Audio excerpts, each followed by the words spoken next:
Just want to give you a heads up that this episode will contain spoilers from up through Chapter 8, the first Gold Saucer chapter of Final Fantasy VII Rebirth, but not beyond that, as well as the equivalent scenes from the original Final Fantasy VII, a spoiler from Lord of the Rings, and small spoilers from the episode Ignis Final Fantasy XV DLC and Crisis Core.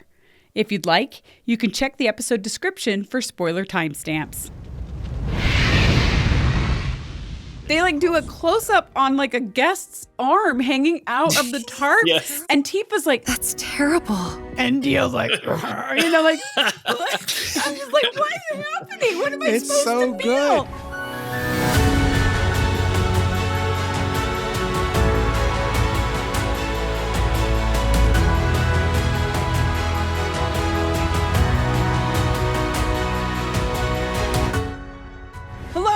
Welcome to the Final Fantasy Files, where we discuss all things Final Fantasy, from the Haunted Hotel to Chocobo Racing to Dine. My name is Jolie Hales. And I'm Ernest DeLeon. And I'm Spencer Price. I'm back again, you guys. What's up? 3 for 3, man. This is weird. We hit the trifecta this episode. It's kind of like I live in the same house as Jolie. It's and so we weird. both love the same video game series. With play like that, you must have known each other for years. So for today's discussion, we're going to be diving deep into Chapter 8. And when I say diving deep, this chapter, even though it seems like it's not going to be that massive because it's a Gold Saucer chapter, you think, oh, it's just a bunch of minigames. This chapter has a ton of story stuff into it. And rather than try to pump out one 10-hour episode, we're going to have to split this one into 2 parts, right? So you get 2 long episodes of the same chapter. Oh, man, I hope we get through this whole game before 2025 is over.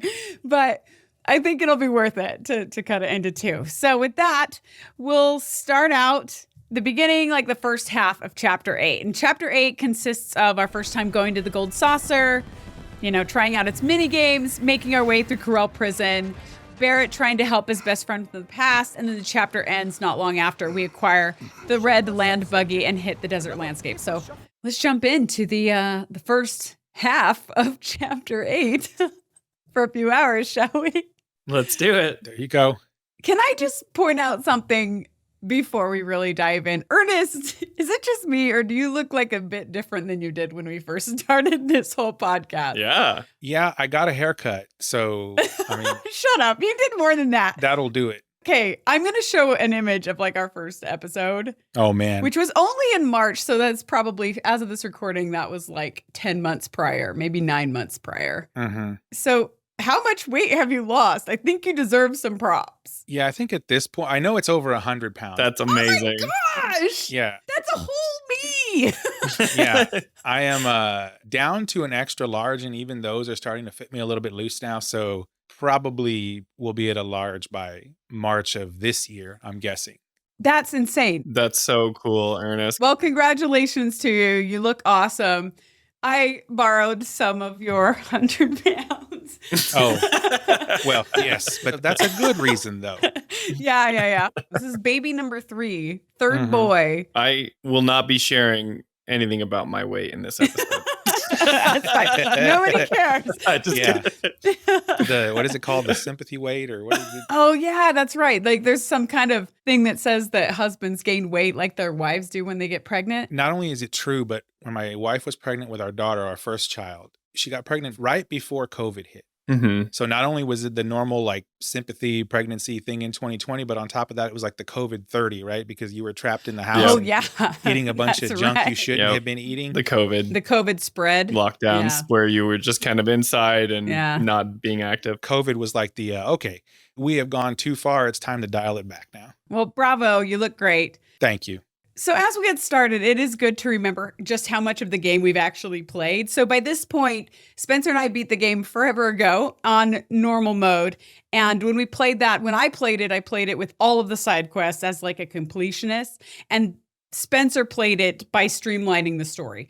So now Spencer is replaying the game, but now he's playing it on hard mode where he's doing the side quests this time. So that brings us to Ernest. Ernest, have you advanced since our Chapter 7 discussion, or are you still in the same place? Yes, I have. Oh, you have? A little bit. So I basically got myself to the point where it unlocked and let me go backwards. And now I'm going back and completing everything that I haven't completed yet. Do you remember what chapter is that? Chapter 12? 12, yeah, 12. Okay, so you're in chapter 12 where it like really opens up. Yeah. Okay, cool. So once I complete everything else, then I'll continue with 12 and keep going. Part of the reason we ask is because we're actually not going to spoil beyond the end of chapter 8 here in this discussion. Right. Because, I mean, just in case there's some PC players or some latecomers who have started listening to us as they play so they can listen along chapter by chapter. There are going to be a lot of PC players coming on board. A lot of PC players. And does anybody dare hope for Switch 2? It's going to come out on Switch too. Yeah. I love Nintendo. I mean, I'm a Nintendo kid. I grew up in the 80s. So I am really hoping for Switch 2, but are they going to try or are they just going to, phone it in like they usually do? The one reason why I think it's coming to Switch 2, well, there's multiple reasons. The motherboard leaked online of the Switch 2. But on top of that, the director of Final Fantasy VII Rebirth and some of the other producers in the series have mentioned that they greatly want to expand it. They want to be on all the platforms. To multi-platforms. And be honest, Xbox is cool and I want it to come to Xbox, especially for all those people who have had Xboxes and haven't been able to play Remake as well as Rebirth. I'm like 100% positive it's coming to your console.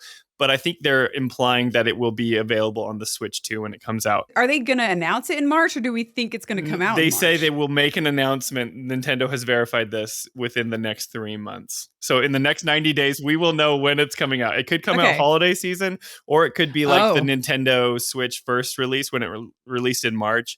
And they did a reveal video in January. Oh. But that would open it up to a huge audience of people. Because people are going to buy the Switch 2 like crazy. Yeah, and then it would probably be bundled together with Remake, and then eventually, of course, a third installment would come out on that. So that would be awesome for the Final Fantasy franchise, which really kind of needs a little bit of a reboot. There's us old farts that have been playing it for decades, but like the new generation, I think, really needs to be introduced to it, and Switch 2 might be the best way to do that, honestly. Yeah, it's very smart. That's going to be fantastic. So hopefully people will play them. Hopefully they'll fall in love with these characters. Those who haven't ever met these characters before will start to really appreciate them. Then maybe they can come along the journey with us so that we can all be together for this crazy third installment when it comes out in 2028 or something like that. Exactly. But I digress. We can talk about this forever, and then we're going to be here literally for 10 hours. I normally don't eat in the morning, and I actually ate a little bit this morning. Yeah, that's smart. I was going to say, I made myself a little snack plate. Very nice. Yeah. Do what you got to do. We're prepared. Yes, you have to. It's important. Especially now that these chapters are so long. So, okay, chapter 8. Chapter 8 is called All That Glitters, and that stems from a 16th century Shakespeare line. Do you know the line? I don't know the line, but I know the line that drew from it in Lord of the Rings.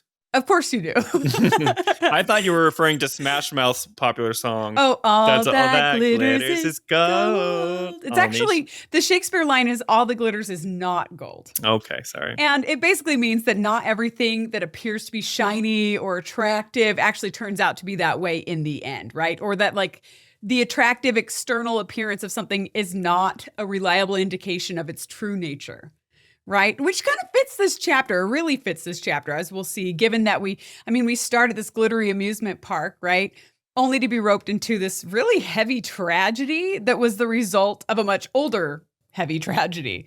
Yeah. So All That Glitters is kind of a cool name for this chapter, I think. And when we left chapter 7, we had just boarded the rope trolley up to the gold saucer after hearing Barret's depressing backstory about how Shinra convinced the town to replace their coal mine with this Shinra reactor, and then the Shinra reactor exploded, and then Shinra burned down Barret's entire hometown along with his wife, and this was all apparently in order to pin the blame on some insurgent group so that Shinra didn't take any responsibility for it. So now we're on our way to the gold saucer, and the girls are especially excited to see the glitter and the glam that the saucer has to offer. That's where we're at. Right. And one of the things I have in my notes is I actually wanted to read the Tolkien quote for All That Glitters, because the writers do a great job of pulling. So you pull from Shakespeare, right? Which is obviously the origination. That's apparently the original, in the 16th century. Original. But Tolkien took that and added more to it. His says, all that is gold does not glitter. Not all those who wander are lost. The old that is strong does not wither. Deep roots are not reached by the frost. From the ashes a fire shall be woken, a light from the shadows shall spring. Renewed shall be the blade that was broken, the crownless again shall be king. And so he's obviously talking about Aragorn, right? The ranger who becomes the king at the end of the series, right? Spoiler alert if you've never seen The Lord of the Rings or read the books, but it's like fool's gold, right? Like there's rot beneath it. Well, it's a statement that I think it's played multiple times in multiple different, creative works for sure. Like, Spencer, now it's your turn to quote Smash Mouth. Only shooting stars breaks the mold. Nice. It's funny that Smash Mouth did that and talked about stars because stars are one of the few places in the universe that have the right chemical elements and pressure and heat to actually manufacture gold. So there you go. I didn't know this thing. Leave it to Ernest to bring us the scientific explanation to Smash Mouth. It's like, and Ernest. Yeah, there we go, right? I like it. Okay, so all the glitters, right?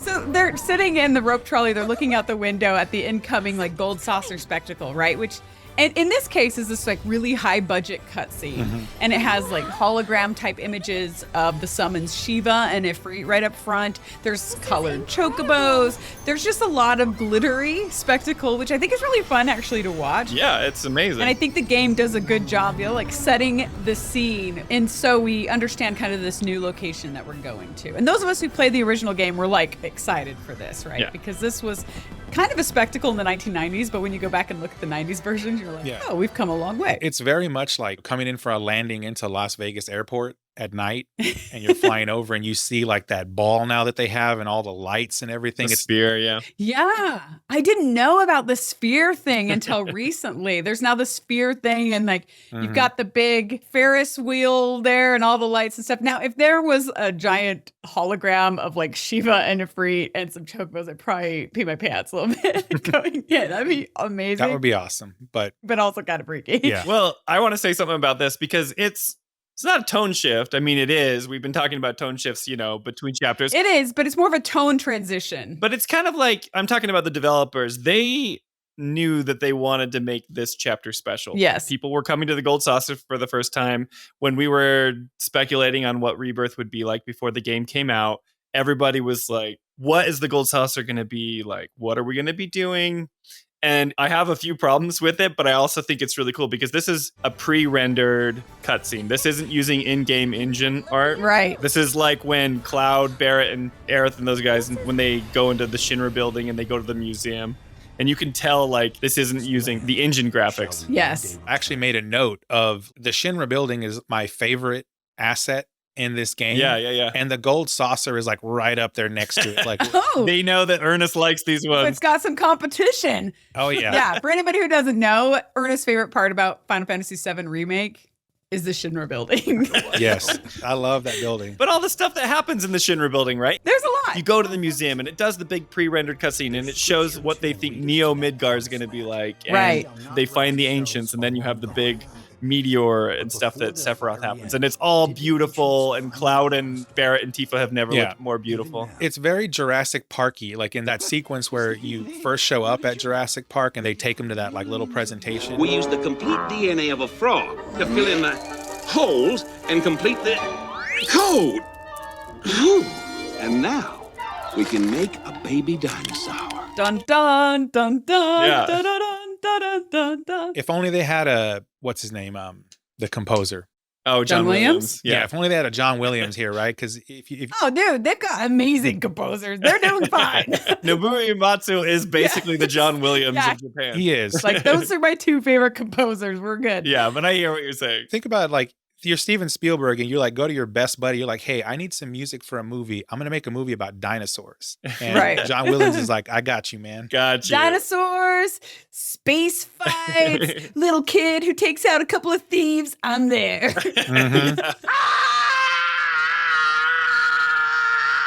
I don't know. I think this is a really cool moment. They're obviously highlighting this chapter Right. because of the pre-rendered cutscene, but it's kind of funny. I have opinions. I think it's really cool.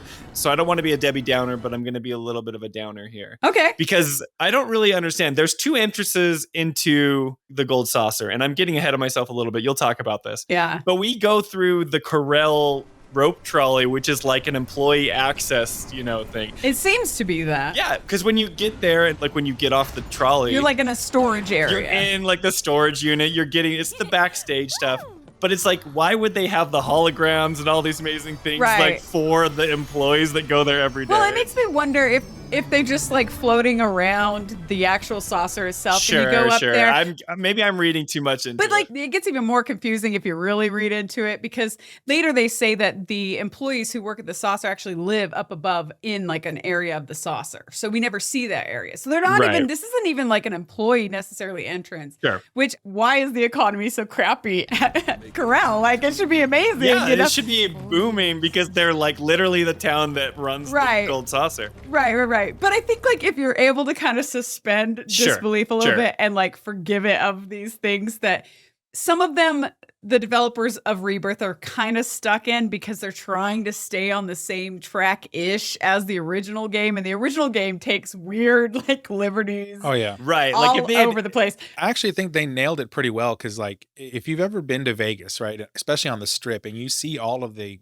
grandeur and the awesomeness, but then you look at the local economy around that, it's not the same. But there's like a pretty hefty economy outside of the Las Vegas Strip. Without the Strip, it wouldn't exist. It is okay, but it is not like... No, it's good. There's like Henderson, Nevada. There's a ton of people who live there and like really nice suburban homes and stuff. Yeah, and as a matter of fact, they're one of the places that has had really bad boom busts in real estate because the economy is like very wonky there because of Vegas. That makes sense, but I don't think it's as extreme as the Gold Saucer and North Corel. Yeah. Well, no. Where they have soup kitchens, but then they're going off to like... Right. But then they go up on this ropeway trolley that nobody's riding, but then there's like all of this spectacle. Yeah, no, I get you both. I get you both. But I don't want to be like a destroyer of fun. Like if I had to have it both ways, it's like, hey, this is employee access, so there shouldn't be the Shiva holograms and stuff. Cut that crap. That ain't realistic. As a player, I'm like, if they cut that out, that would make the game way worse. So I'm glad that they did it. It just, it's kind of funny. I don't know. You could also take the angle of people are going to their jobs, so we need to pump them up, right? We need to get them excited. That's true. Yeah, I can tell you as somebody who worked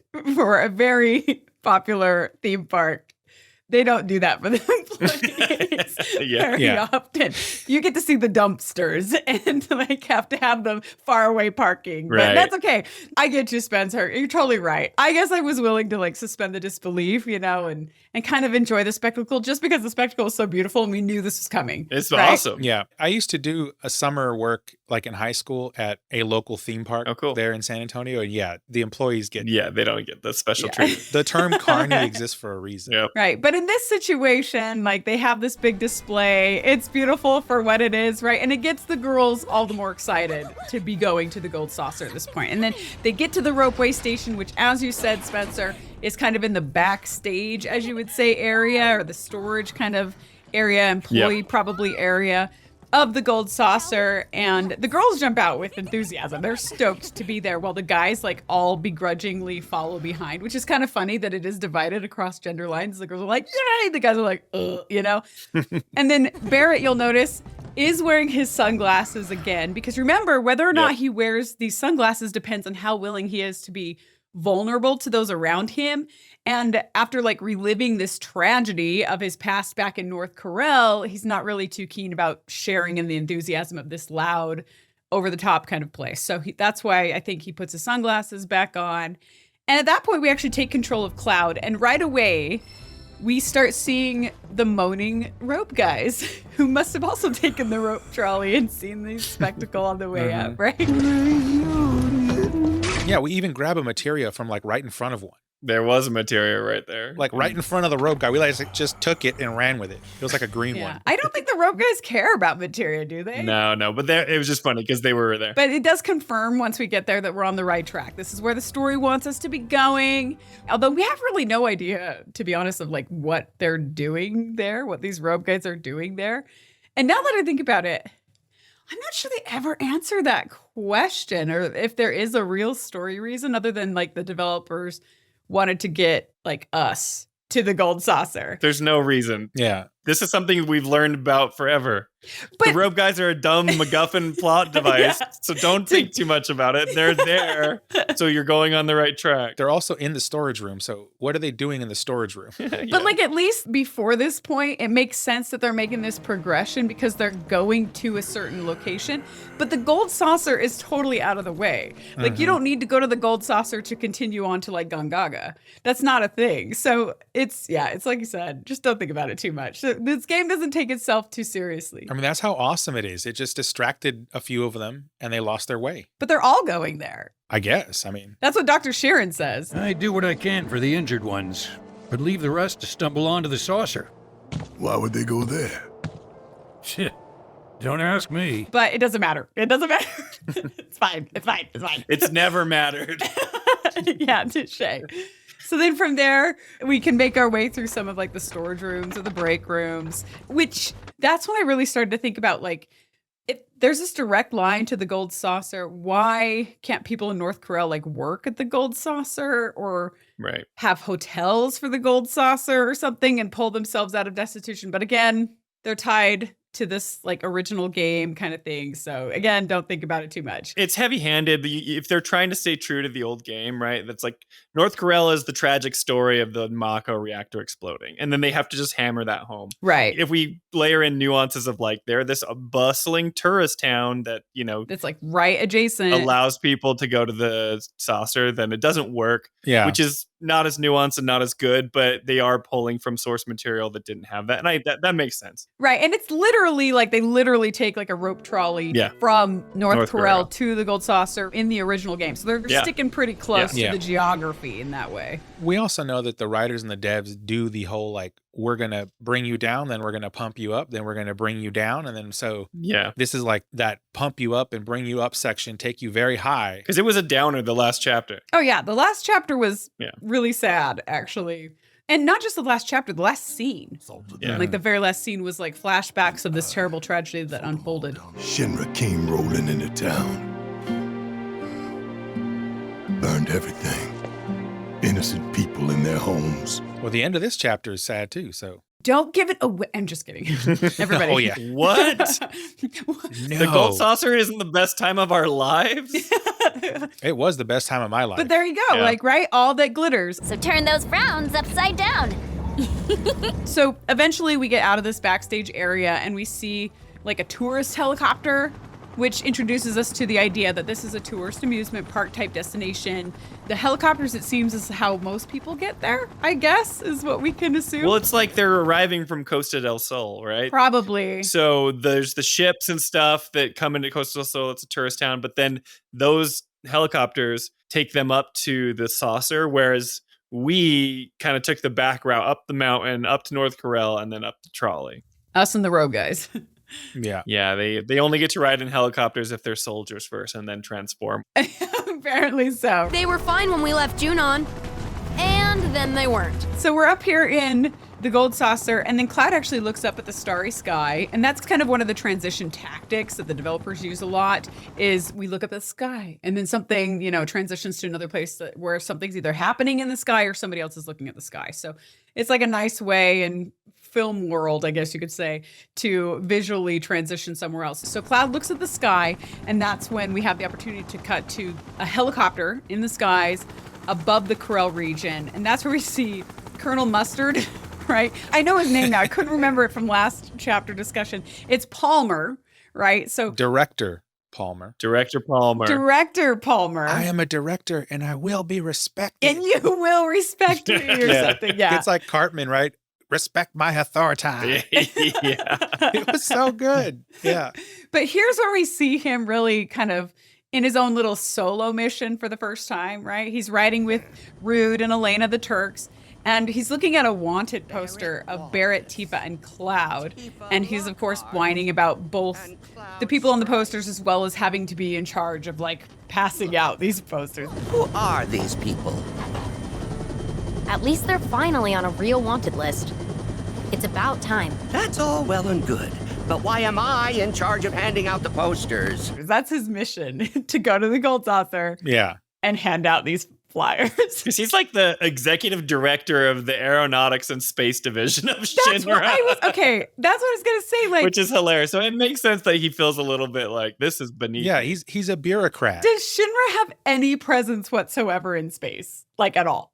Maybe. Who knows? They should fire his butt. What is the point of him? Like, lay him off. Like, it's so dumb. The Space and Aeronautics Division has taken rocket systems developed for military applications and adapted them to a different purpose. The search for new precious resources in the infinite reaches of space.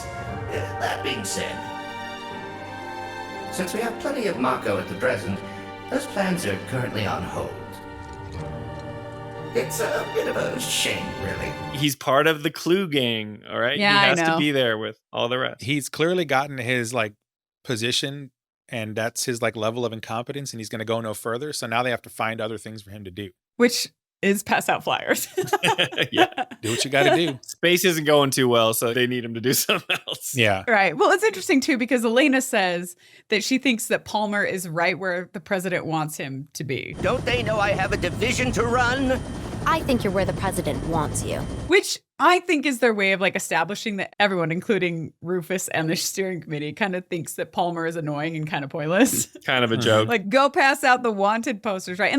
Unless they're trying to say, it could also go a different way where they're like trying to say that they know that he'll be the right, like, annoying person to try to take down Cloud's party should like the opportunity arise or something like that. Yeah. Or maybe even that this is the opportunity that Palmer needs in order to prove himself to Rufus or something like that, right? As we discussed in the last chapter. I expect you all to prove that you are devoted not only to the company, but to me. That is very kind and generous. It sounded like they were kind of just trying to give him something to do. I think this was more of one of those like, we are putting him on quote unquote special projects, and that's what he's going to work on. Yeah. But the main purpose of this whole scene is to show us that we are not going to be the only ones at the Gold Saucer, right? So the Turks and Palmer will be there too. And the wanted posters make us suspect that they plan to tell others that we're wanted criminals, or something's going to come from that. Somebody's going to find out, right? So that's what they're kind of foreshadowing with this scene. And the scene's really short. But it is interesting because Palmer is somebody we haven't seen a lot of up until this point, and suddenly he kind of makes his game debut. We've seen him a little bit, but this is where he actually has a role to play, right? Yeah. So then we're back with Cloud. He's still looking at the starry sky because, again, easy way to transition. And I love this small thing. It's not that big of a deal.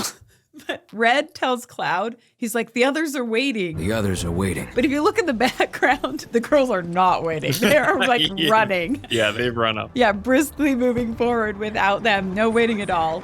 And then if you walk around a little bit before joining the girls, you get a sense of like what this scene is, right? Because Final Fantasy does a really good job of laying out their destinations and helping you understand what's happening visually, right? This is a tourist destination. And there are tourists all around. There's fireworks in the background, so this is a celebration location. And then there's like the Fat Moogle images all over the place, which clearly indicates that the Fat Moogle is the theme park's mascot, to my utter dismay. Because I am not a Moogle fan in this game, whether they're fat or skinny. I'm just like not. Welcome to the Gold Saucer, Kubo. It's like Japanese arcade meets Vegas all rolled into one. Right. Yeah. It has that Japanese flair. And I loved it. It has the Japanese flair. Because they're obviously kind of ripping off a lot of Western theme parks for this chapter. Yes. I mean, I've never been to a theme park in Japan, but there is like a Disneyland in Tokyo and things like that. But there's a lot more kind of that Japanese flavor, which makes it fun. Totally. You can even hear like the annoying Moogle voice at those little kiosks. They call them the Moogle guides. And we're greeted by one right here, like right up front. And I'm like, oh no. There you are. The guides that teleport you across the map. But what's worse is that they make you interact with them later. It's like, oh. You have to. Yes, they like do not let you walk around the long way. Like you have to take the Moogle kiosks. By the way, as great as this Gold Saucer is, and as much as I loved it, it is a nonstop gaslighting until you leave that joint. So how so? Because there's all kinds of things they force you to do that you don't want to do. Oh. But you have to just to like enjoy your time there. It's annoying. You will have fun, Ernest. Dang it. You will. The beatings will continue. But I thought you loved the Gold Saucer. Oh, I loved it. Don't you love doing all those things? I didn't like interacting with those stupid Moogle things. Okay, well, that's, Sure. They're like the kiosks that teleport you. I mean, Right. they're a gameplay mechanic because they can teleport you Right. like to the Battle Colosseum or wherever. Which is good that they have a teleportation like device, because that map is super confusing because it's multi-layered and you cannot for the life of you keep track of how to get to what location on foot. I tried it multiple times. I got places, but I was like, I guess it's over here. Even then, the Moogle guide usually just takes you to like the intersection, and you still got to figure out, like, there's still 2 or 3 routes from where it is. Oh. Well, you unlock other ones as you go through all of the other ones, but I disagree with both of you. I would literally go up to the fake JPEG ping of the map saying like, you are here. And I'd be like, I just walked around the saucer and pretended it was like a theme park. And I got lost in it. No, I did that too. Well, that's what I did. I'm just saying, I disagree with you guys saying it was hard to navigate.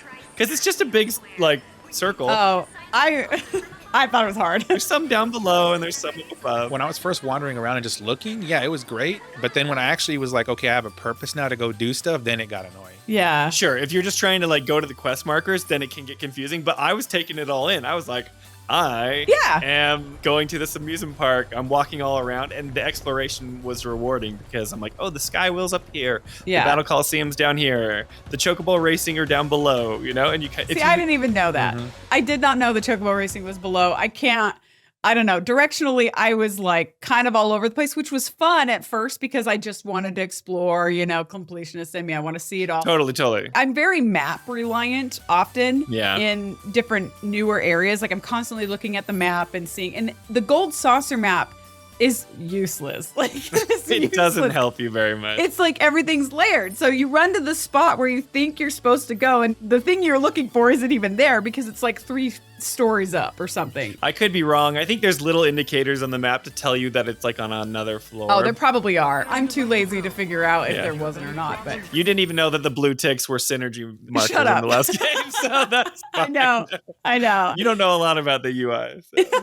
You're good at the game, Jolie. I'm just telling you. Are you telling our whole audience that I'm terrible at this game that I've created a podcast for? Thank you. She's great at it. Hey, no, you're way better at character switching and playing the game. It's okay. I'm already filing for divorce. Just kidding. After this episode. Let's air this for everyone to see. Airing of the grievances. Here it is. Will I be on the next episode? We'll see. We'll find out. Next time. It's part of the suspense. On Final Fantasy Files. That would be funny if you weren't for like some unrelated reason. And people are like, oh no. Oh no. What happened? Worst day ever. So we hear the Moogle kiosk for the first time here, welcoming us to the gold saucer, but we also can catch a sneak peek of the red land buggy that Ernest loves so much that comes into play later at the end of the chapter, right? There's like a buggy parking sign. I don't know if that means that there's multiple of these buggies or if like people take these I don't know, but it's clearly trying to give us a little like hint that that's coming, even though I can't really figure out the logic. Is it in the original game? Yeah. Okay, so it's a little fan servicey being like, yeah, check exactly. this out, like you're probably gonna get this. Even though, again, the logic, it's like, what? Yeah. But it doesn't matter because it's paying homage to the original, right? It's surrounded by a desert, right? So like you need. That's why you take the helicopters. Need is the wrong word, but like if you wanted to go travel by land, you need something like that with some massive tires to stay on top of the sand. So yeah, that would definitely be helpful. So then eventually we do reach the crowd at the entrance, which triggers a series of elaborate cutscenes. Oh man! To introduce us. This was so good. To the gold saucer. Okay. This cutscene is in engine. It's not a pre-rendered one, but right. This is in engine. No. I kind of want to hear Ernest's opinion before I give mine. Yeah, let's hear Ernest talk about it. Ernest, please tell us your opinion about this whole sequence of events. I absolutely loved it. Like it was so over the top and so good. And there were 2 things that came into my mind like the minute this thing kicked off is number 1, it was like a James Brown concert, right? Like the pizzazz of it. The guy who's like, I feel good. Yeah. Good man. And then combined with like the intro sequence to Iron Man 2. Oh yeah, when he lands and he's all like, hey, it does feel like that actually. And they got like Shoot to Thrill playing in the background and like, I mean, it was over the top. Oh yeah. And I was like, this is so good. And of course it's Vegas, right? So performers, like this is like entertainment. It's so over the top and I get it. Like, a person who's not used to that might be like, oh, roll their eyes. Oh, wow, this is crazy. But no, this is exactly what you expect in a place like Vegas. And so you were all in, you were like bought in. in. Oh, I was all in. The choreographed dance You're like moves. spectacle dance moves. Everything is like awesome. Oh, it was so good, especially when Andrea showed up. Yeah, I knew you would love the Andrea part. Oh my God. For some reason, I love that dude. I don't know what it is, but like, It's cool. I like Andrea. Great. No, I like Andrea. His like persona and just like, if I had to like sum it up, he's the consummate entertainer. Totally. He's all in it for the entertainment, like a diva. He got outdanced in like 5 seconds by a non-dancer, so he sucks apparently. Yeah, they ran him off. But it was like that whole like dancer and backup dancer kind of mechanic that you would have like in a live show for like a popular pop star or whatever. Like all of it was there. It was like Taylor Swift and Britney Spears and Iron Man 2 and James Brown. Like they threw it all in there. And I was like, wow, this is And you were just like a fan. Oh, I loved it. It was You were a great. big fan. Okay, cool. Okay, I think most people had the reaction that you had. Yeah. As you might imagine, my reaction was a little bit different. Oh, man. We're just salty in this house. I know. I was going to say. I'll talk about my opinions after Jolie. Yeah, okay. So let me explain kind of what happens in the sequence of dancing and whatnot.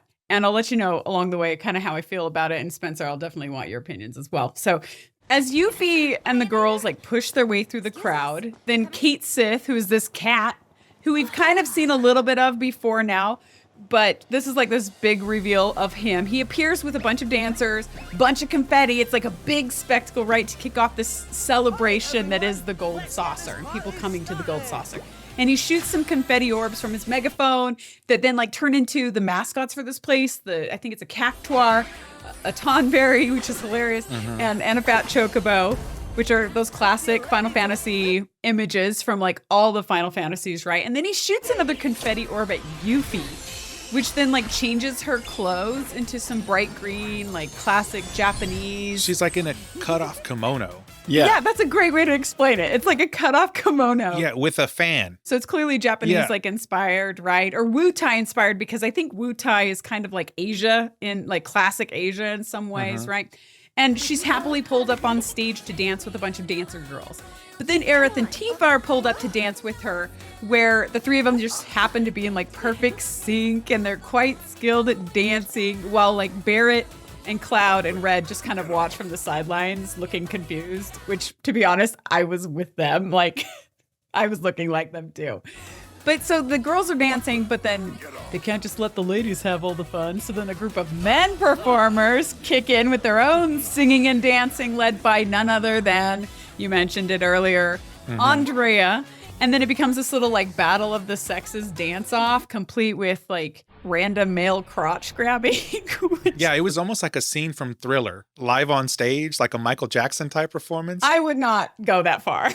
I mean, okay. I love Thriller. Let's not put those in the same category. Look, we had Red do the moonwalk earlier, right? So like I was like, okay, they're just carrying the motif through. The crotch grabbing, that's a Michael Jackson thing that everyone carries into their dances, right? It all goes back to Michael Jackson. But I was like, why are these people crotch grabbing? Whatever. But then like the ladies. Jolie the prude. I am such a prude. You guys know that I've already said so. I'm a self-admitted prude. It's fine. I have high moral standards. They're just dancing. They're just, feeling the moment. But they have to animate this, and they chose to animate crotch grabbing, which I'm like, okay, again, part of dance. It's fine, whatever. Yeah, I can imagine when they brought the like instructions to the animators, and they're like, and they have to grab their crotches. They have to crotch grab. And the animators are like, this is essential. Okay. How many more times can we say crotch? Yeah. Well, the last episode has been boobs, so now we're going into crotch. So there you go. to let the algorithm work it out. It's only fair. We're going to get flame for this one too. Yeah, there you go. So the ladies' side of dancers at this point is led by Yuffie in her green cutoff kimono. And she gets in Andrea's face and says, "Nice try." They have like this little dance off, to which Andrea backs off in defeat and tells her that the floor is all hers. Nice try. The floor is all yours. To which, no way. No way that Yuffie would be Andrea in a dance off, by the way. But anyway, so then the girls laugh, they dance some more, they high five, they're so excited, this fun party. And then the lights dim and the men start rapping as like the buggy, this red buggy that we saw kind of hinted at, drives out with this big, hairy bodybuilder flexing on top of it. And then he also joins the dance, and like the women in the crowd like fawn all over him and freak out, right? So he blows them a kiss while the male dancers do crotch thrusts.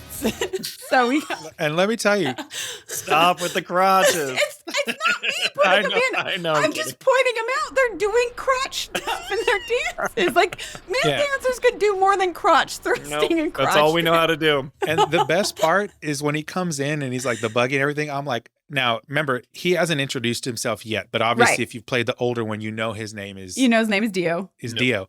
And so, like, when I first ran across the name, immediately the first thing that comes to mind is Ronnie James Dio. I have no idea who that is. Every time you tell us, do we know who that is? I'm usually like, no. Is he similar at all, or does he just have the same name? Like, is he a bodybuilder? He's not a bodybuilder, but he's one of the most prolific singers of, like, all of rock history, rock and metal. Oh, yeah. Lovely to be with you today.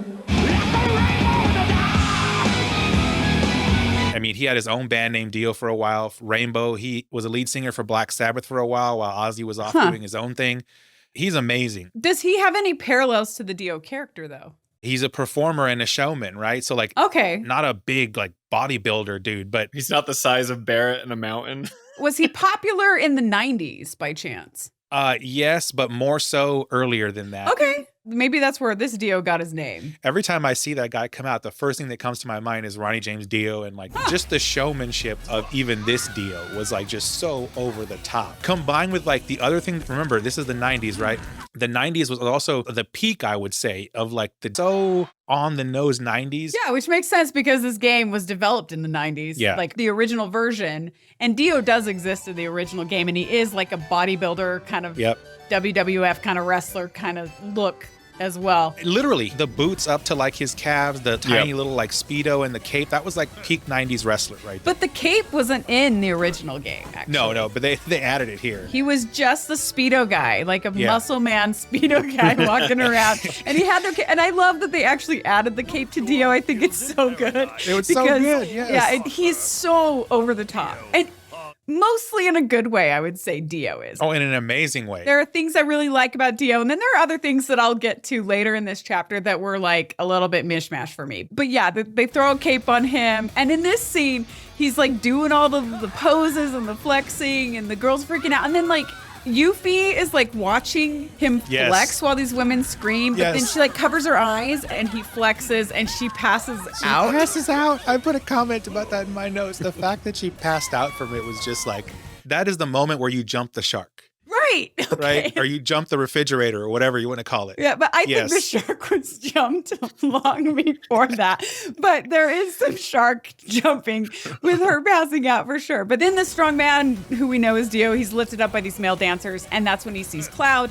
And okay, now before we move on to the interaction with Dio and Cloud, I do have to give my opinions on this big dance number we just witnessed. Let's get this party started! So, okay, I have mixed opinions on this opening dance number, which means I didn't hate the whole thing, but I kind of did.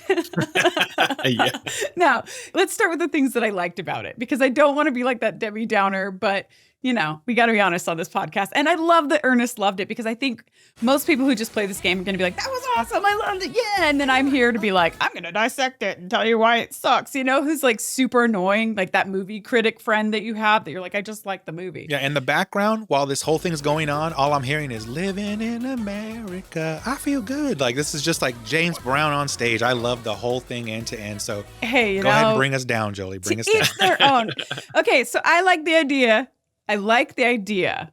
The idea of having an opening dance, like welcome number, to welcome us to this new environment. This is like a celebratory kind of place, right? And music numbers are fun. And it would make sense that a place like this would have musical performances in various locations. It also breaks things up a bit. After all, we just heard that like really sad, sorrowful tale of Shinra burning down an entire town with innocent people.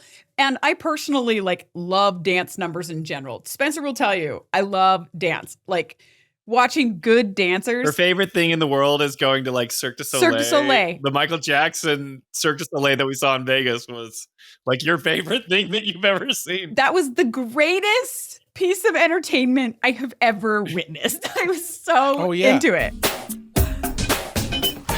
It's Michael.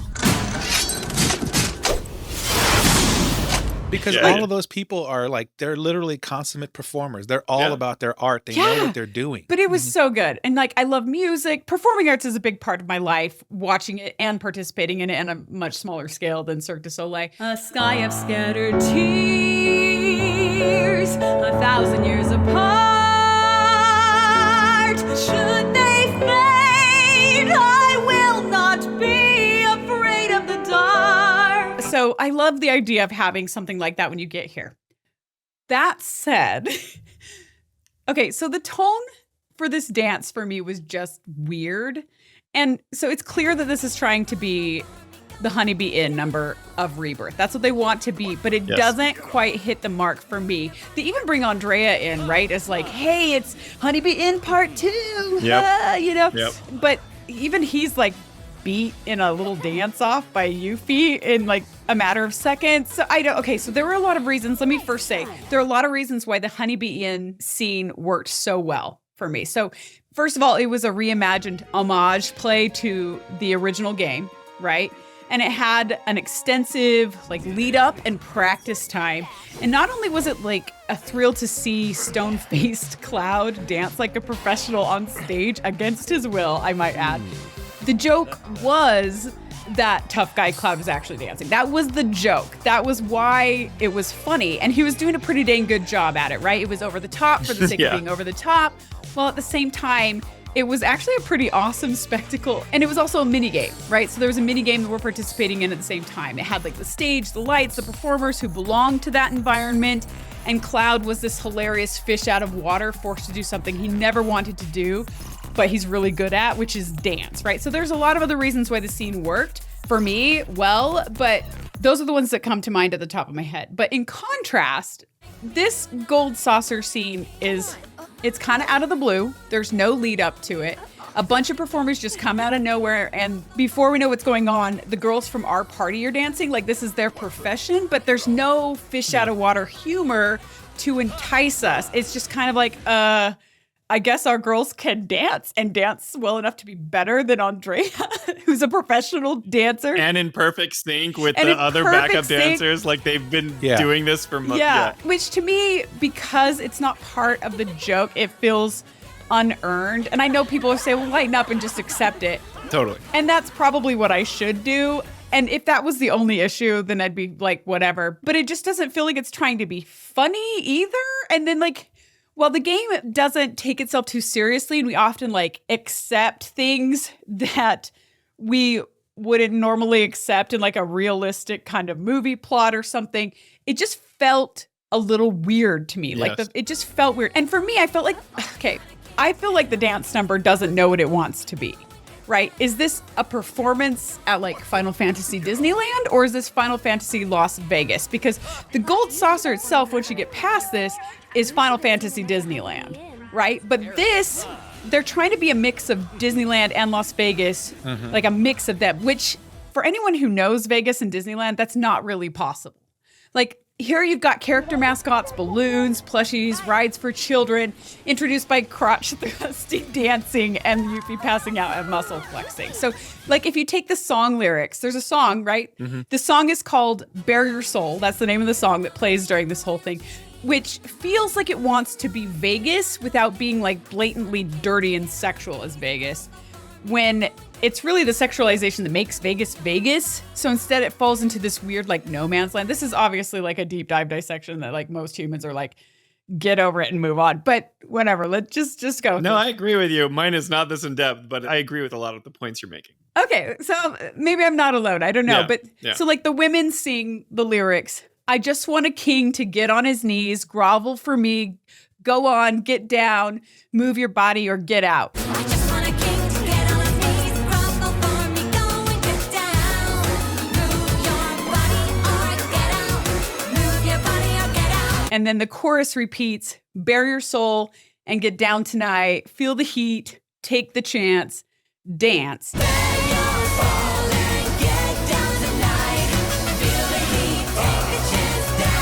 And it's all about like it's innocent enough, but it's like about throwing your cares away to basically dance and do what you want, which is not a big deal. But again, it's trying to be like a clean Vegas, which is a thing that doesn't really exist for many understandable reasons. Look, what happens in the gold saucer stays at the gold saucer. No, that's not how this works. It's not that way. Okay, so like in Vegas, you can find plenty of kid-friendly, like family things to do. The kids don't ever want to talk about their experience at the Colosseum. Whatever happened here stays here, Shut kids. Do not talk about the Tonberry mascots. Don't tell them about the plushie you bought. Don't talk about the fun space ride. I know. I'm being kind of ridiculous. Like, understand. No, you're not. I agree with you. I know. Jolie's like, you walk in a kid, you leave a man at the gold saucer. That's how this works. See, I don't know if that's what they're trying to do in this song, you know? But then, okay, and then from a practical filmmaking side of things, the sound mixing was off. Like, there's not enough cheering in the crowd. There's like one or two here or there to like justify the spectacle. So it feels really thin.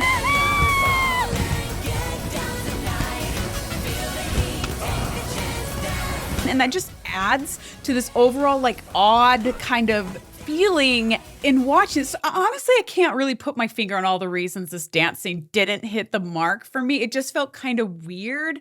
Yeah. I think it was just a combination of a lot of awkward paper cuts that resulted in an overall awkward death for me or something. So like props for the idea. It's death by 1,000 cuts of weirdness. Yeah, but it's like there's not like one thing that you're like, oh, you know, but it just felt odd to me. That doesn't mean I hated it.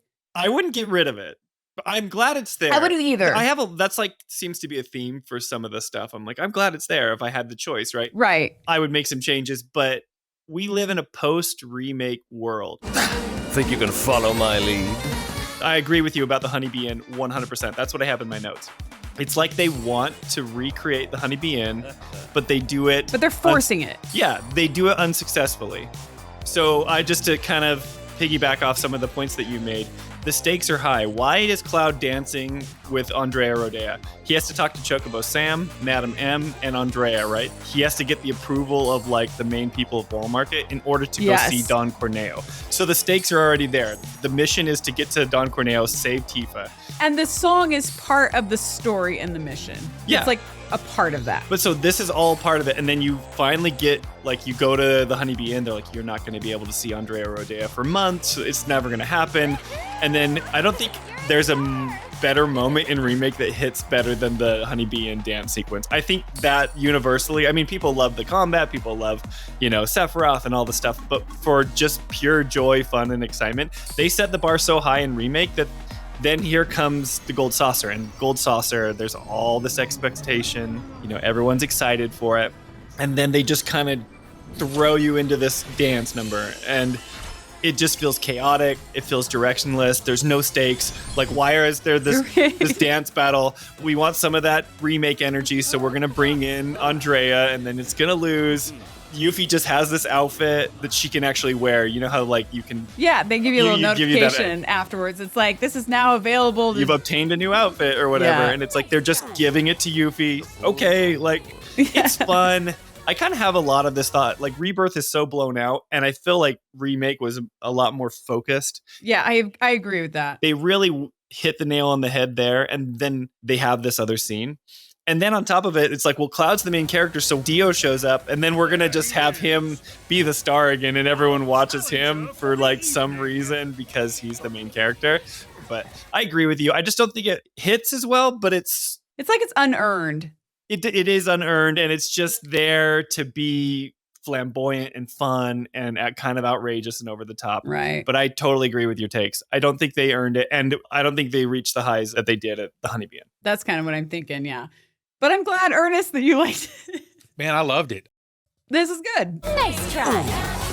The floor's all yours. So, okay, let's go back to this opening number because more happens. So after all the main dancing, the dancers then hoist this bodybuilder up into the air while he continues to flex. And as they walk with him, he sees Cloud and he jumps off the dancers and points at him and he names him the challenger of the evening. And then the two women hold Cloud over to this bodybuilder against his will, where the bodybuilder continues to flex his pecs and other muscles while introducing himself as the park's director, named Dio. So this is where we actually get his name. Welcome to our gilded paradise, the Gold Saucer. Dio, our director. And then the ground like lifts up And the two of them come together in what appears to be this challenge that Dio said something about, which is the Minigame 3D Brawler, or the intro to it at least. And as the game is set up, both Dio and Cloud, they basically like sprout these digital avatars that like join in the center. And okay, here's another thing I need to say. And I find this hilarious because as this is happening, Red says, "You can do this, Cloud." You can do this, Cloud. Yeah. You can do this. In his like mystical voice that he always talks about the future. Yeah. You can do this, Cloud. You can do this. He's like so serious He about takes it so serious. Yeah. How the heck does Red even know what Cloud is supposed to do or what's coming? Like, he doesn't know. It's all forced. This is just it being like, nobody knows. But it gets even more forced in a minute with him as well. So, like, he doesn't need this serious encouragement from Red at this moment. But, okay, so then for now, Cait Sith then starts the 3D Brawler tutorial, and then the real round begins where our digital avatars have to punch and dodge each other at the right times by reading the opponent's body language. So I do want to hear your opinions of this round. Yeah, I don't like it because they don't prepare you enough for it. They give you a little bit of a tutorial and stuff, but it's like dodge left, dodge right. Do I use the left joystick or the right joystick? They don't tell you. It doesn't tell you. Okay. Oh, it just says I'm thinking right or left. No, that's the right joystick and only can dodge right or up or down. Oh, but you don't know any of this stuff, and I hate losing in games when it's not explained to me very well. Did you lose? Well, I won the first time, and then I replayed it again, and I hadn't played it for a while, so I had forgotten how to play, and I kind of skipped the tutorial and just started going. Yeah. And I lost. So there's actually different reactions to the crowd if you win or you lose. I was going to ask that. Yeah, there is. As far as the game goes, it's fine when you understand the mechanics and you learn more about it as you play 3D Brawler in the saucer later. But it just throws you into it and they say, go for it. And you're like, I don't know what that's asking me to do. Yeah, I do like the polygonal callbacks to the original. Yeah, that's fun. 3D models from the PlayStation 1 and stuff like that's cool. But I don't know. It was kind of stupid. And so you're like, meh. It was dumb fun. Gotcha. What do you think, Ernest? I agree with Spencer on the controls thing, because that's one thing that I fault Square Enix over and over again. It's their like wonky controls for their games. I just like, I cannot stand a game that does not have precision controls. And they're constantly like floppy and loose all the time. It's just annoying. But I loved this sequence. So I don't know when the original game came out, not Final Fantasy, but there was a game called Rock'em Sock'em Robots. Yep. You mean like the plastic game in the in the 90s, I think? Yeah, maybe the 80s, maybe earlier. Yeah, a little earlier, right? So it was like a cult hit. It's just part of the action with the world's only boxing robots, the Rock'em Sock'em Robots by Marx. Takes 2 managers to handle the fighters and lots of skill to win. So when the PlayStation 1 era came out, you started seeing some of the first 3D polygonal fighting games, specifically 3D ones like Tekken. Final round. Fight. I'm not familiar with Tekken. Is it similar to 3D Brawler? Very similar. No? I mean, kind of. It's a 3D fighting game. So for me, it was a combination of like the Rock'em Sock'em Robot, like real life game, plus the first polygonal 3D fighting games. But the thing that I loved most about it was the fact that not only did you fight with the avatars that were the 3D polygons of the era, but if you paid attention to the music in the background, it went from like, you know, modern day, if you want to call it symphonic music in the Gold Saucer, to a very 16-bit backtrack. Oh, yeah. Okay. For the actual fighting. So it took you back to that era. Yeah, you're right. It does.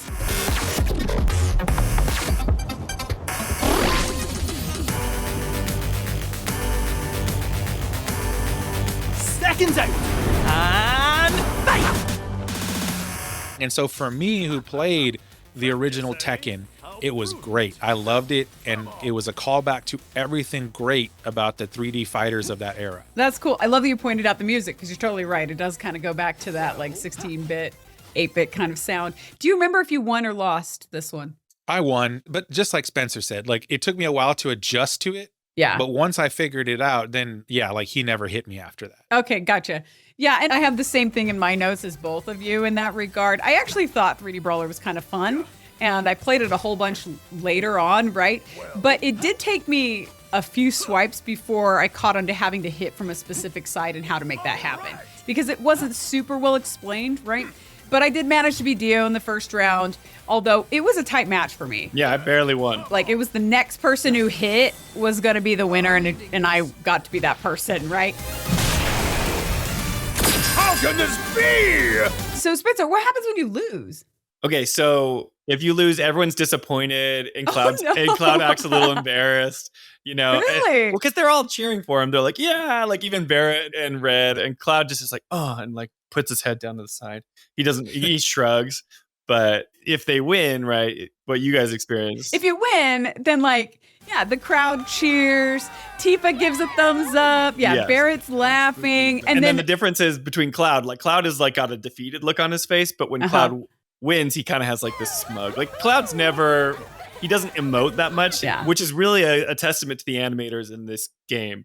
Because even from the first time I played the remake demo and the bomb reactor, when he does that awesome flip and jump, and Jesse's like, wow, you're impressive. that And then was Cloud cool. kind of does that. And he does the facial That expression. face. That's a good moment for them. That's a great moment. And it kind of has that moment in this too when he wins. He's got like this smug The little smug. smile. Yeah, he has the range of emotions of a slice of toast bread, is what it comes down to. And so, yes, very small spectrum for Cloud. Very predictable. Yeah. But when he loses, he's just kind of more like a defeated, like, oh, I'm embarrassed. Yeah. Interesting. Yeah. So, I mean, not only does he give like that little smug smirk, but he actually starts to buy into the fact that he's the winner. And like, if Dio names him the winner of this challenge, he raises both of his arms up. Yep. You know, because Dio raises one and he raises up the other. I think that's super fun.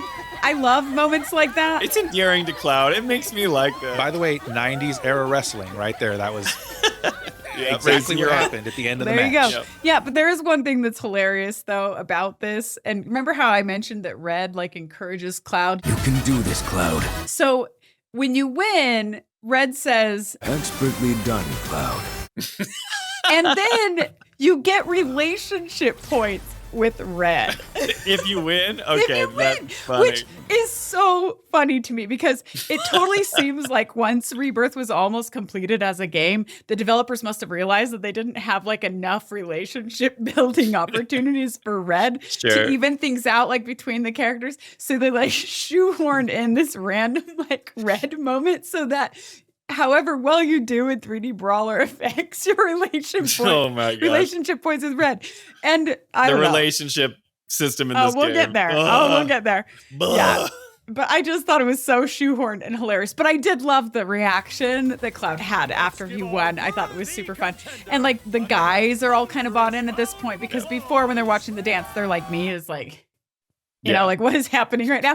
But then once this thing happens, then they're all kind of bought into the spectacle. And Not to make a cultural commentary on the era, but you know, there was a pretty good split gender-wise between wrestling fans and non-wrestling fans, and oh yeah, there still is. and it wasn't 100% right. There are obviously bleed overs from each side, but yeah, it's I was a tomboy and my friends were tomboys and we'd be like, yeah, and we'd beat up pillows as it was, but it was all to be stupid, right? Because you can't take it seriously. it was hilarious and it was great. I went through my wrestling phase. I think everyone above a certain age went through their wrestling phase, right? Right. Back then, it was like literally a cultural phenomenon. It was huge. Yeah. Yeah, but overall, I think that the 3D Brawler section of this like welcome wagon kind of thing worked a lot better for me in general than just like the first dance section. Yeah. But that's just me. I think it's a unique way to introduce us also to the idea that this place will be filled with mini games, right? So that's part of this is like It sets the tone. you get a spectacle, and this is kind of what you're going to be participating in, which was fun. So then from there, so the platform is lowered, the normal background music kicks back in,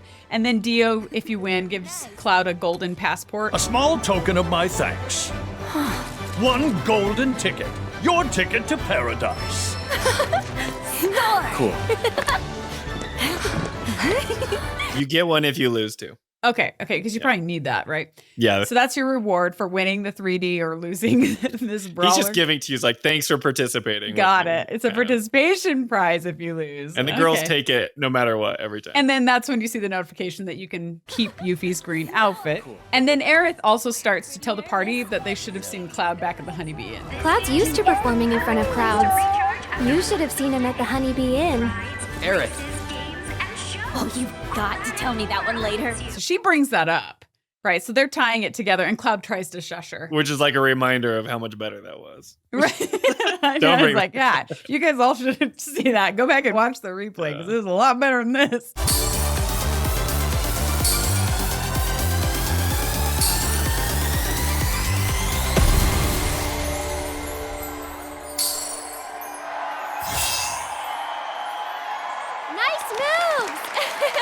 Okay, sorry, Ernest. I know you liked it. I'm just like ripping up. I mean, hey, I liked them both, but I like the Gold Saucer one better just because, again, it was so over the top. It was See, that's good though. That's what the crazy. developers want. And there's probably a ton of people watching this who are like, Jolie, shut up. Ernest, we're with you on that because I don't think people dissect it as much as me. But anyway, regardless. So then we take control of Cloud again.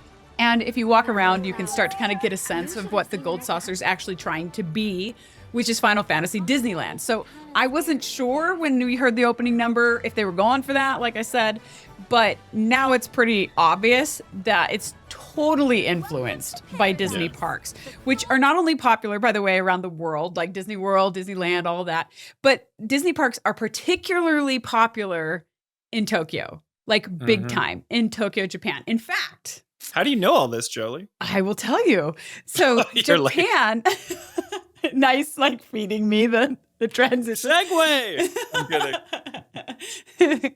Okay, so Japan, where Rebirth was created, has the only Disney parks in the world that are jointly owned by a non-Disney company that's not tied to the government directly like it is in Shanghai. But this company is called the Oriental Land Company, or the OLC. And that company pours tons of money, like additional money, in addition to Disney money, into these parks. There's two of them. There's Tokyo Disneyland, and then there's Tokyo Disney Sea, which is like CSEA, like ocean kind of a thing, right? Yeah. Two big major parks. And that makes these parks in Tokyo more elaborate and more extravagant, I would say, in my opinion, than other global Disney parks. And it's also the reason that like Disney employees have like a free pass to go to other parks, but they can't go to the Tokyo Disney parks with their pass because it's not fully owned by Disney, right? So they have like 2 tickets a year or something like that to get into those parks, right? Shanghai Disney has its own restrictions because they're co-owned by the Chinese government. But in this case, OLC is a for-profit company and they're pouring money into these parks because the Japanese love their Disney parks. They love them. Now, Spencer's like, why do you mention? I mentioned this because for those who are unfamiliar, I've kind of touched on this a little bit in past discussions. I used to be a spokesperson for Disney. Please welcome our Disney ambassador, Jolie Hales. I was called the Disney ambassador. They select 2 every 2 years, and we're basically the spokesperson. We're based out of a specific Disney park, and for me, it was Disneyland. So I actually had an office inside Space Mountain for a little bit, which is kind of crazy to tell people. But I did a lot of media interviews, a lot of parades, shows, special events, all that kind of stuff. And I worked for Disney for 8 years, and so I will be your guide through Disney parallels of the Gold Saucer, whether you care or not. I'm excited. Do they have annoying Moogles at the park? They don't. They got some other annoying stuff. See, the mouse is always watching, so there's only so much negative stuff I can say. No, I'm just kidding. It's actually been a decade since I left, and the parks have changed quite a bit since then. But so the first Disney nods in the Gold Saucer are right here when Cloud walks around because you can see the costumed characters entertaining children as well as saucer employees selling balloons. And yes, these kinds of things, they exist at other theme parks, but many of these ideas resulted directly from Walt Disney's brain in the 1950s. And Disney has set the standard on how they should look and how they should be done. And then other theme parks across the world of other brands tend to copy Disney, right? So even like the balloon vendor holds balloons just like a Disney balloons vendor, right? Like all in a clump. You'll see a lot of people, they let kids at Disneyland hold the whole balloon thing. Every now and then when I was working there, you'd see an entire balloon collection go up into the air, which is funny because they're like $16 a piece for those balloons, right? Welcome to paradise, the Gold Saucer. All of the people working there are in these like clean cut themed costumes. The environment is very clean. It's very purposeful. It's not like a carnival where there's like popcorn stuff on the floor. Like it's very, very Disney-esque to me, right? Although there was one difference that did stand out to me right away is the costumed characters were also speaking. Did you notice that? Like the Tonberries and the Chocobos? Yeah, like there was Tonberry. Like if you go up to them, they talk and it's like super muffled. Oh, I didn't hear them. That is not a Disney thing, right? Like yeah, because the minute the child hears that it's not the same voice, they're going to be like, "What is that?" They don't talk like the little Tonberry high pitch, like. Da, da, da, da, oh, that's right. Like, that's like no, not Tonberry stuff. That's the thing is like full costume, talking like a totally normal person. So they know that there's humans underneath them. Okay. I guess. Yeah, it's hilarious, by the way, that they chose a Tonberry to be a costume character. It's so good. Because those things are terrifying. Tonberries are kind of scary, if you ask me. I heard a Tonberry will stab you if you cut in line. I love it though. Like that's one of my favorite things. Is like no one's afraid of Moogles in this universe. No one's afraid of Chocobos. Tonberries are like the most terrifying enemy. Terrifying. But yes, the Tonberries in the mascots. It's like my favorite thing. It's like because in Disney parks you get like all these nice characters and stuff, but you don't ever get like a costume character that's going to kill you. Yeah. So much so that one of Spencer's favorite characters is in a Tonberry suit later. No, we talk about that. Yes, Oh. I know who that is. Yes, Your that favorite is too, true. Yeah. So then once Cloud joins up with the party, they all walk through the entrance queue together, and similar to what happened when we arrived in Costa del Sol, like the girls suggest that the group have some fun while they're at this gold saucer location. And just like in Costa del Sol, Barret does not want to. Let's have some fun. Oh boy, oh boy, oh boy. Sure. Sounds like a plan to me. I had my fill of fun in Costa del Sol. They're like obsessed with that ticket. Cloud could care less, and they just like Right. snatch it from him, and they're like, "Let's go!" But they put it to a vote. All the girls vote yes. All those in favor? Me. Me. And then Red is the tiebreaker Yep. with a yes vote. And then I thought this was really funny and cute. Yuffie runs and like praises him like a dog. Like, Yeah. oh, he's such a good boy. And he's just like, what? Yeah. So then Tifa asks Cloud what he prefers because he hasn't voted, right? Like, do you want to have fun? What do you want to do? And as Cloud is about to respond, he sees a robe guy in the distance, which triggers his brain to go into another one of those like static Sephiroth visions. Do you remember this? Yep. And Sephiroth tells him, Yeah, I wrote this down. have fun. Have your fun. While you still have time. Yeah, So I know. even Sephiroth is totally cool with this like Cloud taking a moment to have fun at the gold saucer. Go have fun on the Skywheel, Cloud. Make sure that you play the G-Bike races. Yeah. And don't miss out on the 3D Brawler while you still have time. Yeah, and when that scene happened and he said that, I remember thinking to myself, does he mean like literally while you still have time? Because, you know, at a certain point, this game is going to go full blast into the meat of it? Or is he saying while you still have time as in while you're still alive? It's a good question. I think it's mysterious. I think it's foreshadowing the tragic ending. Or is he saying while you still have time as in the sense of you're in a certain timeline and at a certain point, I'm going to warp the whole thing. And so the concept of time is not going to exist anymore. I think, It's hard. yeah, I couldn't- it's hard to know exactly what he means. I think Yeah. like it could be any of those things. I think it's just more of a foreshadowing of the doom that's coming. Yeah. It could also be the developers trying to get us to, again, believe the point that Cloud is going to turn into one of these robe guys. It could be as simple as that. But regardless, it's definitely nefarious. As Jolie is a fan of saying, ambiguity is the spice of life. I do not say that at all. There was a comment recently in our videos that was like, ambiguity is actually pretty, it's Oh gonna be yeah, okay. yeah. I talked to that person. We're still going back and forth. They were and- actually kind of cool. No, they're Yeah. awesome. I should actually pull up who it was because we never call out our comments. Yeah, I can't remember, but I was like, KK, I like this pushback a little bit on our. I don't mind. I love that kind of discussion. Yeah, we should absolutely have like a question and answer from our audience. We will episode. when we have an audience. It's like, when we have enough people, like if we announce that now, we'd get like 5. Where was that? I'll give him a shout out. It was from the Ponderer.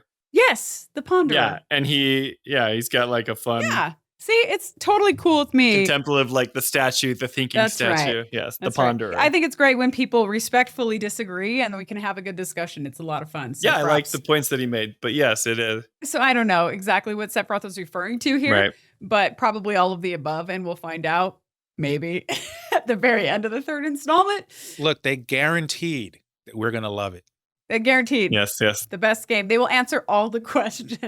I'm going to literally have a list. We should talk about that quote every episode. Every episode. Yeah. I'm literally going to have a list. It's probably going to be pages long of questions, and I'm going to cross them out as they answer them. And if there are any left, Yeah, I mean, this is going to go one of two ways at this point, right? It's either going to flop and everybody's going to walk away from this thing upset, or it's literally going to be like, they're going to be like, okay, guys, time to hang the hats up because we've peaked and we can do no more. There is ground between those two because it could also just be mediocre, right? Which, I mean, yeah. you know, which is possible as well. And I don't want that. I want the game to succeed. So, Yeah. you know, we'll see. We're on board for the ride. Yeah, because we need a 6 remake. So the game has to succeed to fund the studio. A 6 remake would be awesome. In fact, they just did a special event in Ever Crisis for Final Fantasy VI, and they actually had like a full rendered out Kefka that you fought. Oh. Oh, wow. Cool. And I thought of Ernest because it was actually really cool. I'm like, this Yeah. is awesome. Like, anyway, it was cool. It kind of gave me a hint as to what they might make him look like if they were to design him. I don't know. We'll see. But okay, so at this point, Cloud has a static freak out. Sephiroth tells him to go have fun. And it's Aerith who grabs Cloud's hand and snaps him out of it. And again, the party determines, because remember, Cloud is just sick. Probably the Mako really got to him. Yeah, who helps him out? Was Tifa there helping him out? Oh, no. Spencer's so pro Aerith, like Tifa can do nothing right. No, she's all right. I actually like them both, but I lean Aerith as well. You know, it's funny that you bring that up because I obviously see all the conversations happening, you know, in the comments of the YouTube channel. But what really struck me was especially with this chapter, was I was looking at the animations for both characters. And maybe it's just me and my like untrained eye, but it seemed like the Tifa animators just put so much less effort into her overall animation and art than Aerith's. And again, it could just be me. It's probably you. I'm just kidding. Probably me. Yeah. Well, I don't know. I think Tifa is kind of like that reserved. She's not as animated of a character. All right. Hang on.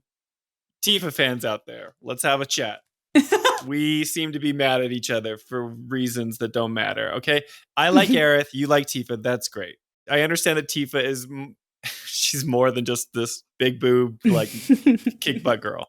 My whole point with Tifa is, yes, she does have an interesting backstory. She is more stoic. She's more reserved. So maybe the animation is reflecting those sort of things where she's not necessarily as bubbly and as animated, literally, as Aerith is. Yeah. So you're probably seeing this kind of come through in the animation, but I think it's intentional. I don't think that they're not putting as much effort as they do with Aerith. I would guess that as well. But to you Tifa people out there, I understand that she plays a huge role in part 3. I'm not saying that that's not true. I'm just saying Rebirth is Aerith's game. It's Aerith's story. Well, once we get to the relationship, like date stuff, I have things to say there as well.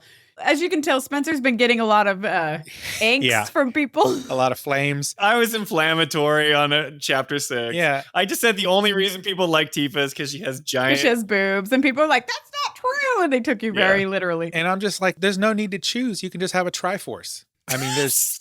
No. Like from Zelda, right? We are not polygamists. This is not a thing. No, not that. I mean, like, that's not what I meant, but maybe it sounded like that. It did sound like that. That was a bad idea. Don't they do something like that in the latest Xenoblade? No, don't even talk to me about that. I love Xenoblade, and the whole Pyra/Mythra Mio stuff makes me want to die. I mean, Xenoblade is excellent. But the storytelling with the romance stuff needs to be sunk to the bottom of the ocean. It would be interesting to see like a Xenoblade Final Fantasy crossover. Well, not to get too nerdy about it, but Tetsuya Takahashi, he wrote the script and proposed Xenogears to be the Final Fantasy VII. They went with the different script, and that's the Final Fantasy VII that we know today. But Takahashi was trying to pitch Xenogears, which is also a PlayStation 1 game, as the Final Fantasy VII. He later went on to found his own studio, and then Bandai Namco had the rights to their PlayStation 2 games, and then Nintendo purchased Monolith Soft, and now they own the majority of the company. So, well, there you have it. Anyway, very interesting that in another timeline, we wouldn't even be talking about Final Fantasy VII. We could be talking about Faye from Xenogears and all that crazy stuff. So. Well, we know that multiple timelines are absolutely possible, so. You didn't even wipe her face, for goodness sake. Back in Rebirth, so at this point, Barret convinces Cloud to go to a hotel and book a room so that Cloud can rest because he just had this static freak out. Come on, man. I know this ain't your scene. Why don't you and me go book us some rooms? Fine. And then Yuffie and the others, like the girls in red, all run off to play, right? So now Barret and Cloud then get to go looking for a hotel, and they end up in Ghost Square, home to the Haunted Hotel, which I'm not gonna lie, I love the Haunted Hotel. It rules. It's so good. I loved it and hated it at the same time. It was, You what? It was so good. What didn't you not like about it, Ernest? What did you hate? Oh, God, the Tonberries. Oh, yeah, sure. Okay. Hey, but you're one to talk. You've got like a statue hovering over you. I have a little Tonberry lamp. Yeah. You love the Tonberries. Yeah, that's like a love to hate. But it is fun. I loved it and hated it, but one of the things I loved was this part where Barret like kind of loses it when they first get there. It was awesome. Yeah, so they're walking through this cemetery. There's like a cemetery out in the hotel, and Barret sees like a ghost disappear and reappear like right in his face. Whoa! And he just like tries to hit it out of the way, and then like this part makes me laugh. Like a mummified hand reaches up, Yep. and Barret's freaking out. He kicks it over like he like with his giant boot. The hand, he stomps it into the ground with his huge foot. And then he kicks over a headstone, so he's just like freaking out here, which is hilarious. He's on a rampage in a cemetery. Yeah. Well, talking about the Disneyland parallels, can you imagine some disgruntled guest being like, "What the heck?" Like knocking over animatronics and stuff. Right. Well, like there's a cemetery out front in front of the haunted mansion. Yeah. And if like some big guy just starts like, like it's so Destroying funny. all the decorations. Yeah. But like when he knocks the headstone over, then it causes like this fat Moogle to appear. And this is when we first hear like this. But before even that, it's a little diatribe he goes into where he's like so angry and he's like, about the Mako. This is all created by Mako. Is this why we're doing all this? Can you believe this shit? This is what the planet's dying for? This is why we're bleeding her dry? All of it, Mako! Siphoned straight from the life stream. From her veins! And Cloud just looks at him and he's like, tells him like, get a grip or Yeah, calm down or calm something. down. Sure, kind of like it's very reminiscent to that Yeah. first time they're doing the original bombing the reactor for the first Yeah. one, Oh, right? yeah. He's like, "Oh, can you hear the planet crying out?" You gonna stand there and pretend you can't hear the planet crying out in pain? I know you can! You really hear that? Damn straight I do! Get help. But and then Cloud's just like, "Get a grip, man. Calm down." But to make it on a serious note, he just came from Corel and he's reliving all that trauma Right. from him trusting in the Mako, with the reactor blew up and shattered his whole world. Yeah. And then he gets to go to the haunted hotel, right? And he gets to see this is what it was all for, Mako to power this like frivolous stuff when like my whole town is destroyed. Right. By the way, there's a correlation here. For many years now, there have been a significant number of people who have complained about the Hoover Dam and the fact that that river was dammed for electricity generation, specifically to power Las Vegas, right? And they have the same opinion of like, this entire thing shouldn't even exist in a desert, and it draws all this electricity, and it's caused us to dam a river. Right. So it's a very similar concept, just not with Mako. It's like with the river, the dam, and Vegas. Yeah. It's interesting. At some point, they talk about how none of this would exist without Mako. Mako, when it's gone, so's this. Where'd that come from? Paraphrasing you. Well, you're not wrong. Yeah, and Vegas wouldn't exist if it wasn't for the Hoover Dam. But I find that to be an interesting idea because there's no alternative energy source for the gold saucer. It's just Mako. I'm guessing at that scale, yeah. Okay. Because if you think about it, Mako is like an analog in the real world to nuclear power. Gotcha. Well, Barret is definitely not happy happy. about it. And Not he's happy. knocking everything over. Yeah. But that's when we hear a Scottish accent. What do we have here? A man with a rain cloud over his head. So how about a reading to clear those somber skies? Whether it be dark or bright, I'll read your future right. Just didn't go shooting the messenger, eh? He then actually calls out the fat Moogle as being a toy. And he actually doesn't see the cat sitting on top of this Moogle. But then the cat introduces itself as Cait Sith, Cait Sith, fortune teller extraordinaire. who we had seen during the dance number at the park entrance. And we also saw back in Remake. Do you remember this moment when the plate was falling and it was like all serious? Yes, everyone remembers this moment. And then we see this like anthropomorphic cat like come out and pound his fist on the ground. Why would this happen? Yeah. Why is there a cat here if you haven't played the original game? You have no idea. Everyone's like, wait a minute. So all the newcomers to Remake, when they do this for the first time, They're like, never played the original, they're remaking it, I'll play it for the first time. And the most tragic thing that happens in Remake, the plate falling on it, and there's just some cat with a crown. Who looks nothing like anybody else at all. It's totally out of the blue. It's awesome. But here, this is like the first time where we actually get to talk to him. So we've seen a little bit of him throughout. Now, I did want to say, does anybody know the origins of Cait Sith? Like the name or the character? The character, like what he was designed after. No. No idea. So this is actually really cool. So, okay, Cait Sith, of course, he was in the original game, right? Yeah. But the character is actually based on a creature from Scottish folklore. Oh. Called Cait Sith. That's why he has a Scottish accent, is because it's from Scottish folklore. So it's not just Japanese craziness. I'm just kidding.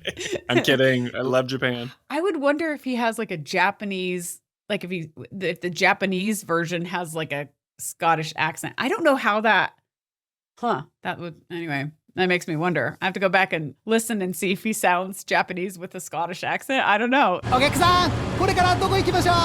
Anyway, so in the Scottish folklore, this Cait Sith character is pronounced Ketshi in Gaelic, right? And I actually knew about this pronunciation before Rebirth was created because online... Oh yeah, this is a whole debate. Yeah, there was a whole debate. A lot of people saying it's Ketshi and a lot of people saying it's Cait Sith. Like, everybody's going back and forth on how you say his name because obviously in the original 7 game, nobody knew how to actually pronounce it because we just saw it in text. We didn't actually hear it. We never really heard his name spoken, right? And people were curious, was Rebirth going to try to use like the original pronunciation from this Gaelic like pronunciation or the English phonetic pronunciation when we finally get to hear his name spoken out loud decades after the original game? And it turns out they went with the English phonetic. Cait Sith. Which is probably the right move, honestly. Like, if you're going to spell it Cait Sith and call it Ketshi, you're going to confuse, like, everyone who speaks English. Now, I would disagree with that because, number one, in Final Fantasy XI, this is for those who played 11, they know this. They purposely spelled names of things weirdly to make them not hard to pronounce, but, like, if you suffer from dyslexia, you'd pronounce it wrong all the time. So they could have done that. But also, I think this is one of those areas where Disney actually would have pronounced it the Gaelic way rather than... No way. I think so. No way. As a former Disney spokesperson, I call foul. Like, because I think the modern Disney would have tried to bring like as much of the original origin in as they could. Oh, I see. Like you're talking about trying to stay culturally accurate. Yeah, as close as they could. Kind of like the disclaimer on Disney Plus when they're like, these were insensitive, like when it's like the Jungle Book or... Don't get me started. Like I said, it's a different company than 10 years ago when I was there. Yeah, it's completely different. So I think they would have tried to... Maybe. I don't know if they would have changed the spelling. Maybe so, but they probably would have spelled it Ketshi. They might have, yeah. Like they would have spelled it Ketshee. So, okay, in that regard, I could say like, yeah, they probably try to stay as culturally appropriate. But it was still a great character, like whether it's Cait Sith or the other one, the character is amazing. The character's a lot of fun. Yeah, so they decided to go phonetically, right, with the Cait Sith. Again, I think it was the right move to say it like it's spelled, because if they were going to go the other way, then they would have had to respell it, which they do all the time. I mean, do you remember Aerith's name? Like in Original 7, do you remember Aerith's name? It wasn't Aerith. Yeah, it's Aeris. It was Aeris, or Ares, or something like Ares, that. yeah. Yeah, and then also, there's other characters too, like Esther, who we meet later in this chapter. She spells her name different now than she did in Original 7. So they're changing spellings, but it's just, I think it's interesting. I think Cait Sith's character origins are interesting because, so in the Gaelic tradition, Cait Sith is a supernatural kind of ghost-like black cat with a white spot on his chest, about the size of a dog. They say he's bigger than a cat, right? So like Sylvester. Yeah, sure. Like Sylvester. Yeah, Sylvester's that way with like a big red nose or whatever, right? But also like Final Fantasy's Cait Sith, right? They made him a black cat with a white spot on purpose because it's based off of this. And then he's also said to have the ability to steal souls, like souls of the dead, before the gods claim them. So that's not quite like Final Fantasy, but you see how he's introduced in a cemetery? Yeah, that's cool. It feels out of place if you don't know that. right? Because you're like, why is he associated with this haunted place? Because he's not like a haunted type spooky character. He's like a goofy Scottish character. It's because of that. It's the origin story, right? It was part of the Gaelic festival that eventually evolved, I guess, into their version of Halloween. And people would leave milk out for this Cait Sith legend so that it would give them his blessing and move on. That's pretty cool. Rather than give them its curse, which is interesting. Interesting, yeah. Yeah, so it's always interesting to see where Final Fantasy elements come from because as we know, and Ernest and I have talked about this quite a few times, they're often borrowed from mythologies and legends, but this one in particular is just unfamiliar. And just pop culture in general. Pop culture as well, right? Yeah. Just like the opening dance number. All right, everyone, let's get this party started. I don't know where the Fat Moogle comes in. I guess that was totally just added to it. It has nothing to do with the folklore. Oh, that's their, I was like, that's their own spin on it, yeah. Yeah. And the Fat Moogle is actually a toy. It's some kind of toy? Yeah, he's like, it's very lifelike. Right. But it's a toy. It's a toy, all right. Pretty lifelike, though. So going back to the scene, like Barret is not amused by Cait Sith's introduction, and he ends up ditching the cemetery for the hotel as quickly as he can. He's just like out of there. Right. And then when they take control of Cloud again, you can talk to Cait Sith, who seems surprised that someone didn't find him likable. Strange. Most folks like me. Because I know that, Ernest, you said when you played Original 7, you loved Cait Sith. Apparently, Cait Sith was super popular. Like, lots of people loved Cait Sith. There were few people who were like, ew, the cat.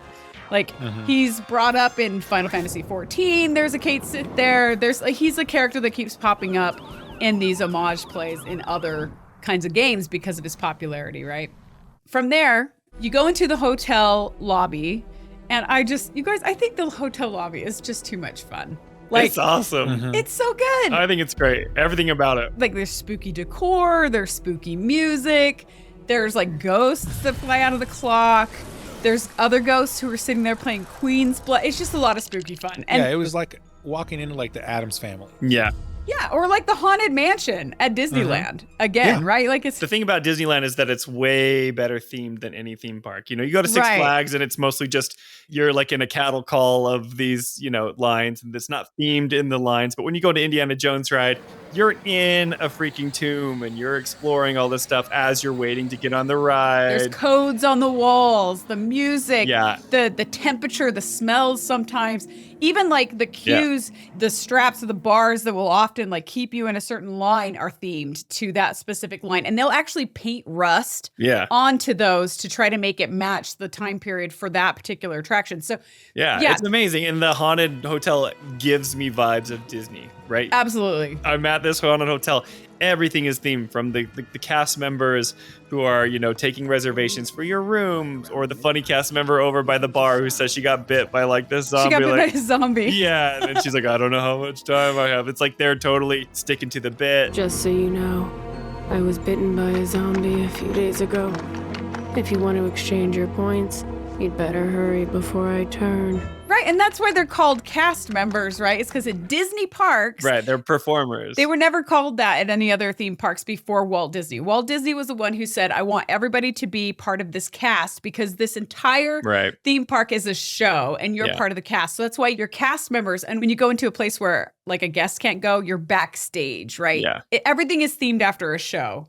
And it feels that way here. But it totally works. It totally works. And you talk about like the girl who says that she got bit by a zombie or whatever. She's a cast member like performing or whatever. I saw that all the time at my time with Disney. Like if you go to the Twilight Zone Tower of Terror, which has changed, it's now... Still my biggest regret. Guardians of the Galaxy is cool, but Tower of Terror was the best. I know. I miss Tower of Terror. I'm traditional that way as well. They'd lean up really close to it when the elevator doors would open. They'd just be standing there staring at you. Yeah. I loved that. And the cast members would act, right? They would, and that was totally by their own fruition. That was what they wanted to do to be a part of the show because show is so valued. But it totally, I agree with you that it feels very Disney Parks-esque when you walk into this hotel lobby. Although Barret does not agree. Yeah, he doesn't like it. And I thought the outside was tacky. Seems classy now. He does not like it, Al. But like, even if you listen to the hotel NPCs, you hear, and I don't know if Ernest heard this because I know Ernest it has a relationship with Tonberries, but if you listen to the NPCs talk, you hear a lot about like a Tonberry robot that delivers room service directly to your door, but it also like stalks the halls seeking revenge. Yeah. Oh, yeah. So a friend told me this story. One evening, right around midnight, he hears a sound outside his room. So he gets up, goes over to the door and looks through the peephole. Sees an old Tonberry robot, battered little thing with a huge knife dripping blood as he shuffles down the hallway, real slow, till he's out of sight. Come on, man. Oh, it's true. Was looking for the jerk who smashed it up. Night after night, that Tonberry stalks the hotel halls, seeking revenge. And if it crosses paths with ill-mannered guests, that remind it of the one who did it wrong, stab right through their heart. A robot with a grudge. Scary stuff. Or like the couple that's like talking about the rooms they got. She's like, Yeah. finally got into the Marlboro room. The Marlboro room or the Mandragora room, Yeah, right? which is awesome Yeah. because those are enemies in Final Fantasy. And they're probably themed. You can just imagine it. You won't believe this, but I finally got the Marlboro room. I've heard it's to die for. I can't wait to spend an entire night surrounded by Marlboro everything. Now that's the stuff of dreams. I'm in the Mandragora room myself. There's no better way to start your day at the Gold Saucer than to be woken by the sound of screams. I love it. But now that I've managed to book the Marlboro suite, which should I try next? Decisions. I'd like to stay in the Behemoth. But alas, that one's reserved for families only. It makes me feel like you're there. You're doing Yes. this, because Final Fantasy does a really good job of world building. And because they have their Tonberry mascots and their Chocobo mascots and their Moogle mascots, they have enough lore and history of world building over the series of these games that when you're there in the haunted hotel, they have enough to pull from. It's like the Marlboro room, like the Tonberry, like creeping the halls. You're just living and breathing Final Fantasy, and it feels so cool. I agree. And every player has a memory of being one shot by one of those things. Yeah. And the winner. The Tonberries especially, and I remember the Mandragoras were really scary in 11. We talked about those. Oh, yeah. These are all notorious villains from Final Fantasy. It's all good. It's all good stuff. Yeah, it's great. And they It's put it so all in great. here Yeah. because they're like, this will haunt our Final Fantasy, like, dedicated players. Every player of this franchise. Yeah, which is really clever and great, right? Yeah. So then we ring the front desk and no one appears. Tacky and understaffed. Great. So he's just like pissed. But then like this upside down mummy clerk, like front desk clerk, falls like a discarded puppet from the ceiling, and it causes Barret to pull out his gun arm and like point it at this guy. Welcome, gentle sirs. What in the hell was that?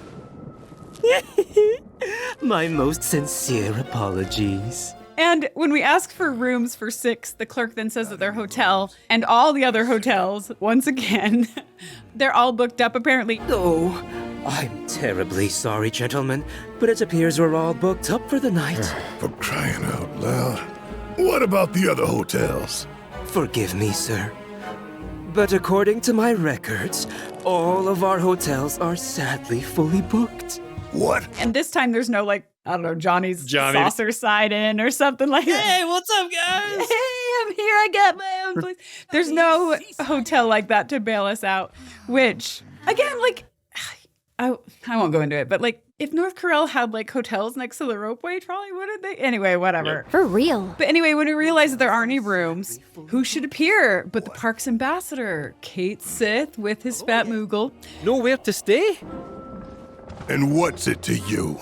Now then, did you want one suite or two? He offers to give us a couple of suites and cover the bill. You trying to scam us? I wouldn't dream of such a thing. And to prove it, I'll foot the entire bill myself. Sure you will. Which seems kind of weird right now, especially if you haven't played the original and you don't know what's going on. You're like, why is this random? Like, why? He's very schmoozy. Like, yeah, it's like, what's the catch here? It does feel mysterious. It makes sense later in the story, especially probably in the 3rd installment. I'm sure it sticks to the same story as the original game, which it probably will. I won't give away the details, but Cait Sith is interested in making sure that we're taken care of, so. You there, dangly man. Would you mind checking one more time?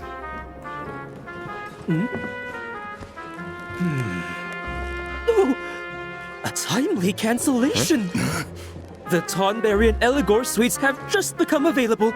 Shall I book them for you? So we booked the rooms. What a fortunate cancellation. Or... I think it does say that. Yeah. We have the Tonberry. What was the other one? I don't know. The girls stay. We stay in the Tonberry suite, but the girls stay in another one. The Tonberry and Eligor suites have just become available. We booked the rooms. We head up the steps to the elevator, but then we're once again intercepted by Cait Sith, who this time, because he's like really anxious for us to like him or something, he offers to tell our fortune. The offer still stands.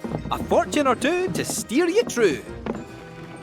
Yeah, Cloud is like uninterested, but then as soon as like, you can answer any question? You can answer any question? Then he kind of starts to take him seriously. It's like a little bit of a like, okay. Like Cloud is open to any help to getting his goal, right? So he's like, well, let's see what happens. Which I like because his question is pretty serious. Right. He asks if he can find Sephiroth. We're looking for Sephiroth. Think you can find him? These black robe guys are not doing a good job. Can we do it some other way? Right. All right. Hold on to your underpants. So then Cait Sith does like a little dance. This paper comes out of the Moogle's mouth, which I guess is how the fortune is given.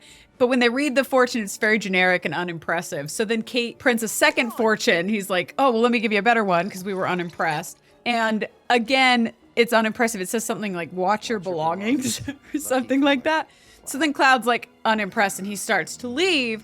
And then Cait Sith quickly, trying to get Cloud to take him seriously, he tries a third time, gives the fortune to Cloud, and Cloud, this time he studies it. Like he stares at it for a long moment. And then Cait Sith's like, is something wrong? Anything the matter? And then Barret grabs the fortune from Cloud, and Barret's the one who actually reads it out loud. And it says, seek and you are sure to find, but alas, you shall forever lose what you cherish most.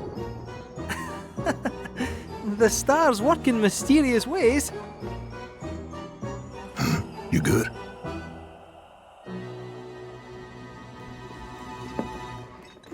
Yeah, it's just what I cherish most.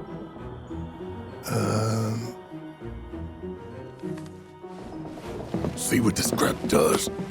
My apologies, sir. It's this whole interesting fortune scene, but it's also very ominous here, right? Because to me, it's hinting that Aerith is what he cherishes most right now, or Tifa, or his friends. Hold on. Some people would think it's Tifa. But it's people. It's the people in his party It's Aerith. who he cherishes most. It's the Buster Sword. It's Aerith. It's the Buster Sword. Nice, yeah. Do you have all the actual quotes of every fortune? I can pull them up. Because I think that if you read into each of them, I think that they are foreshadowing things that are happening. I read them and didn't think so. But I think they're giving clues. Don't they say something about black? Something your favorite color is black? I don't remember that. They do. And it's like referencing the black materia. The quote is, I'm watching the video. Hold on to your underpants. Meow, meow, meow, meow, meow. Meow, meow. Does he say meow, underpants? Meow. Yeah. Here it comes. Things are looking up, so throw caution to the wind. Put your trust in others, and a last-minute twist may pleasantly surprise you. You're right. That is kind of significant. That seems like the developers are toying with us. I think this is them kind of toying with us because what do we expect to happen at the end, right? We don't know. I wonder if all of his fortunes in this game, if they're all... I think these are more important than we think. Because in the original, I'll tell you more about the original in a few minutes, but in the original, it seems like the first two are completely discardable. Sure. But in this one, that one right there could still be very accurate. Yeah, and that's the way that Cait Sith plays it off in the Rebirth game. He is just kind of like, oh, sorry, that one wasn't great, so that's why they keep trying. Okay. Right. But yeah, put your faith in others. Put your trust in others. Cloud is very reserved and standoffish. The very beginning of Remake, I'm a merc for hire. I want my gil. So I think this is important because then at the end of this chapter, we'll get to it, but he has a really touching scene with Barret that we'll talk about. Oh, I love that. And Cloud is learning to trust his party. I mean, he's still having issues with Sephiroth and what's going on in his mind. Because he's used to being the lone wolf. Yes. Right? Yeah. Like he does things on his own. These could be premonitions. I agree. As opposed to fortunes. No, right? totally. Well, that's what they're going with. I think the developers, to Spencer's point, now that I pay more attention, yeah, we're meant to take probably all three of these seriously. I think so. It's kind of indicating that when we get to the end, like the end of the third installment, it's not going to be a simple 1v1 fight. It's going to be one of those where, like, in 16, it was brothers. And in 15, it was the friendship. It's your party. It's that whole concept of Cloud alone is obviously incredibly powerful, but Cloud with his friends supporting him is much more so. Is unbeatable. The power of friendship is what powers all JRPGs. And that's what I was going to say. It's in like every Final Fantasy. The same theme is there with Noctis in Final Fantasy 15. Same thing is there with Lightning in Final Fantasy 13. Final Fantasy 14, where we play the lead, it's all about the party and the friendships, like helping you, like don't go it alone. You know what I mean? Even if you're like the chosen one. Well, it's very thematic. I mean, they're literally doing this in like the unexpected journey, right? Right. So at the end of Remake, they're telling you there may be a twist. There may be something different. Exactly. They're hinting. I'm so glad you had me pull that up. Okay, well, let's listen to the second one. Yeah. This is our live reaction to the quote. Live reaction, yes. We're not paying attention to this. So Cloud's like, what does this have to do with Sephiroth? Yep. He's like, give me another chance. I'll get it this time. He snaps his finger. Another fortune comes out. Watch your belongings. Lucky color. Black? Lucky color black. Oh my god. Yeah, these are big things. I didn't even realize. Okay. And it's not just nonsense. Oh my gosh, because the black materia and like gets stolen and all. Oh my god. Well, I can't. Yeah. There are things. That's totally a forecast for the future. Right. I mean, like if you played the original game, you know about the black and the white materia. Yeah. There's this stuff, but we won't go into it because we haven't gotten there. Right. But yeah, and it's like, hold on to your belongings. Hold on to your belongings. And it's ironic, though, who it's coming from. Yeah. We'll get there. Yep. But like, hold on to your belongings and guess who's reading the fortune too? Okay. Yep. That went way over. I just disregarded it because I played the original game. Don't disregard this stuff. I'm like, this is important. In the original game, I'm pretty sure it wasn't supposed to be anything special, but here it is. Right. Good job, Spence. But okay, this could be good or bad because this is the writers setting up little nuggets of, mystery boxes. If they come back to this and actually, if they pay it off, then it'll be good. Jolie, do you remember, or Spencer, do you remember the synergy mechanic that's in this current game we're playing? That didn't exist in original 7, right? No. Synergy wasn't even in Remake. No, Synergy's a new battle mechanic for Rebirth. So I'm wondering if that synergy mechanic ends up evolving into Endgame, right? So like you end up in a massive battle where the synergy mechanic takes center stage because it's the friendship and it's the linking of everybody. I think there's something to that. And I think there's going to be... We finished the game and you haven't. So we can't say.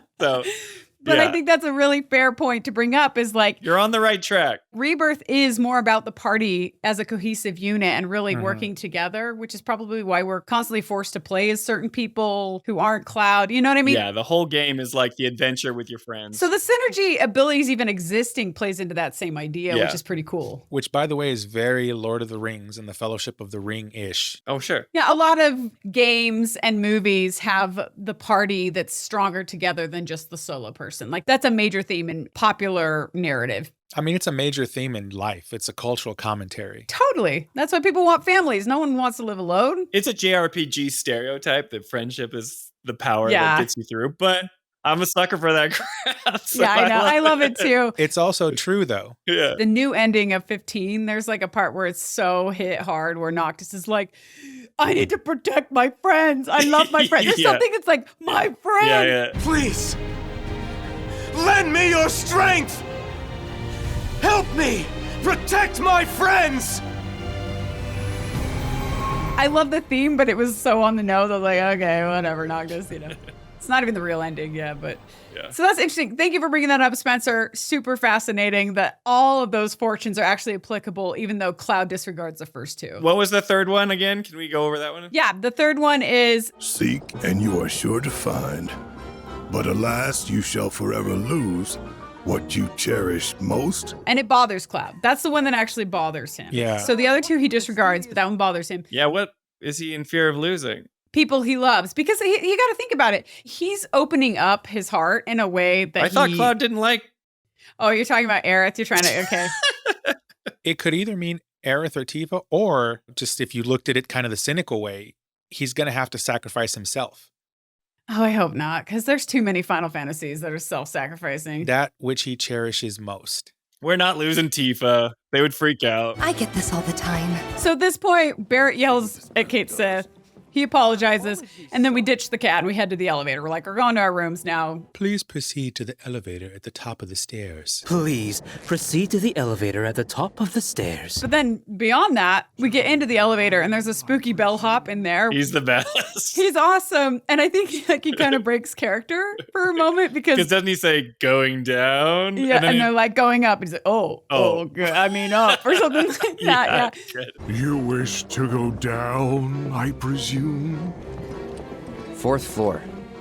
Oh, of course. It's great because this is a blatant nod to Twilight Zone Tower of Terror cast members at Disneyland because they have the elevator like bellhops who say like these exact kind of lines, you know, which I think is great. Great. Put that in there. Love it. And Tower of Terror actually is in Tokyo as well. It's still there. That's very Butler from the Addams Family. You rang. Yeah, they're all dressed up in those like tuxedos. And then there are other elements of the Haunted Hotel that could also be influenced by like the Haunted Mansion, which, by the way, Haunted Mansion is also in Tokyo Disneyland. So that's another one that's in both the United States and in Tokyo. But there's like the haunted paintings, the decor on the walls, the like, wallpaper kind of stuff, right? The lobby, the cemetery outside. I mean, I have to point it out because it's definitely a thing. I mean, even the hanging front desk clerk could be influenced by the hanging woman in the first scene of the Haunted Mansion. There's always my way.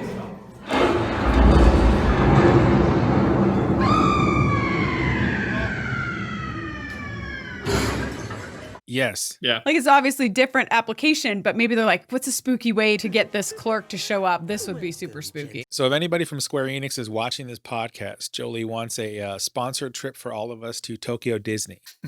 I have a lifetime pass to Disney parks except for Tokyo because of the OLC. So it's like, can't really get in there. But if they want to cover the flight and the Tokyo, I've always wanted to go to Tokyo Disney Sea. It sounds amazing. Oh, yeah. So yes, Ernest is correct. I would like those things from someone, please. Wish they'd all go on vacation. Okay, so then as we ride the elevator up to the 4th floor, that's when the camera cuts back to the front desk where who should arrive to check into the hotel but Director Krennic. Oh, sorry. Wrong movie. Troublesome as ever. So Palmer, Colonel Mustard, right? Rude and Elena. Yeah. And when they ring the bell and the clerk drops from the ceiling, Rude, this is good too. Rude is unfazed. There's a lot of good character moments. Yeah, there are. So Rude, who's always like stoic, stone face, never changes his expression. The consummate professional. He is completely unfazed by this like person who drops out of the ceiling. But Elena screams so loud that she literally almost hyperventilates.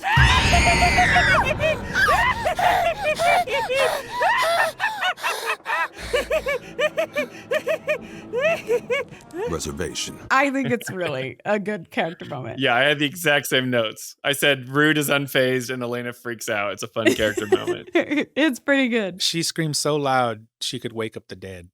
Oh, dad joke, you guys. Oh, man, watch out. All right, we're done. Watch out. There it is. That's our opening clip for the episode right there. We want people to watch the episode. There you go. See, this is what happens when you have like older podcast hosts. Parents, yeah. You get dad jokes and you will like them, dang it. Oh, they're nonstop around here, let me tell you. You never disappoint, Ernest, on the dad joke. The hell was that? So Elena freaks out, hyperventilates, and when they check the room reservation for Palmer, who is the director of space and aeronautics, specifically for Shinra, right? The clerk gets really nervous and explains that those reservations were canceled. It says here you canceled those rooms? What? No, we didn't. I wonder how that happened. And Palmer tries to throw his title around because that's the kind of guy he is. Tell him who I am. I did. And when that doesn't work, Palmer seems unfazed. He actually, I thought he would like throw a tantrum and like demand stuff, but instead he's like, I'll just find some alcohol to drink or something. He goes walking off. Well, no point dwelling on it. Now, where can a man get a drink around here? Yoo-hoo, waitress. This was so awesome. The fact that like he was just unfazed and like still didn't care. Like a true alcoholic is like, where's the bar? Like he didn't care about what else was going on. Later on in the chapter, you see him enjoying other sorts of treats and Yes. Also, this made me think about something for a second, which was Palmer was clearly a director at Shinra, right? So these reservations had been made Forever ago. Who knows how long ago. And he carries a very, high position within the company. So it would seem that the average person wouldn't be able to cancel these, or that Shinra could just override anything they wanted to. So obviously we saw when Cait Sith canceled the reservations, he pulled up like this little fancy hologram, fancy screen and like did it, whatever. And it's like, okay, so Cait Sith has the ability to plug directly into the back-end computer system of ostensibly this hotel. It's because he's the mascot. And we all know that who actually runs Disneyland is Mickey Mouse, and that's Mickey Mouse is doing all of it. Yeah, but it's almost like it's more than that, and I'm stretching it out here. No, I think you're totally on. No. It's like Cait Sith is in cahoots with somebody at Shinra who has Yep. direct back access to all these systems and is making this happen. You're not off. Yeah, you're totally on. This is the kind of act that should, I think, put us onto that trail, right? Yeah, they want us to think this. I think it's very blatant. It's like, To be like, why can you do that? Yeah, and the best part is the director doesn't care. He's just like, where can I get a drink around Sure, here? sure. And then right after that, he's like, yoo-hoo, waitress, like in the haunted hotel. Yeah, he just goes looking for booze. Yeah. But like, the biggest mystery of that is why would someone with that level of access want to be helping our party? Exactly. Right. That's what we're wondering. And remember that several times now, we see like a Shinra employee who obviously has access to systems, who's like overseeing things and like watching things happen and just kind of like, or pulling strings on the background to kind of help this party out without other people knowing about it. Yeah. That's true. We have seen a few moments where they're being watched, but not for nefarious purposes. And we don't know why. And you have to be careful with those kind of people, chiefs of security who have that kind of access to systems. You would know. Coming from our cybersecurity expert here. Always be careful. I'm like, I use MFA. I'm good. So from there, we cut back to Cloud and Barret. They're riding up the elevator with that spooky bellhop, and he wishes us a morbid evening. Yeah. So good. We hope you have yourselves a ghoulish and morbid evening. It's all so fun, you guys. I love it. Let's go! And then we enter our spooky room, and we're startled by the cute Tonberry robot. And Barret looks at it and establishes right up front, this is another toy. Yep. And then he says that he misses Johnny's like flea side in or something. Yeah, I don't know.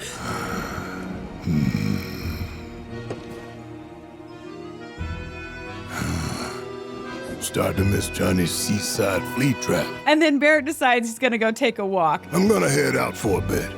Cool. But not for fun, just to take a walk.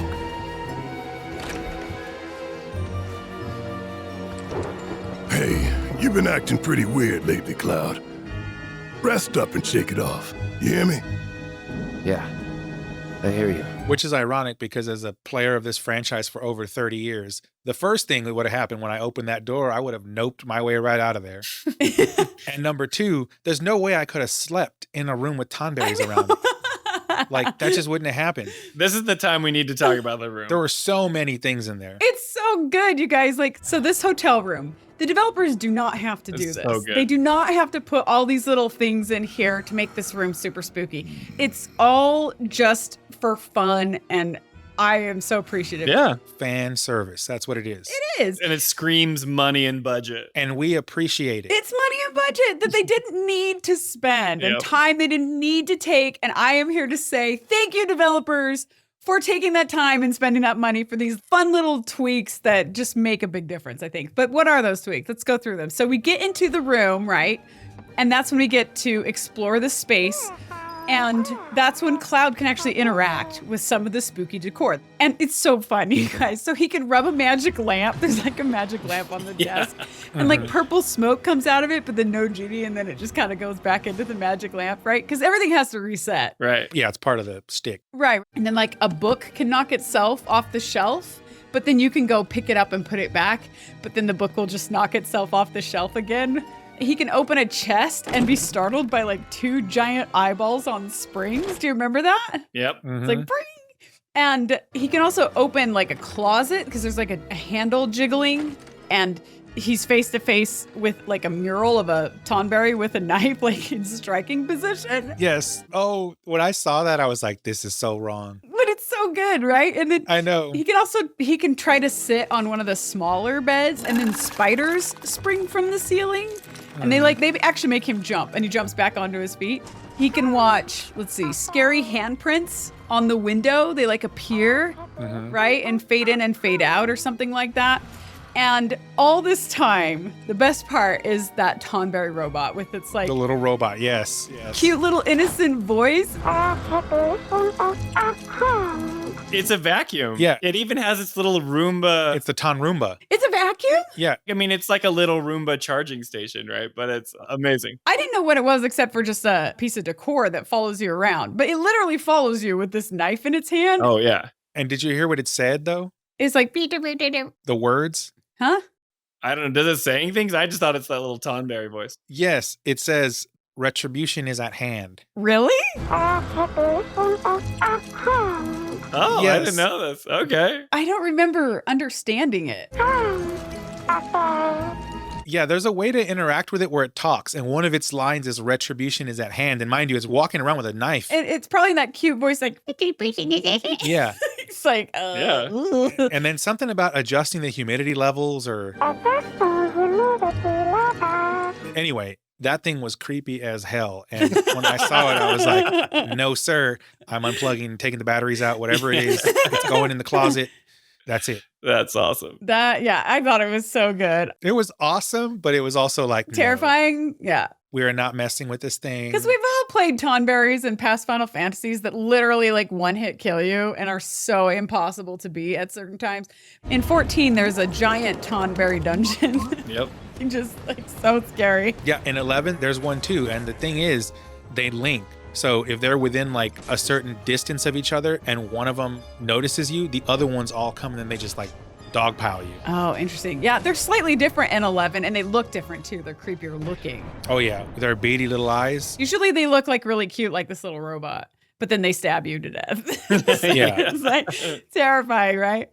Yeah. But I even love the details like down to, remember the NPCs who talk about like the scary Tonberry robot that like roams the halls seeking revenge and stuff? If it crosses paths with ill-mannered guests that remind it of the one who did it wrong, stab right through their heart. Like they put that in there so that it amps up how scary it is when you actually see it in person here in the room, which is great. And it's got a knife in its hand. I'm like, no, I'm not sleeping in this room. But you did though, because you can't do anything story-wise. Well, I had to, yeah. They don't even want you to sleep on some of the beds. No, because the spiders like come out of the Yeah, which is awesome. They have one designated bed in the back that like you're allowed to sleep on as Cloud, right? Yeah. And eventually Cloud does lay down on that bed and he falls asleep. And before we go into what kind of happens after that, I did want to circle back with Final Fantasy Original 7 and let you know kind of how it all compares. So if you go back to like the ropeway trolley, original Final Fantasy VII also has its own cinematic cutscene that introduces us to the glitter of the gold saucer, right? But it's with graphics of the 1990s. Yeah. So not on par with. Not quite the same, you know. But back then, that was like a big deal. Like, I remember watching this cutscene in the 1990s and being like, that was so good. Those graphics were amazing. You know, now I look back and I'm like, oh, okay, maybe not so much. But instead of like projections of summons and chocobos, it basically is just shots of like bright lights on the gold saucer's multi-layered facade. Gotcha. And then there's like a colorful sign that like welcomes us to the gold saucer as the trolley pulls into the station, which I remember being pretty exciting for its time. I don't think it showed any of our characters, maybe at the very beginning looking out, but they stuck with like the background stuff more than anything else because it's probably easier to animate in some ways or something. And then the inside of the gold saucer looks completely different in the original game when compared to Rebirth. There are like very few NPCs walking around, so it feels pretty empty, but that's every location in Original 7 because of technical limitations. I always bring that up, but it's so apparent when I go back and play. I'm like, everything feels so empty, right? Right, yeah. There's also a fat Chocobo costumed character walking around right when we get there. So that's part of original game. Right. But there's no tourist helicopters. There's no grand musical welcome. There's no big dance number. There's no dance number. Can you imagine like the polygons? Where Yuffie changes her outfit in the blink of an eye from like a confetti pop. It's not there. I don't even think Yuffie was in my party at this point. I can't remember. There's no 3D Brawler introduction game that pops up here. So, and instead of like the large open square that we see in Rebirth, that's like attached to various staircases and moving sidewalks and whatever, where you can run around to get where you want to go, There's instead like just this main hub in the original game where you jump into a hole to get to the square you want to go to. Okay. So it's just like this colorful room, and there's these labeled. You just jump down like a hole. Yeah, there's like black holes, hole. like a black hole. They're all labeled. So you jump into the hole, and that takes you to that area, that square. Right. And the squares are actually named the same as Rebirth for the most part, but there are some exceptions. Like in the original game, instead of Skywheel Square, it's called Round Square. Nice. So stupid. Nice. Good. Knock, knock. Yeah. And then when we get off the trolley, we're told that tickets to the Gold Saucer are 3,000 gil. Do you remember this? You had to pay to go to the Gold Saucer Okay. in Original 7, or you could get a lifetime pass for 30,000 gil. Because you know, when you're on the world map, you can go back to this place at certain times of the game. Actually, it's not that far off from Disney nowadays. Like one ticket's like 3,000, 30,000 for a No lifetime comment. pass. Oh, they're so expensive now. The percentage that ticket prices at Disneyland have increased since I started working there, it's like, it blows my mind. I don't know how people can afford it. I really don't. It's crazy, but it's magical and people pay for magic.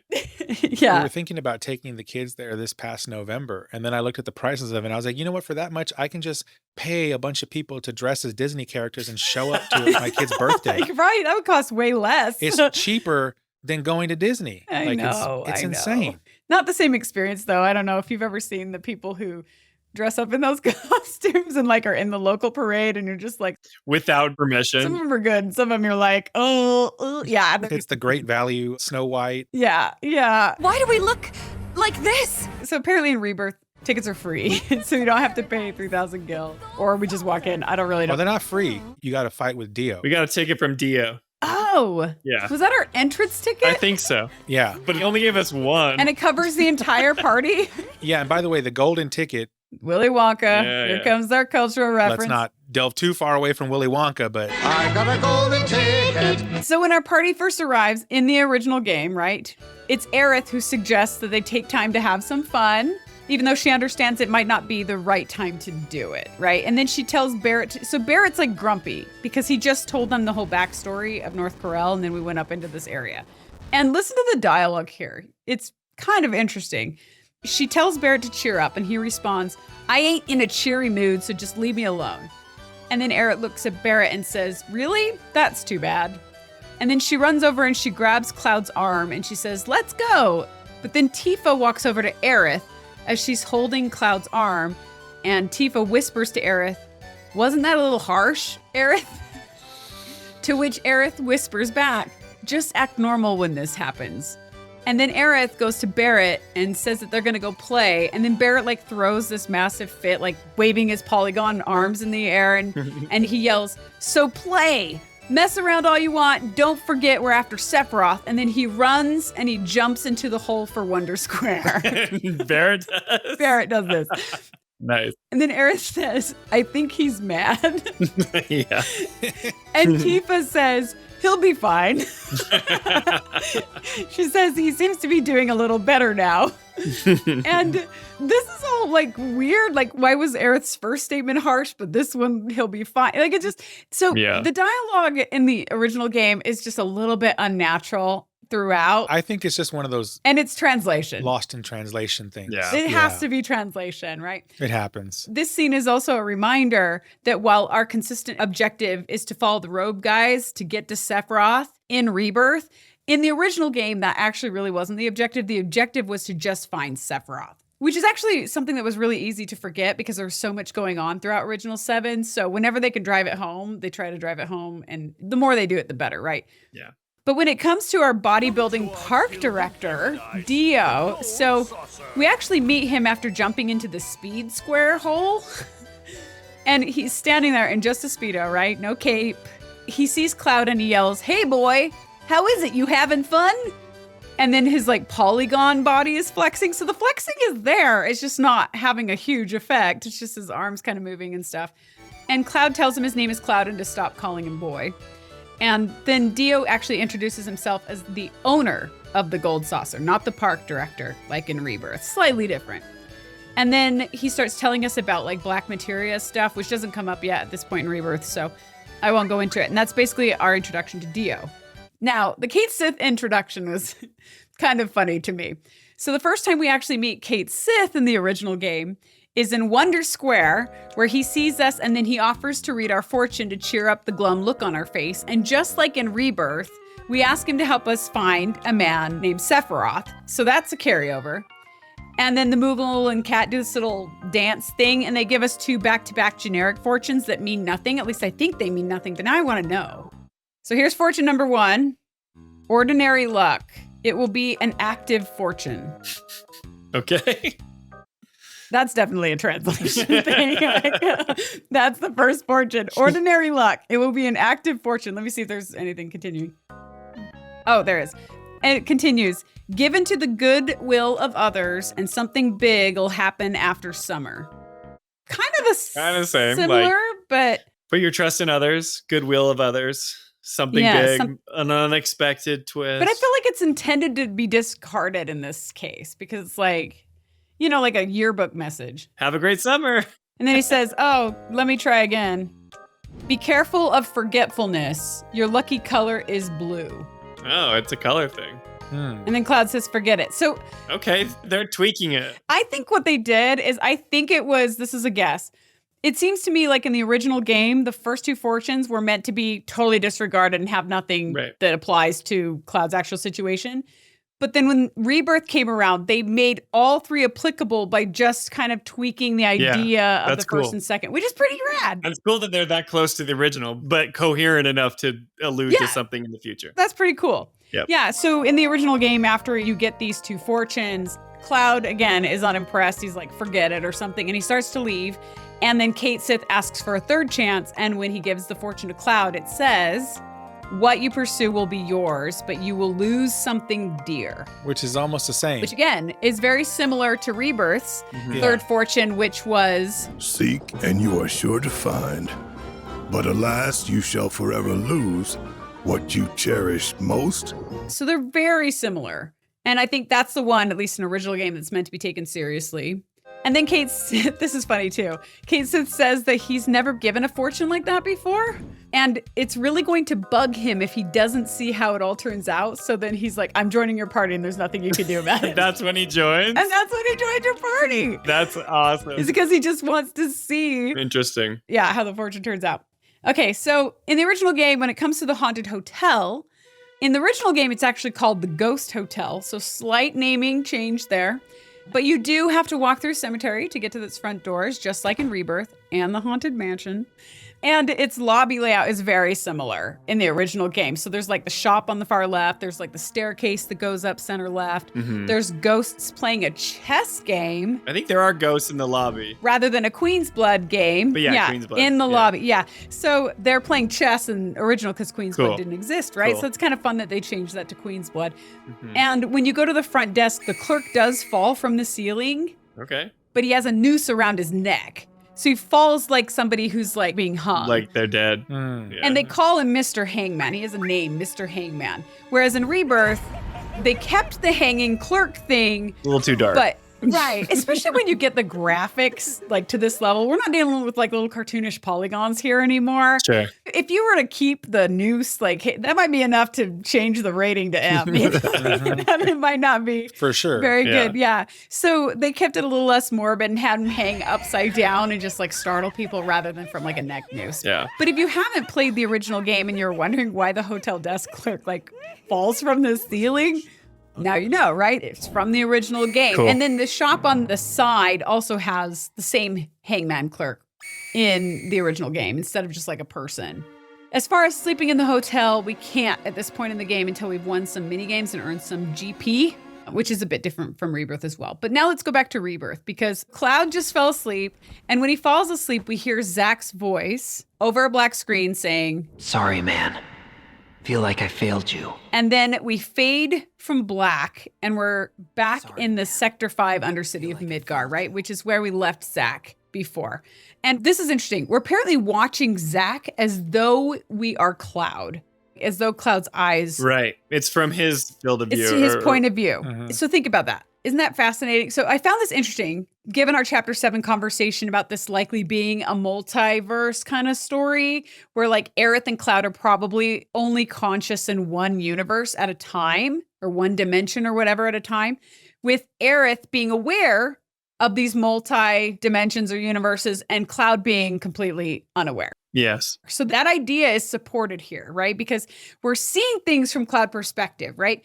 Here we have Cloud who goes to sleep in his timeline only to potentially dream or enter, it seems, Zack's timeline in some kind of subconscious state, which is super interesting. Yeah. Right? So maybe like when he's asleep, he can kind of be in two worlds sort of at once instead of like wholly in one. I don't know.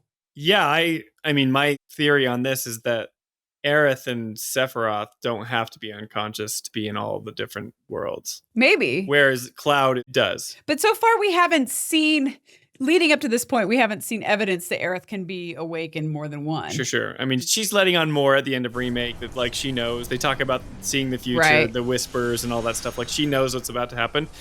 And then Aerith does hint at it in chapter 7 when she's like, oh, she's going to kill me because I'm doing this, right? Yeah, so I think she's going to kill me for this. Like, because she's probably the architect. I wonder how my mom's doing back there.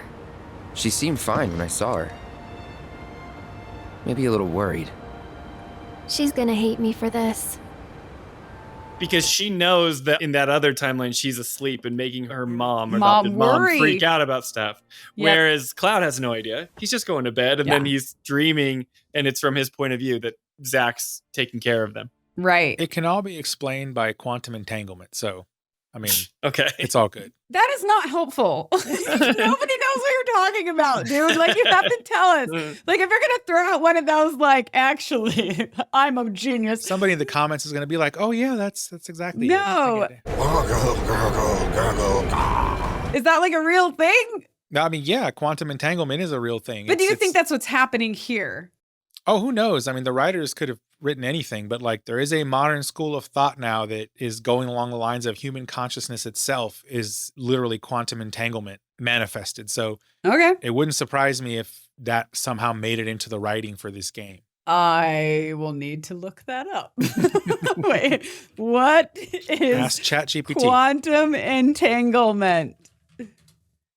Oh, there's a book called Quantum Entanglement for Dummies. Quantum entanglement is when two particles link together in a certain way, no matter how far apart they are in space. All right, let's move on from that. No, but that's like, okay. It's like blows my mind. If they're separate in space, but they're linked together, this is the way that the multiverse thing could be cool. If they're all affected in each timeline, right? So right. If Cloud is only conscious in one at one time or something happens, it's like if one decision in one timeline affects all the others rather than it just having no consequences in like an infinite number of timelines. That would be annoying. Right. It's like Tony Stark is alive in one of these other timelines, but he like stops at an Endgame. It's like, okay, whatever. Or yeah. But like if something happens and the consequences are felt and it's rippled throughout all of them, then that's cool to me. I agree with that. The thing is like, my concern with a theory like quantum entanglement is that the developers, whatever path they decide to go down, they have to explain it in a clear enough manner for a wide range of people who are their audience. And if they're going to pick a subject that's like super out there, you know, or like a path, a narrative path that's really confusing, that's really high risk that they're not going to be able to explain it well enough for the average audience member. So like, if they could, and it worked well, and to your point, Spencer, if the stakes were still able to stay high because it affects everybody on every timeline, but there's only like one person, like each character is only alive for real in one place. You know what I mean? That would be cool. But again, I worry. It's about execution and delivery to the mass audience. I don't know if it can be done if they go in that direction. But anyway, so let's get back to this. So Cloud, we're seeing this scene, at least the beginning of it, from his perspective. He just went to sleep. So it's almost like in dream state, he can kind of visit this other timeline or something. He doesn't wake up in Zack's dimension, but it's like he's partially there because he seems to be kind of dreaming about it, the way that they're setting up the shots, right? And again, we see the beginning of this part from his physical point of view to the point where we even see the camera like moving slightly up and down. And I think it's Cloud's breathing motion. So they're really trying to play like this is Cloud actually watching this, right? So we're thinking maybe it's a dream thing. Anyway, so here with Zack, and by the way, every time you go to Zack's timeline, there is the most beautiful music that accompanies it. I think it's called A Portentous Sky. It's so good. Yeah, it's so pretty. Yeah, it's like his dimension just has really good music.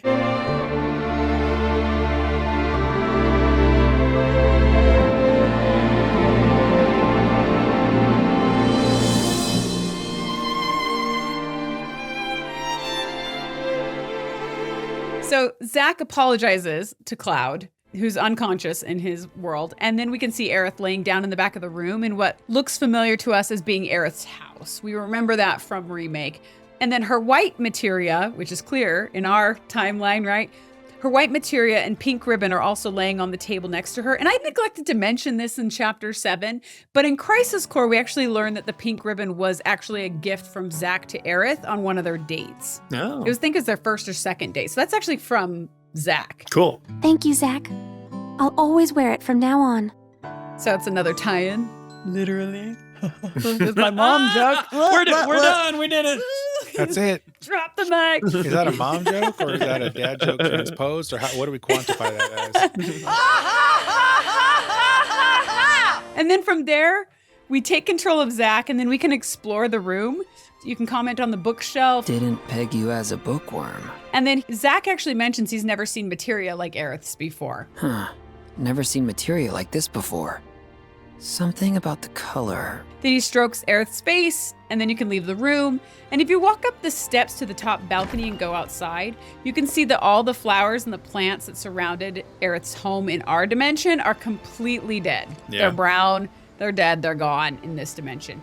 And then if you go back downstairs to the room that Zack started in, since the camera's no longer Cloud's point of view because we left the room and Cloud's not following us, right? Mm-hmm. We can actually see for sure that it is Cloud who's hunched there in a wheelchair unconscious. So that camera perspective is confirmed to have been him at the beginning.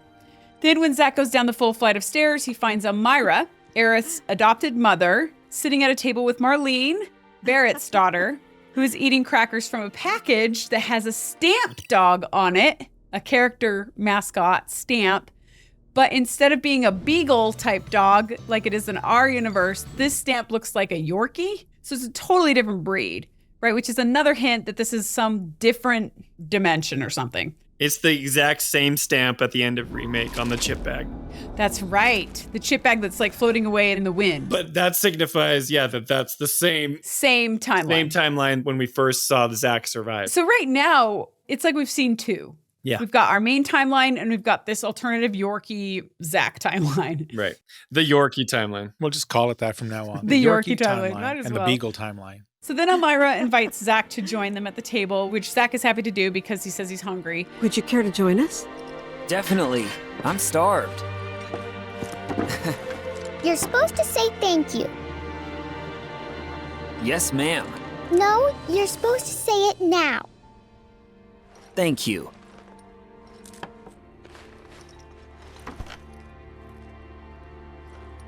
Hey, did someone come by the house last night? Oh, you must mean Biggs. He was just dropping off some food. Then what's with the sneaking around? You've seen those wanted posters all over town? Well, his face is on them. I do want to say really quick that the Marlene dialogue, like forcing Zack to say thank you, was a little weird to me. Like, I don't know if it was written to try to be cute and it just came off as bossy just through the young voice actor's performance or something, or if it's supposed to show us something relevant about Marlene, but I don't know. It was just like awkward. I think it's an opportunity for us to see how Zack would respond. I think about when I tell this to my kids, I'm like, no, you need to do that now. Just because it's like, I could see Marlene maybe being taught like, you need to say thank you now. So it's like kind of a kid way to respond, but Zack doesn't get offended. He's just uppy. He's like, you're right. Like, thank you. And he's got his hands on his hips and he's Mr. Cheerio Zack, you know? So you think that like Marlene speaking that way was just her being a 4-year-old? Yes. And that there's not really significance other than to show Zack's character. Okay. I mean, it allows Zack to be kind. Yeah. As the parent of a 4-year-old, it came off as nothing other than this is how a 4-year-old That's fair. acts when It just felt weird to me. I don't know. when you've been like teaching a 4-year-old manners and then someone doesn't follow that. Yeah. Yes. Because I recently had an incident where like my daughter got hurt at a birthday party. Oh. And what made her even more upset was that the kid didn't say they were sorry. Yeah. Yep. And for like the next 3 days, she was like, you're supposed to say you're sorry when you hurt someone on accident. Yeah, that's kind of what it felt like to me. So to me, this was like Marlene just projecting what she had been taught and what she knows. Okay. Yeah. That makes sense. I think if I were to read it and not watch it, I would have gathered what you two are saying. But because it was acted, It was almost like a defiant Right. attitude, but I don't know. The delivery was a little more intense. You're supposed to say thank you. Yes, ma'am. No, you're supposed to say it now. I didn't think twice about it. say it now or I'll slit your throat. Say it now. It was kind of crazy. Yeah, I didn't like get bothered by it, but I did note that it was a little aggressive. Let's just put it that way. Yeah, it came across like more aggressive, but writing wise, it probably wouldn't have come off that way. I think it was just performances. And like I said, child actors, it's very rare to find one who can be in like an authentic place. It's just, so it might have just felt a little forced. But anyway, so from there, the scene fades to like a quick view of a wanted poster of Avalanche on the wall somewhere in the Undercity. And there's 5 pictures on it: Barret, Biggs, Wedge, Jesse, and Tifa. And all of the pictures are crossed out with a red X except for Biggs, right? And then there's an unknown person who rips the poster off the wall and looks at it. And when we see like a close above his eyes, we get the impression that person is Biggs, who just ripped it off the wall, even though we don't see his whole face.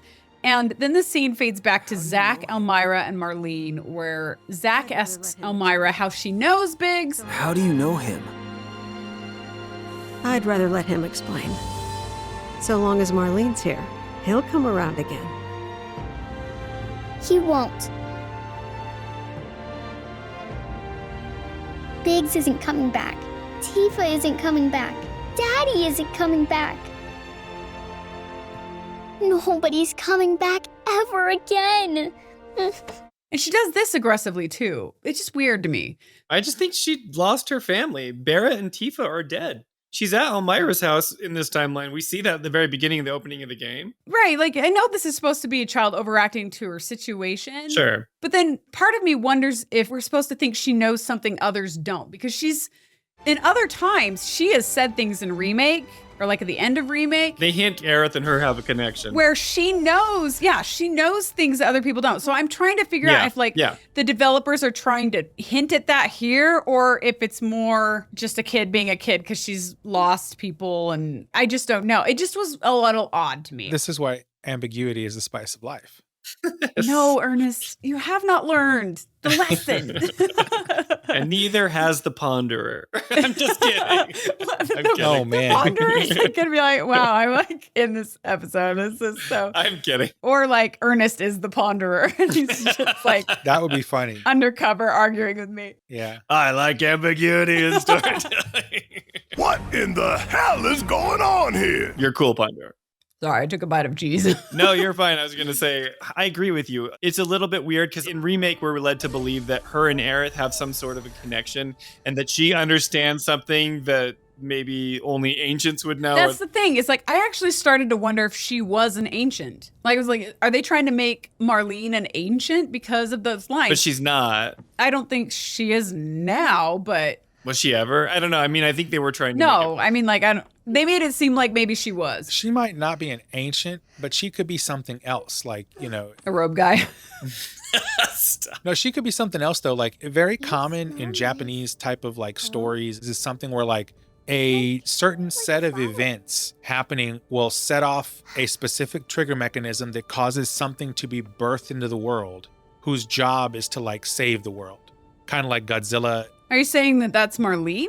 Like, a child could be born into the world whose purpose is to be a super weapon. Right, but do you think that that's what's happening is my question. Oh, who knows? I'm just saying that, like, this is, like, she may not be an ancient. She could just be something else. And, like, Aerith knows what she is, but nobody else does. To everybody else, she's just a regular child. Yeah, I get your apprehension here and like trying to see if there's something deeper because she doesn't trust Aerith at first. And in Remake, Aerith is tasked to save her from the plate crashing down on her. And then Aerith does some like super ancient-y stuff and then convinces her to go with her. And Marlene's like, okay, yeah, I trust you now. Something magical happened. And yeah, I don't know. I don't know what's happening in the timeline. I don't know. It's just weird. It is a little bit weird. Right. They're not being super clear on her, which is kind of weird. But also, did Elmira and Biggs ever meet in our timeline? They never did, right? Did they ever meet? I don't think they did. I felt like she knew all of them. No. Not like they were hanging out. I don't think she did, though. No, because Elmira is connected to Aerith, not to Avalanche. She's not like friends with Tifa. Right. They live in Sector 5, right? And Sector 7. They live in Sector 5, and she met Barret because Barret went back to retrieve Marlene after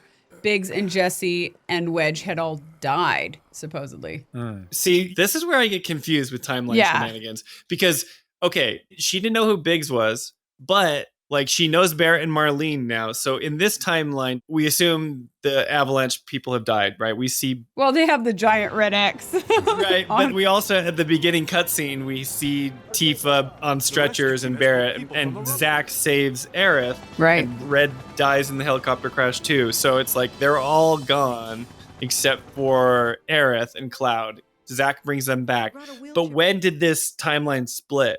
Is this something like, okay, Elmira knows who Marlene is and Barret is because that's what happened at the end of Remake, and then it splits, and then all of a sudden, so Zack's bringing Cloud and Aerith back to that, but then this other, it's diverging into like, so then Aerith is going off to the Gold Saucer, but then her body's back in this timeline. I don't know. Well, if you consider just timelines, then Wedge should be the one who's alive or something, because Biggs wasn't the last one to die in Remake. Wedge was. Mm-hmm. But he fell off that tower.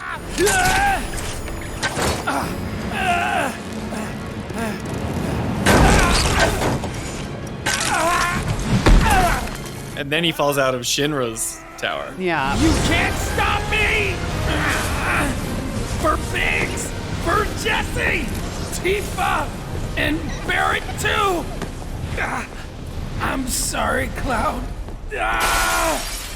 Just tell me that I made a difference. They do a flashback scene later. Yeah. This isn't really a spoiler, but later in Rebirth, they do a flashback scene of... It's a side quest. Of Wedge falling to his death, and it's quite a... He dies. Splat. It's like, oh, wow. Whoa. I remember being like, wow, that was kind of a lot there. Yeah, I don't know. This is some timeline shenanigans, and it's fine. But it's just like, when does it split? When does it come back together? I don't know. But had like the events of Remake not happened, Elmira probably never meets the members of Avalanche. Right. You know what I mean? So this is exclusive to Remake where Marlene is there and she knows her because Barret, there was that whole scene in Remake. Aerith dropped her off. Right. But now it's like, because that happened, maybe Biggs is the one because he had to drop off food. He's probably taking care of Marlene and Elmira because he's still connected to Barret and probably feels some obligation, parental ownership or obligation to take care of the last remaining family that he had. I think that's what's happening. I just find it very kind of random that Biggs is the one who survives.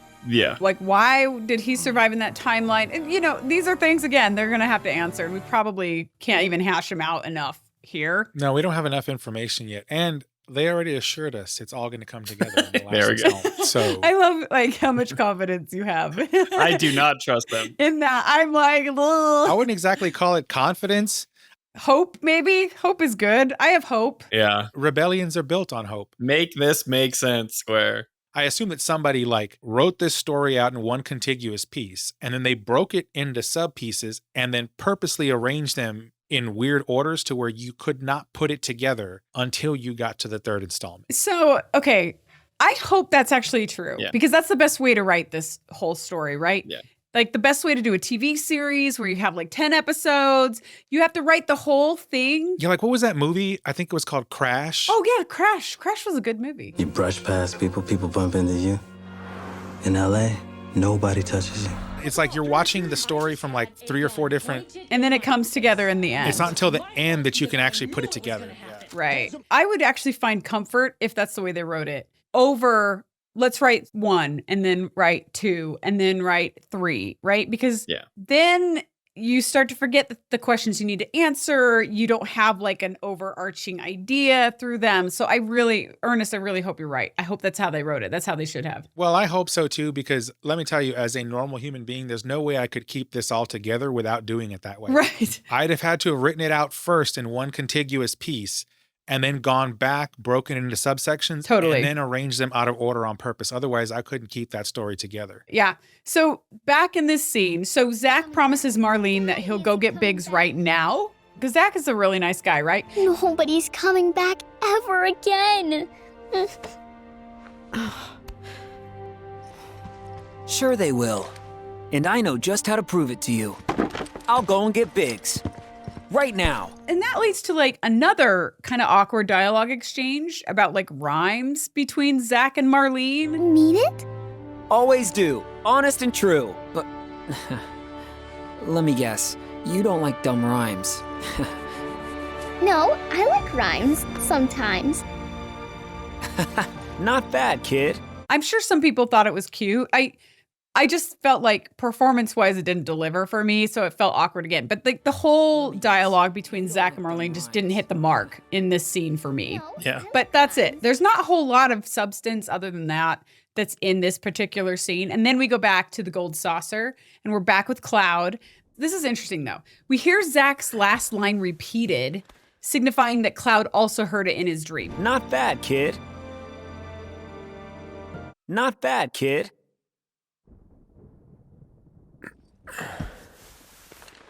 And I think the same thing happened when he started dreaming. We heard Zack's line, and then we see the scene, and then we hear the line again. Yeah, that's cool. Sorry, man. Feel like I failed you. Sorry, man. Feel like I failed you. So the developers are trying to connect the fact that Cloud and Zack are connected. They're trying to connect that for us, right? And we see a close-up of Cloud's eye as we hear that line. So again, they're really trying to say like, hey, Cloud has something to do with this. I mean, Zack is a soldier too, right? So like at the end of the day, they're all linked by Mako and the live stream. Yes. In one way or another. Yes, that's all I'll say. As a player of the original game, there's just so much to that. Yes. There's a connection between that two. Right. So back at this haunted hotel, Cloud hears a knock at the door. And what happens next is the first event that is determined by your relationship points, the first major event that can change based on those points. So depending on who you have the most relationship points with, the person at the door can either be Tifa, Aerith, Yuffie, or no one. And when I say no one, it means that you either had the most relationship points with Barret or Red, and then rather than go on a date with them in person at this point in the story, the game has you just open the door and no one's there. Like if you had the most points with Red, I think later when you run into Red, he says that he swung by your room, but you were asleep or something like that. Interesting. Yeah, so if you have the most points with Barret or Red, you go solo. How do you even have the most points with Yuffie at this moment? She just joined your party. So I read online that Yuffie's actually super hard to get at this stage. Yeah. Since she hasn't been in your party very long. But apparently if like you make everyone else really pissed off all the time. You choose all the wrong dialogue options. But just like boost her points, like send her on the correct like minecart track or something like that. But then everybody else you're just trying to make angry. Like I guess that's when you might get Yuffie. Yeah. And I don't think she starts at 0. She starts at like a decent percentage. Oh yeah. She probably doesn't start like at the base. That's interesting. Okay. But this good thing that they explained this to us and we know exactly how to do it. Yeah. Oh, wait. I was like, I have nothing about this in my notes except that I know who I went on the date with. So I guess that answers the question. Who did you go with?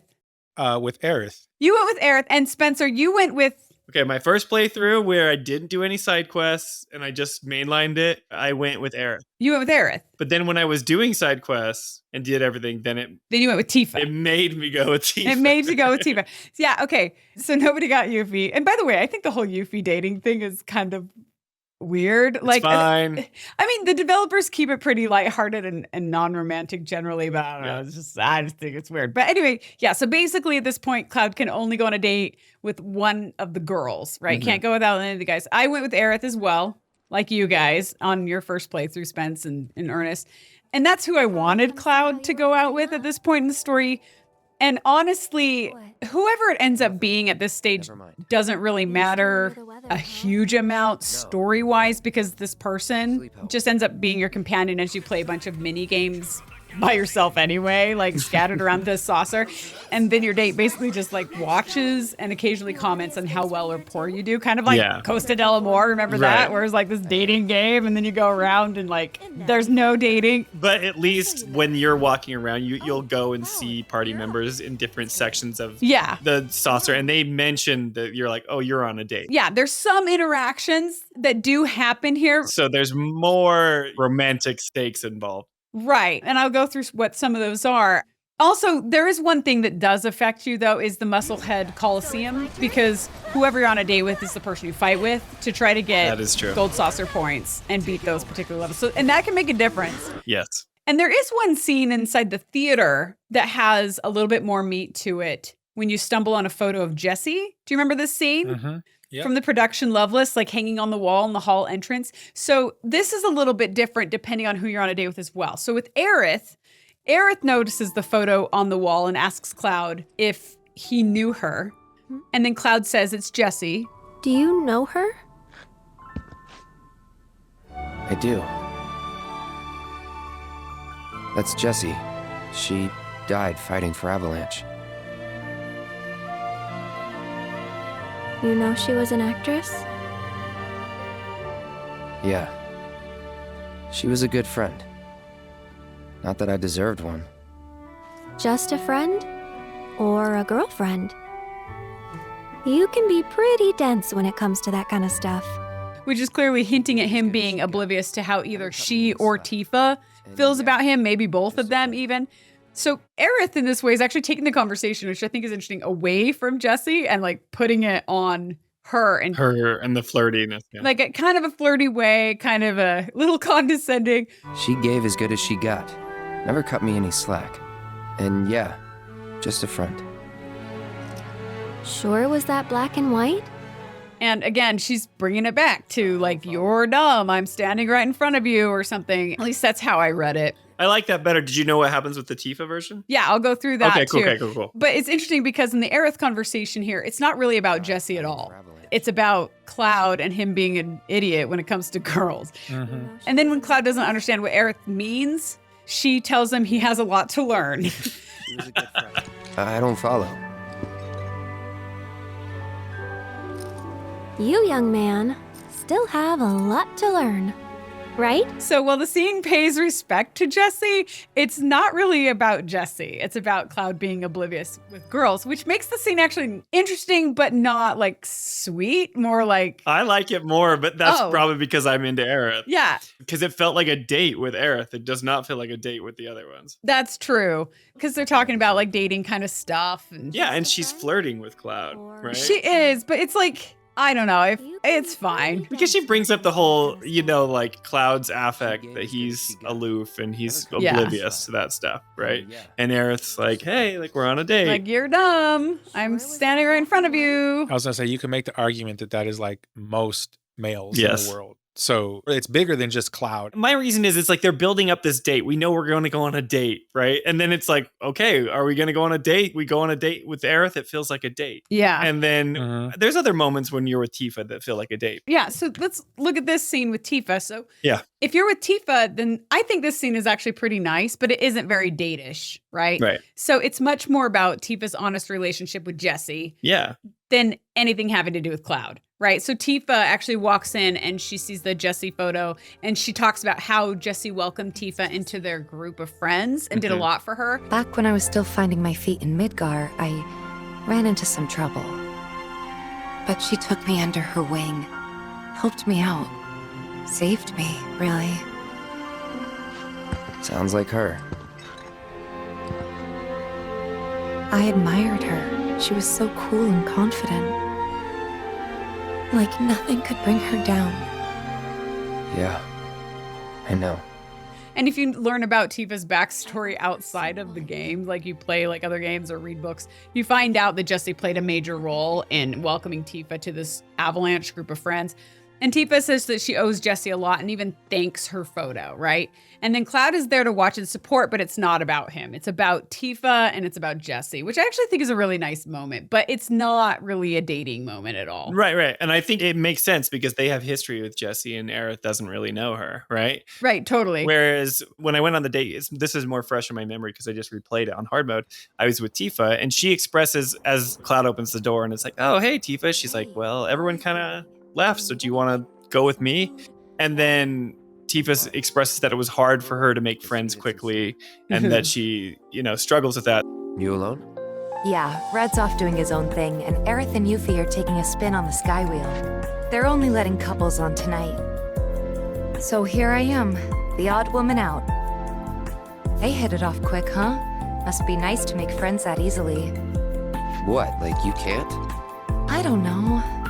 I act like I can. Think I always have. Ever since I was a kid.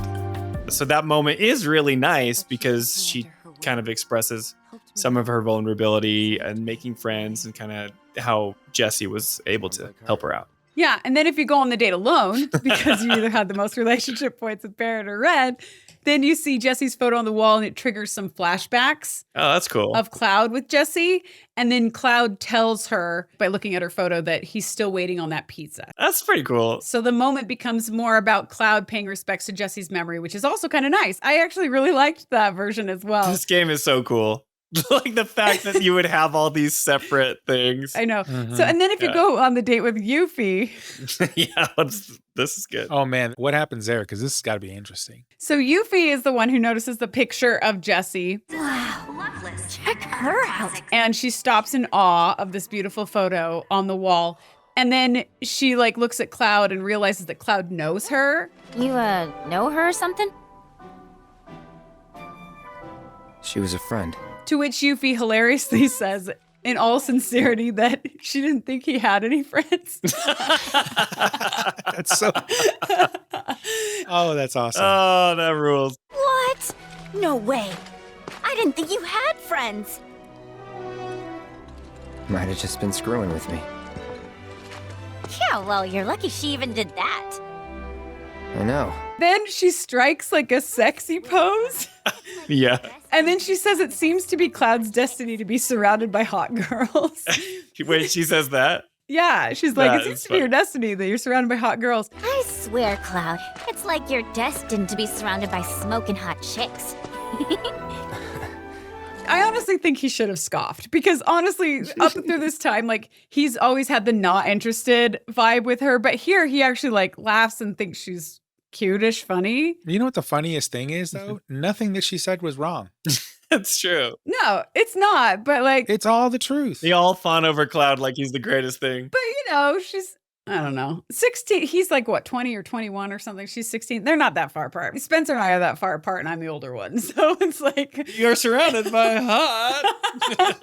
That's just funny though, that everything she said was right, including the part about him not having friends or whatever.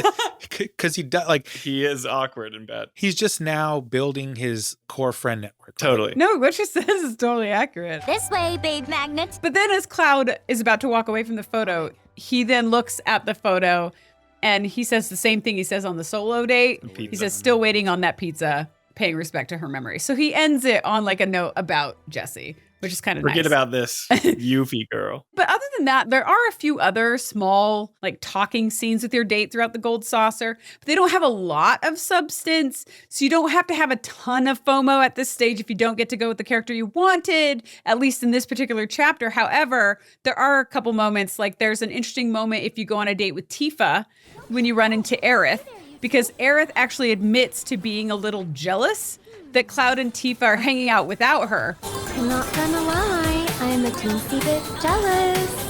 This place just isn't that fun when you're all by yourself. There must be someone out there who'd want to hang out with a cool person like me.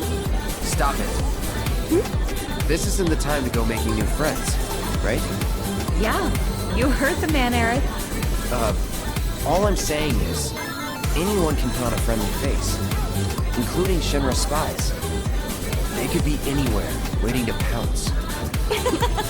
It's so bad. I think this is super cute, though, because it's Oh, you like it? Yeah, because he's showing his own jealousy at the thought of Aerith finding someone else to be with. Like, he's I did not read it that way. He's up in arms. Yeah. And no, I didn't catch it at first, but then I thought it was just like, why is Cloud being so mean? No, he's like, don't you, like, he gets, like, offended at the idea of Aerith being with someone else. While he's with Tifa. Yeah. There must be someone out there who'd want to hang out with a cool person like me.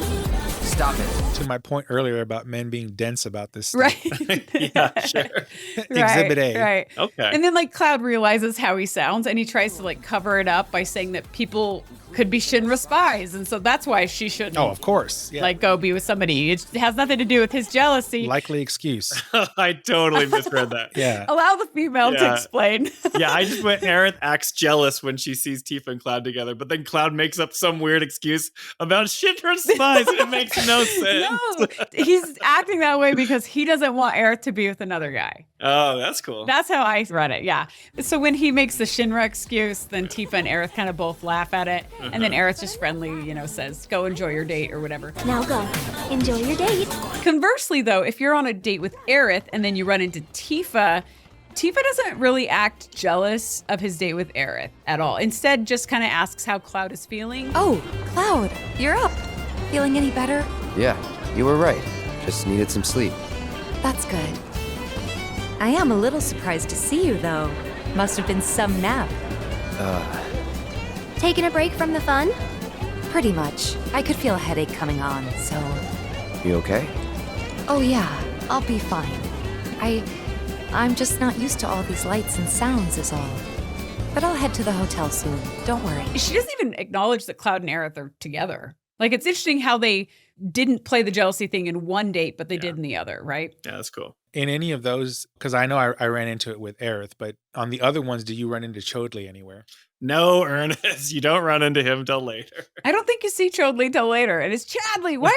Look what you've made me do. Now I'm saying Chodley. That's stupid. No. Oh, no. You do see him. Do you? He's in the haunted hotel. He's at the top of the stairs and he's like, he's like kind of looking around like yeah, he's totally in the hotel. Oh, I think you're right. He is there. He is there. And he's like, hi, Cloud. He is there. He says something about, I can see that you two are. Yes. That's right. It's not often I see you in the company of a single comrade. Oh, yes. I believe I understand the situation. Forgive me. I didn't mean to intrude. You're both overdue for a break. Enjoy yourselves tonight. He's implying that they're going on a relationship or some date. So we run into him and I forget his actual words, but my notes here said, Chodley realizing that Aerith and Cloud are actually a couple. That's right. Yeah, thanks for bringing that up. I totally forgot. And apparently I didn't find it important enough to write it in my notes. How could you remember such a awesome, memorable character? Why? How could you ever forget that? Yeah, how could you forget? He's like, I love Chad. I mean, he's clearly the protagonist of the entire series. No, he's not. I don't even remember if I did anything with him at all, except for talk to him. Forgive me. There was also one more thing that I'll say that comes to mind that was somewhat relevant on these dates. So if you go on that first date with Tifa actually grabs Cloud's hand. Yeah. While they're waiting in line for the Skywheel, even though it doesn't last long because the Skywheel is shut down before they can get on it. But that is a somewhat significant moment with Tifa because it outwardly shows Tifa's feelings for Cloud now that the two of them are alone together. So that was something I didn't know until Spencer replayed it and went on his date with Tifa. And I was like, oh, she like grabs his hand. That's like... She's not a talky person. No. Aerith is always like, hey, yeah, are you sure you're more than friends? You're really dense with girls, more in your face about it. Tifa's really bad with words. She's really reserved. Well, yeah, she's reserved. But every time her and Cloud talk to each other, it's like the worst because they can't communicate. Oh, worst communicators ever. You're not interested, are you? Not really. But I'm happy to listen, so go ahead. It's okay. Forget it. And people online will be like, yeah, it's all this sexual tension between each It's other. like, I'm like, no, it's just people who don't know how to bad talk. at talking to each other. I mean, there's sexual tension there, but I don't Sure. think that's why they can't speak. I think the reason they can't speak to each other is because they suck at speaking. Totally.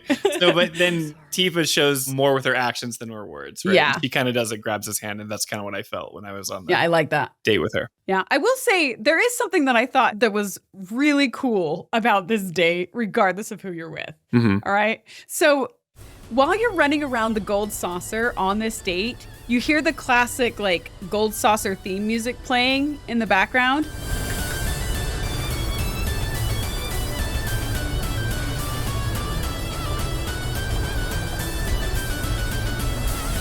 Does it play their themes based on who they're with? Yes, I had that. Okay, because you mentioned that in a previous episode, and I'm like, I swear this is Tifa's theme. Yes, it does. Okay, that's the coolest thing. So it's the gold saucer music, Rad. but then every now and then it switches into just a few, like 1 or 2 bars of the theme song. Yes, in the gold saucer style of the person you're on a date with. So cool. It does it with Aerith.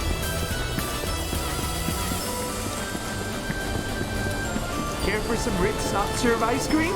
Made with milk. Mom really wants. It does it with Tifa.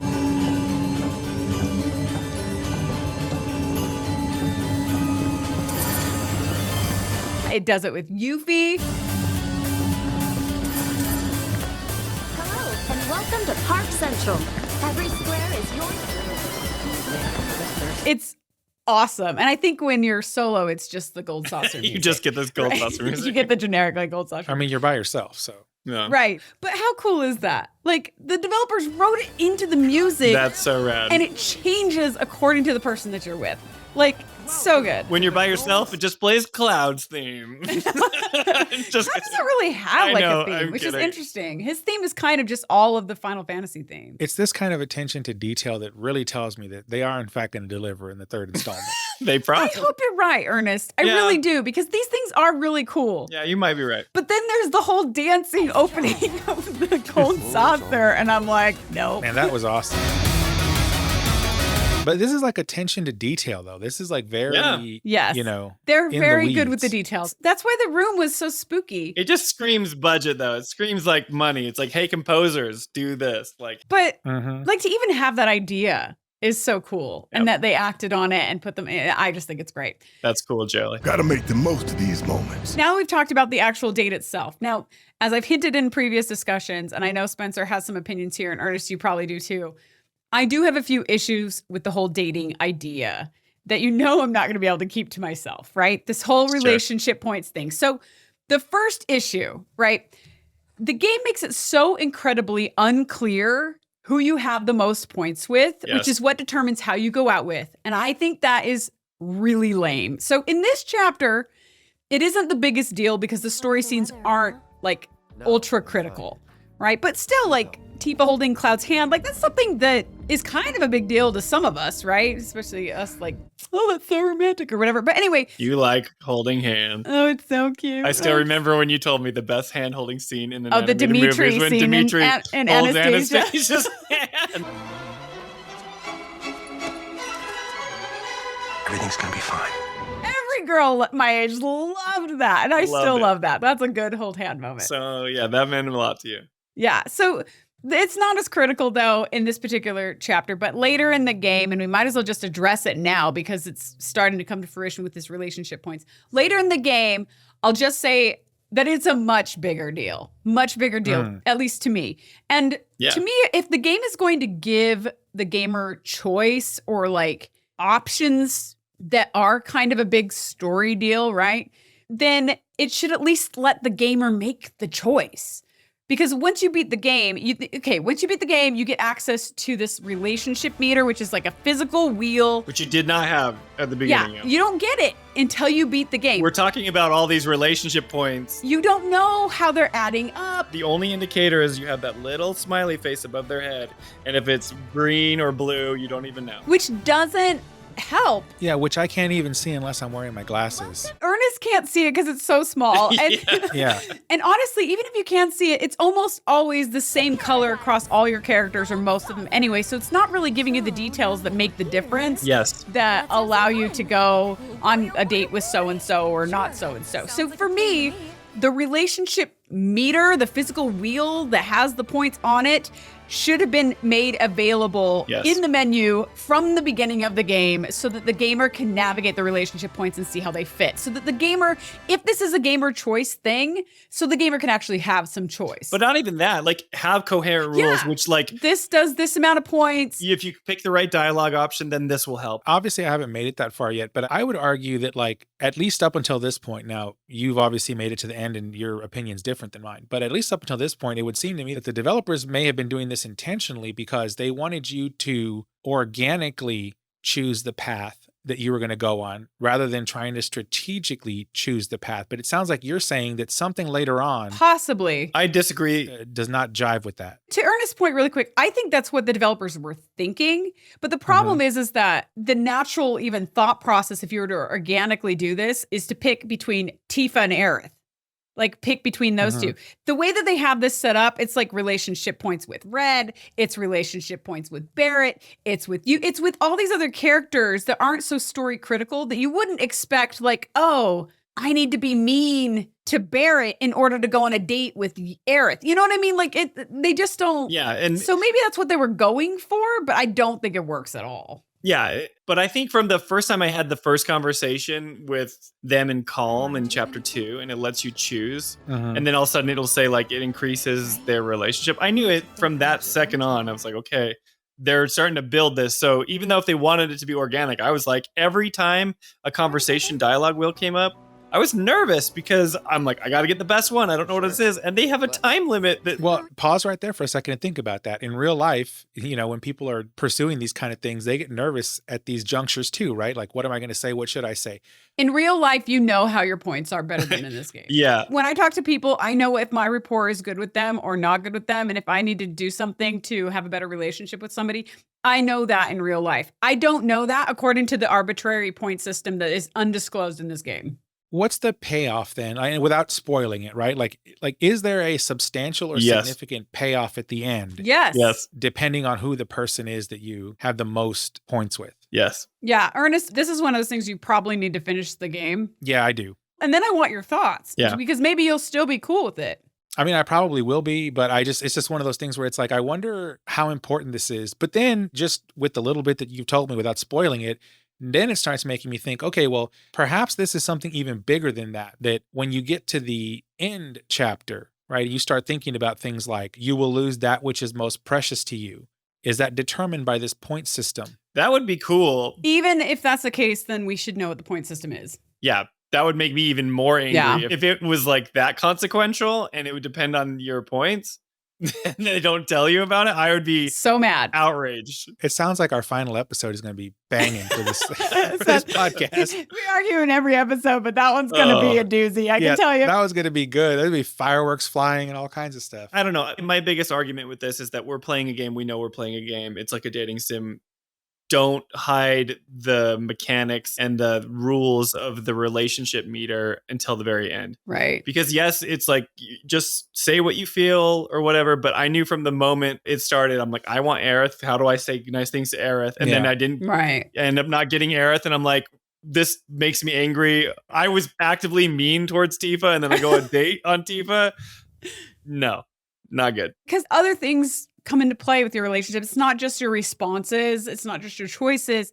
It's like how often you fight with this person, how often you do synergy abilities with them. Do you remember in chapter 6, it was like if you wore a traditional swimsuit and they wore a traditional swimsuit. Like there's if you do good at the Brawler game, Red is like, great, right. I'll be friends with you. Right, exactly. Like they need to spell it out. It's not clear and it's not realistic. So like if they were going for organic realism, they did not hit that mark at all. And Spencer was actually going where I was thinking, which was like, does this thing somehow improve the synergy power? That would be cool. That would be cooler. With the points or something, right? So like, yeah, obviously when I get to the end, I'll have an opinion on it. But to me, it seems like some inconsequential thing they threw in and it's like, whatever. But it sounds like it may be bigger than that. It matters because the things that people care about in this game have to do with the relationship moments, right? Oh yeah. Well, then I'll reserve my final opinion until the end. But the synergy abilities that you do with people in combat increases your relationship meter. So if you do synergy abilities with Tifa or with Aerith or with Yuffie, that will help increase the percentage. We know all of this now after completing the game. After the fact, yeah. Right. But by that point, it's already over. It allows you to view the other scenes once you've completed it, but... Yeah. So like as an example, there's a major relationship points moment in future chapters that I won't say yet. And out of my brother, me, and Spencer, we all had a designated person in mind we were trying to win out for that moment. And all three of us got somebody else. Yeah. None of us got who we wanted. Wow. So basically the developers made it real life. No, Ernest, if you suck with relationships, like maybe your life. But Well, like, Cloud does. Cloud does. I mean, that's kind of the point, right? He's really bad at this. But a relationship still happens. You will die defending these developers no matter what they put in this game. It's like insane. I'm going to laugh if I get to the end and I'm like, yeah, it all made sense. It's fine with me. Well, the thing is, it's funny if it's like this multi-universe thing, it'll probably make more sense to you than it will to any of us anyway. So that may be the case. Yeah. But so that was my first issue is like, if you're going to make this gamer choice, actually give the gamers a choice, right? Yes. My other issue with this whole dating idea, this is going to be less popular. Let's throw down, as they say. So I may be mostly alone on this one. I know what you're going to say here. Yeah. Yeah. Okay, so I'm a filmmaker. You know, I'm a filmmaker. I'm a screenwriter. Like I tell stories. I've written plays, you know, all this kind of stuff. Now, because I'm a filmmaker, having a great story is particularly important to me, right? Like a really good story all the way through. And once you introduce story choice into a game, then it suddenly means that all different players are experiencing different story moments that have different impacts on how the main story can be interpreted. True enough. And consequently, it means that moments that would have had maximum emotional impact, if you can think of any of those from Original 7, right? Moments that would have had maximum emotional impact if everyone was watching the same full story might not pack the same punch for some people because story elements were missed, right? Which to me is a missed opportunity and not worth the trade-off of giving gamer choice, right? I know that others would argue that the trade-off is worth it, and that's fine. I think we can have different opinions there. I'll definitely talk more about this in a later chapter when it becomes more applicable, as we've been alluding to, but I might as well forecast it here because this is the first place where it starts to be relevant, right? And without giving anything away, even though 99% of our listeners and watchers know exactly what I'm talking about, right? One of the reasons that original Final Fantasy VII, the story was so impactful was because major events happened to our characters at certain points in the game that were final, they were unexpected, and they were emotional, right? And in order for these moments to pack that punch that they had for everyone needed to be watching the same story unfold with the same character development moments, scene by scene. That's my opinion. Here, when you start changing character story scenes based on like an obscure and unknown relationship point system, you risk not only lessening the emotional impact of big character moments in the future, but you also make it so that everyone is experiencing a different story so that we can't even be like united on how impactful it is. And then furthermore, since the point system is so unknown, the likelihood that the gamer will not get the story scenario they'd most prefer is really high, as I just talked about, which kind of nullifies the point of gamer choice in the first place. Now, I'm not saying that Rebirth needs to be the same as the original game. It doesn't have to hit the exact same story points, but since they're so far staying on the same general character story path when it comes to impactful scenes, if the change it makes is to throw away the very mechanisms that made the original game good, then I would argue that it makes the game less powerful. So specifically, if this game wants to continue to keep the main story beats of the original, which so far the main beats are all still here, then in order to have the most emotional impact, the second act of this overall story, which is Rebirth in this case, should focus on the relationship between Cloud and Aerith. And the third act, which is the third installment, whatever it's going to be called, should focus on the relationship between Cloud and Tifa. That's just the way to have the most emotional impact. And by trying to like overlap these relationship arcs with optional character moments that like deepen specific relationships with one girl or the other or neither at all, right? Sometimes some dudes in this story or the dog, you know, whatever. By doing that, it lessens how powerful big story beats later can be with characters. So, I mean, that's my rant. That's my argument against gamer choice, especially when the choice isn't really a choice at all, but more of a guess. It risks losing that emotional impact that is what I would argue made 7 such a popular game in the first place. I agree with you only in this take because it is a remake of something that already existed with a defined story. But here's my issue. If you want that, if you don't want choice, go watch a movie. Don't play a game. I disagree with you kind of hard on this stuff because that's limiting so much to the medium in which we're enjoying. Sort of. Because how about this? Then? Hang on. Wait, what about Original 7? Is that not a game? It is, but I'm just saying you're judging it through the lens of these impactful moments that had effect on you. You've never played games like Mass Effect where you have multiple romance options. It sounds like Mass Effect does it really well. And it does it really well. Mass Effect is awesome. If we lose Shepard, humanity might well follow. And it makes it better because it's a game.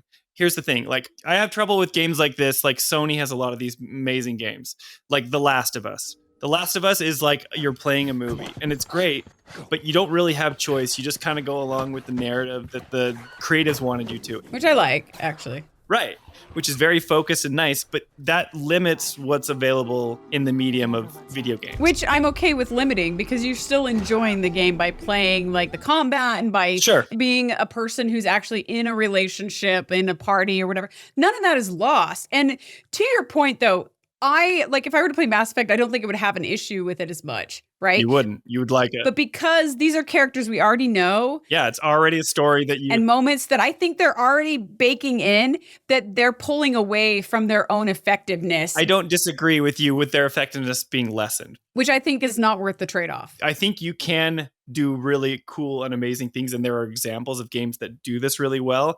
I think this is a game that does it poorly because it's not as well executed as maybe some other things in the medium that allow player choice. That's fair. I don't think we disagree quite that much. No. But I'm just saying, but I like the idea that they give us relationship options. It gamifies it. It makes it feel like less of like a movie and a traditional story, and it gives us more autonomy and freedom.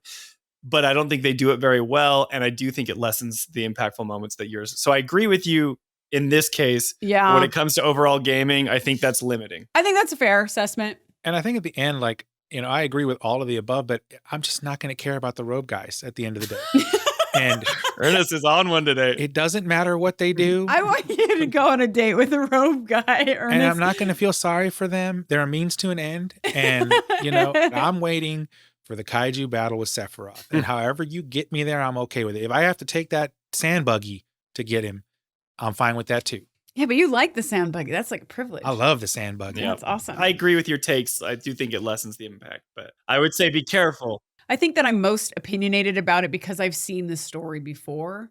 Yes. And I know how impactful it can be. Yes. So if you were telling a totally new story that was written from the ground up to enable to have that, yes. From the ground up, I would be less concerned. However, I still think that I know you're saying. When you add gamer choice, you change the impact for certain people who pick certain choices, which I don't like that kind of storytelling. Go watch a movie. Well, I'm a filmmaker, and that's what games were up until the last decade. Games are more than that. No, they're not. They're only that. No, storytelling, yes, in movies are always going to be better because I could literally just stop. It's like there's no pacing for me. I could sit and run around and hit an inflatable chocobo totally times, yeah. And it's like it's never going to have the pacing. You lose track of your objectives. So it's always going to be better if we just watched all the cutscenes of the Final Fantasy VII. That'd be great too because it'd be a cool story. Well, maybe. I just think gaming's always going to be different. So yes, you can have those things that movies do really well, and games are never going to do that as well. So lean into the things that games do well, and then yes, you can adopt those things from movies that make the storytelling and the pacing better and more impactful. But I don't think you have to get rid of the choice. There's also the aspect of time here, right? I haven't played the original in probably 20 years at this point. Mm-hmm. And I purposely have not gone back to play it again while I'm playing this new trilogy so that I don't put those constraints around this new telling of it. So you can experience this story as a new story. But I can definitely sympathize with people who this is their favorite out of the franchise. Oh, yeah. And they've played this thing a dozen times. That's probably most Final Fantasy fans. Right? A majority of Final Fantasy fans. Yeah. So how 6 is for me is 7 for somebody else. Yes. So whenever the 6 remake comes out, I'm going to be doing the same exact thing Jolie's doing to this one. Yeah. Right? So I totally get it and I sympathize with it. But it's one of the reasons I've purposely left that in the past. Now, Don't get me wrong. I'll go back and play it again later. But I wanted to give the writers and the developers a chance to redo this thing without the baggage. Here's the thing. If your relationship points, even in this game, because they say that this isn't an exact remade edition of the original. If they were to, first of all, make the point system transparent. Transparent, yeah. So we understand it, right? That's step number 1. Mhm. But step number 2, they can even change those impactful moments in a big way based on the character that you're like going out with or who you have the most relationship points with, so that people do have totally different experiences. Even with the endings and stuff, they could do that. And I think I'd actually be more okay with it than everybody having the same story, but then different relationship moments building up to that, because that's where they lose the impact. Yeah. That's where I have the problem, right? So like, I wouldn't have a problem if like, you know how your points go and you can choose between girl A, girl B, and you end up, if you choose girl A, not only do you date girl A, you end up with girl A at the end of the game. And if you date girl B, you end up with girl B at the end of the game. So the endings are totally different. That's fine with me because both stories are impactful and both stories are good and you have the gamer choice. But when you have gamer choice, but then everybody still has the same story, like major moments, it doesn't work for me. Unless the only way I could see that working out. I mean, they have to make totally different games. So there's 2 things I could see, right? One of them is there's a major wipeout at the end, right? Where like everybody but one or something like that. Because these are JRPGs. This is normal, right? Like everyone gets wiped out. But my point is like, you don't get the chance or the opportunity to choose how you want that to end and who you want to live. It is literally a zeroing out of the equation, or the synergy thing somehow comes into play there. Because here's the thing, if they put this much effort into putting this little relationship thing in there and all these little tangential things, if it was all for nothing and we get to the end and it doesn't have some major consequence on the end, then it's like, what was the point? I guess I'm just saying, if they want to keep the same story beats, Yeah. well, I've already hashed it enough. Let's move on because we don't have a whole lot of time to cover a lot of content still. No. So, Yeah. okay. So I do want to talk about the first date system in original 7. So when it comes to the original game, I went with Aerith as well. Basically, Cloud decides to walk around the saucer and Aerith says, "Don't go alone, go with me." And then she joins Cloud. And just like in Rebirth, none of the date moments right here at the Gold Saucer are very critical to the story. It's more just the idea of having Aerith tag along as you explore different parts of the Gold Saucer. And every now and then she'll comment on something, kind of like she does in Rebirth, right? Like when we meet Cait Sith for the first time, Aerith will say some things. But for the most part, we just maintain the idea that she's with us throughout this exploration, and that's it. We even end up visiting the Saucer's Theater, just like in Rebirth, and there's no show going on at the moment there too. There's just a few like couples in the audience trying to like make out or something in the bleachers, Yeah. and they yell at you when you get too close to them. That's awesome. And then the theater itself actually looks nothing like it does in Rebirth. Instead of being like a classy modern theater with individual seating and even some dining locations, the one in the original game is more like one from like a state fairgrounds. It has just like these big like wooden benches to sit on. There's a big wooden stage with like a fabric backdrop with some giant sign that says Gold Stage being held up by like 2 fat Moogle statues. There's no Jessie moment because Jessie's backstory of being an actress actually wasn't created until long after the original game came out. So her whole identity was around Avalanche and she had very few lines in the original game. So that moment isn't here either. Now, let's go back to Rebirth and go into the mini games. In Rebirth, whether you're on this date or you go solo, so it's an opportunity to explore the Gold Saucer and its mini games or its attractions or whatever for a bit. Although you can't progress super far, you can't advance very many levels. Each game is kind of capped at this point in the game, and you can come back and play higher levels later. And the point of playing these games in the story is to earn GP or Gold Saucer points that we can then use to buy things like folio books for our characters, Queen's Blood cards, figurines for Johnny's little museum thing that comes up later, right? So let's go through the different activities that you can do at this point in the game. So if you go to Wonderment Square, you have a few different game options to play. You can watch an artist like draw a picture of Stamp the dog in lights up above. And I think it's just kind of a reminder of what Stamp looks like because he's a beagle. Yeah, he's the original Stamp before it split. Yeah, and you can also see a large mural of a fat Moogle snowboarding. That's cool. And you hear nearby NPCs talk about how the Gold Saucer is working on another game. They're working on setting up a whole new game here. Rumors say it's a snow. Actually, I'll leave it a surprise. Which, I mean, does that sound familiar? Anybody know why? Just from the original when Cloud snowboards? Yeah, so this mural and like the NPCs talking about the snowboarding thing, this implies that the third installment will most likely come with the snowboarding minigame, probably at the Gold Saucer. which is interesting. So SSX inside of the... Well, it happened in the original game. Cloud actually snowboards. Yeah, there's actually a snowboarding game. Before SSX. Yeah, but it's interesting because it's a callback to the original game, but in the original game, the snowboarding was actually a means to travel. Like it was a way to get from point A to point B. It wasn't a game at the Gold Saucer. So it makes me wonder, are we going to go back to the Gold Saucer in the third installment? It sounds like we probably will. I wonder how they'll adjust other games or if they'll have like other levels or something. Well, just like G-Bike was actually a means to travel out of Midgar to that, right? It's like, you have experience with this, Cloud. You'll get to that point. Right. But maybe then they'll make a game out of it, just like the traveling with a snowboard will be. Maybe so. Yeah. But it's still interesting because it makes me think we'll go back to the Gold Saucer. Yeah, we'll come back. I think you're right. And then you talked about G-Bike. So the first game you run into at Wonderment Square is the G-Bike minigame. Yeah. Which is, like you said, it's a familiar, like, revision of the bike mini games from Remake, right? So both the one with Jesse and then the one toward the end of Remake where we're making our escape from the Shinra building. Yeah. Only this one in Wonderment Square takes place in a VR headset while you sit on a motorcycle that stays like anchored in place, right? They're getting a lot of use of that VR headset. Yeah, they are, right? And they've added like some elements to the game. So there's now there's G-Bike tokens that you have to get. There's a fuel gauge. There's also the nitrous boost ability and all that kind of stuff. By the way, a lot of analog to 90s era arcade games like Outrun, and there's another one that's a MotoGP where you don't get the VR headset, but you sit on the bike. Did you ever play those in the arcade? Where you either sit in the car racing seat and it's a racing simulator, bike or car? Well, they still have some versions. Yeah, I have a few of those. Yeah, they have more modern ones, but I'm saying like the thing of like getting the boosts and you having to like pick up fuel canisters as you're going down. These are all call outs to like that era of arcade games. Bike racers and car racers. Yeah. Okay. I never could play in the arcades. My parents were like, that's a waste of money. It's a waste of money. We have a Nintendo at home. Right. Oh, yeah. My dad will take us all to the arcade and give us, tokens to have a blast for like a half hour now. Mm-hmm. But when I was growing up, no, it wasn't very good. Maybe the Nickelcade if we were really good or something. Yeah. But Ernest, what did you think of G-Bike in this game?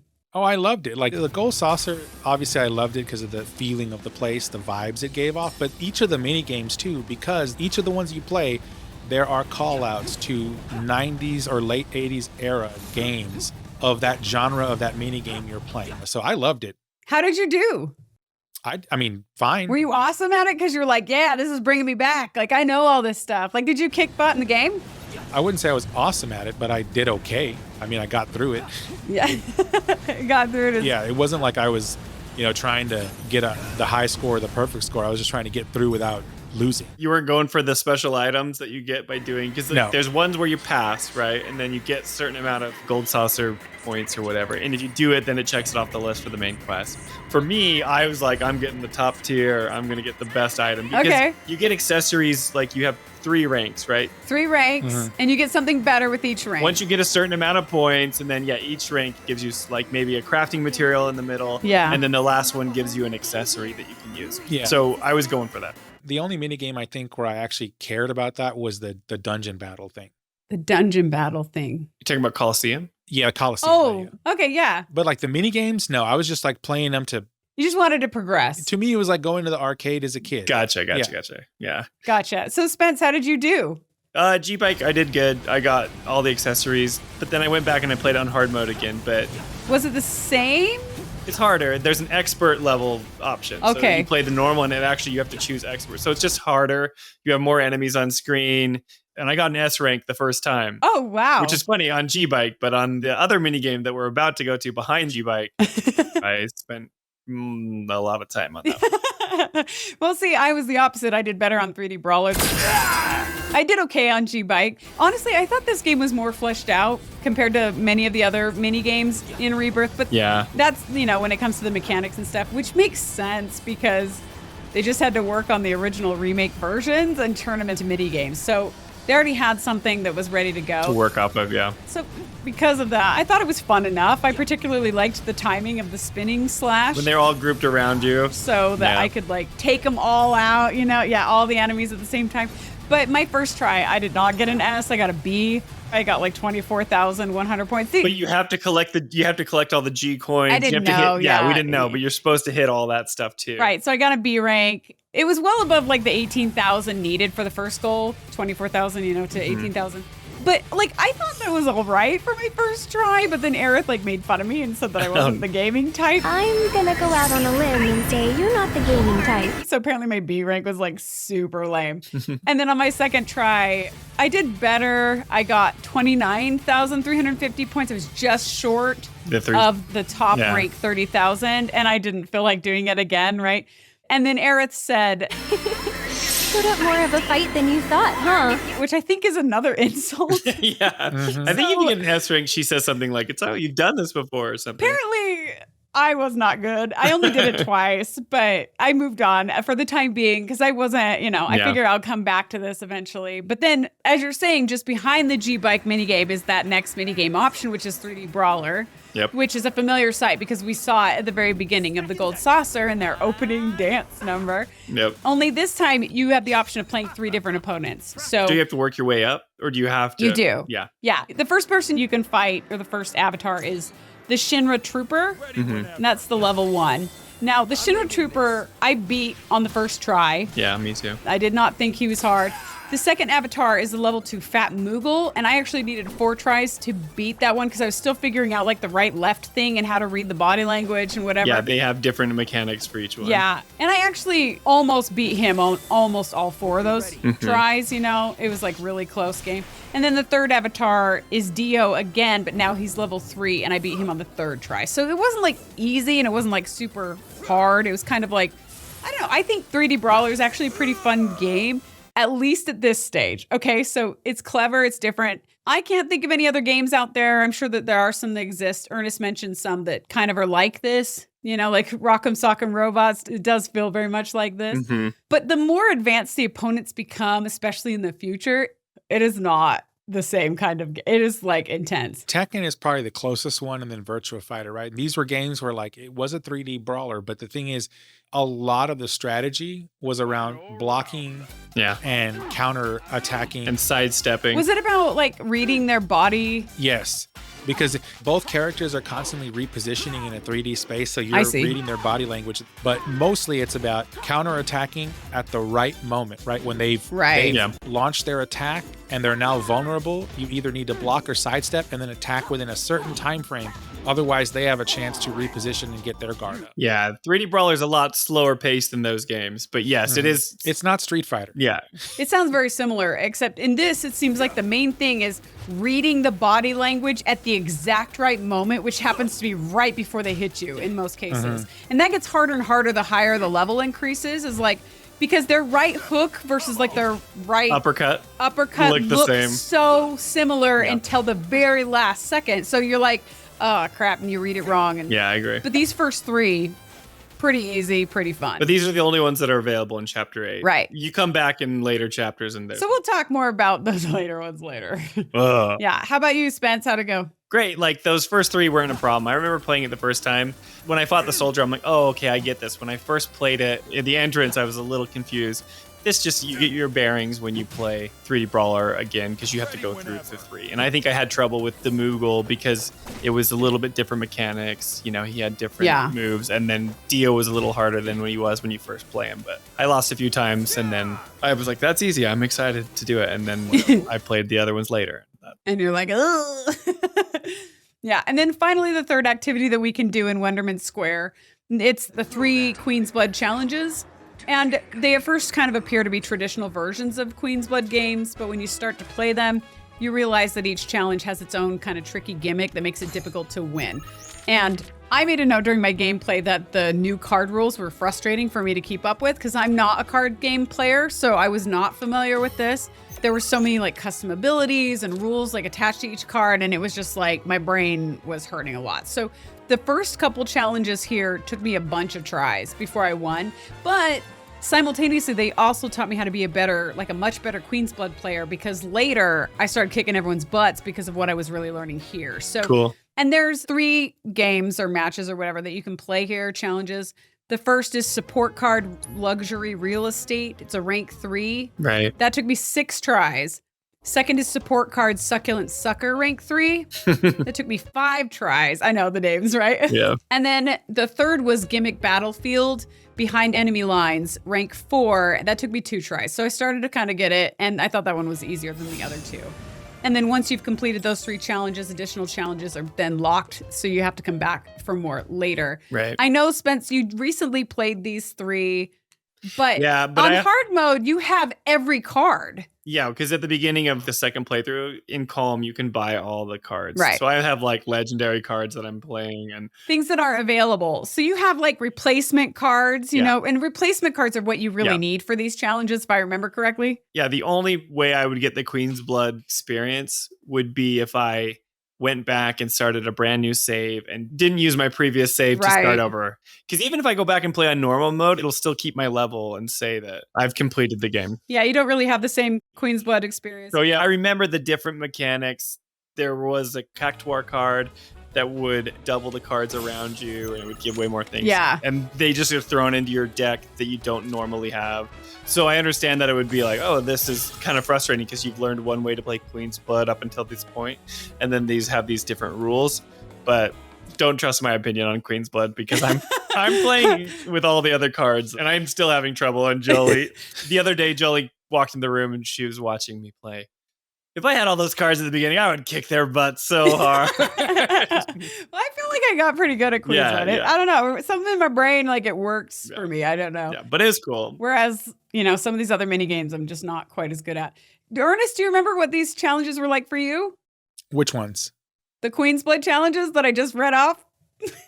No, not at all. Okay. I don't remember Queen's Blood at all during this section. The only thing I really remember is playing all the little mini games. You don't have to do it, but it's an optional thing that's there if you want to do Queen's Blood. Don't work too hard. So once I was done with Wonderment Square, then I tried to ride the Skywheel because it keeps prompting you regularly, go ride the Skywheel or whatever. But I got rejected because it was full or something. We're not admitting anyone else at this time. Please come back later. Oh, well. And that's when I went to Event Square, where the moment with Jesse's like photo took place. This is the theater. Yeah, at the theater. But also, you guys, the opinions I have about this. What? Also in Event Square is this really random 3D projection kiosk telling the story of Cactuar King, Kid G. the clash with Kid G. And it's about like some weird like hip hop goblin who fights Cactuars until he decides to join with them to help them protect their treasure. And it's just because I know what's coming. It's so... Right, but did you know it was coming when you first played it? No. And so like when I first played it's like, it, what is this? it was all so random. Even now, I was like, what is this? This must be foreshadowing something. And it is, obviously. That's funny. We'll talk more about it when we find out what it's foreshadowing. But now that I know what it is, it's like even more ridiculous to be like, why is it in the Loveless Theater? I feel like the reason it was placed here by developers is it's probably like a last minute ad to the game when they're like, we need to have some kind of lead up to make this less abrupt, like later or something. I don't know. It was just. Yeah. Yeah, because it is random when you get to that point and you're like, what the hell is that thing doing? Yeah, here? because you've done it then. Yeah. Okay. And it's like, that makes zero sense. Now, I didn't stop to watch this projection thing, so I don't even know what you're talking about. It just tells the story. But I know what it's talking about. Yeah, right. Yeah. I didn't know what it was because the only reason I knew what it was, I didn't watch Jolie's playthrough, but a well-known gaming critic was like, what the? His name's Kyle Bossman. He has a show called Delayed Input, and I watch it every week. One of the times he featured a whole story around Kid G and how crazy that Final Fantasy VII Rebirth would go into something like this. I actually watched that one. Final Fantasy VII Rebirth has this thing in it. Kid G. Yeah, and then I saw it last night or the other night I was playing it. I'm like, wait, they have like a hologram of Kid G fighting the Cactuars? So funny. Ridiculous, and it fleshes it out way more later. Yes. It's absurd. I do want to also throw in the music in the entrance hall of the theater when you're like in there looking at Jesse's picture and stuff. It's so beautiful, you guys.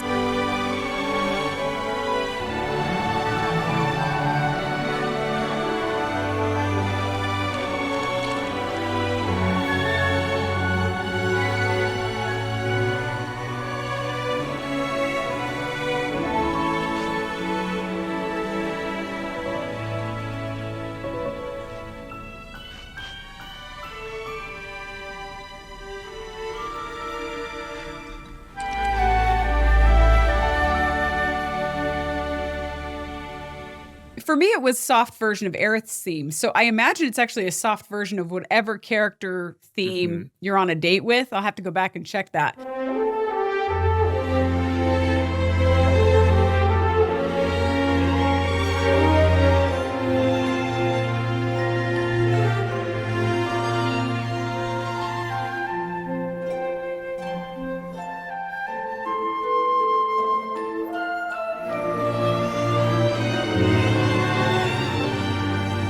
But I loved it. It's just composed so beautifully. But unfortunately, like while I was watching videos on YouTube, it was muted on most videos. So I wonder if there's a copyright strike associated with that particular song. Interesting. So yeah, we'll have to see. So if I'm not able to play the B-roll here, you'll know why. Well, unfortunately, the one that I watched, like they had the sound so loud, like you could barely hear the dialogue on it. Oh yeah. But they usually have the captions, right? So you can read. Yeah. And like on my game, I turned the sound effects down and the dialogue up. So we can actually hear what's going on. Mm-hmm. Yeah, also in that same hall, though, we do run into Andrea. Andrea's there. I must say, your duel with Dio earlier was a sight to behold. Gave me goosebumps. And he makes like a heart shape with his hand. And a heart actually comes and like an animated pink like heart like comes. Yeah, it's the game not taking itself too seriously. Andrea is hilarious. Doesn't he do that same thing in Coast del Sol? He does. I think after like the piano concert or something, you know? It's good. Yeah. And he explains that he's there because Dio needs his dance moves for something. What are you doing out here? The park director requires my talents for show. So maybe it was that random opening number with Yuffie? I don't know. Whatever. And then he invites Cloud to dance with him again, to which Cloud like forcefully declines. What do you say? Shall we cut a rug? No. And I love this line. Andrea says, Not even the limelight can melt that icy heart. and I think is a good line. It's good. So then from there, I went to Battle Square. And that's where you can do a couple Colosseum fights with your date. Specifically the fights, and I think these fights are the same no matter who you're on a date with. The first is called the Zoomies, and it's 4 flying Velociraptors and 4 crawling Lavalisks. And this was actually pretty hard with Cloud and Aerith. Like, even though I was 2 levels higher than the enemies, the first round that I did this took me 4 tries to beat. Yeah, I remember that. Yeah, over and over again. And the key ended up being equipping Aerith with first strike materia and having her cast wind magic immediately, right? Not 2 seconds later, you first strike, Aerith casts wind, and then you can take out 3 of the 4 Velociraptors, and it makes the battle much more. Because they interrupt you. Yeah. Constantly. It was hard. It was like a crazy, way harder than I expected it to be, right?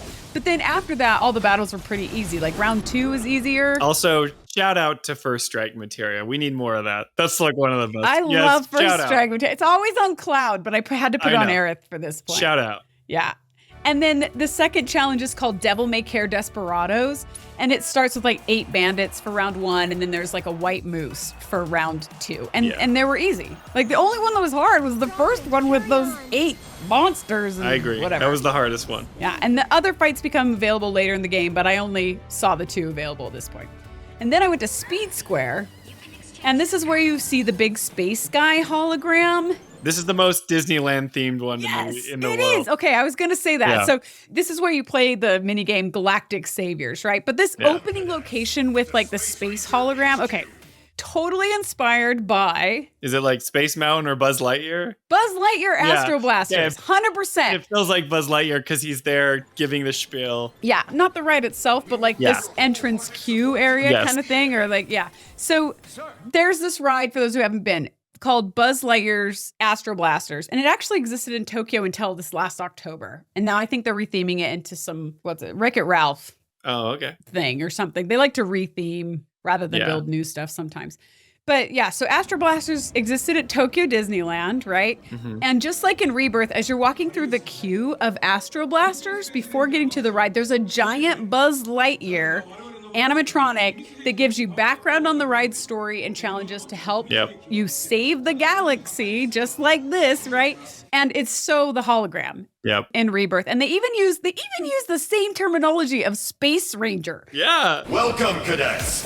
to Space Ranger HQ. Like, they call everybody Space Rangers. I'm Buzz Lightyear, Space Ranger. Straight up Buzz Lightyear, straight up. You want to be a Space Ranger too? And then when you actually get into the ride area, while the ride cars themselves are different from Astro Blasters, they look and feel just like other Disney rides. Yeah. Like Star Tours or some of the new Star Wars rides, you know, where like there are these big settings and you get into the car and like the cast members have uniforms to match and they're acting the part. And Yeah. it's Disney. It's Disney. It's so Disney. Yeah, So it's crazy. Disney. And while I'm on the subject of Disney Parks inspiration, also, if you look at the names of the mapped areas of the Gold Saucer, I kid you not, there are 2 areas called Adventure World and Fantasy World. Wow. Like, come on, like Disney. any Disney patron knows Yep. that that's a direct pull from Adventureland and Fantasyland across the Disney parks, which exist in all of the Disney parks basically except Yeah, for. but this is World, so it's bigger. Right? Oh, yes. It's not land, it's World. So yeah, tons of Disney call-outs, especially when you enter this space for sure. But then the actual Galactic Saviors minigame. So that's like, I guess it's a space rail shooter. You guys taught me about on-rail shooters, right? Mhm. So that's what this is, right? Am I right? This one's very Star Fox. I was going to say, it's 100% Very Star Fox. reminiscent of Star Fox, only the controls aren't as smooth. No, it's not as good. Yeah, and Panzer Dragoon and a couple others. Panzer Dragoon, yep. And by the way, Panzer Dragoon on Sega Saturn, this is the era of like where it was Becoming popular. Mm-hmm. a big hit at the time. So you're talking the 90s? Yep. Gotcha. So like original game time. Because it's actually, this game is different in the original game, but I'll tell you about that in a minute. But what did you guys think about Galactic Saviors? It was fine. That's what I said. In my notes, I wrote, it's fine. You just shoot the stuff. You can dodge things, and it gives you bonus points if you dodge like a near miss. The laser hits you. Yeah. You shoot your bombs when you can, and you can restore your health, so it's not a big deal.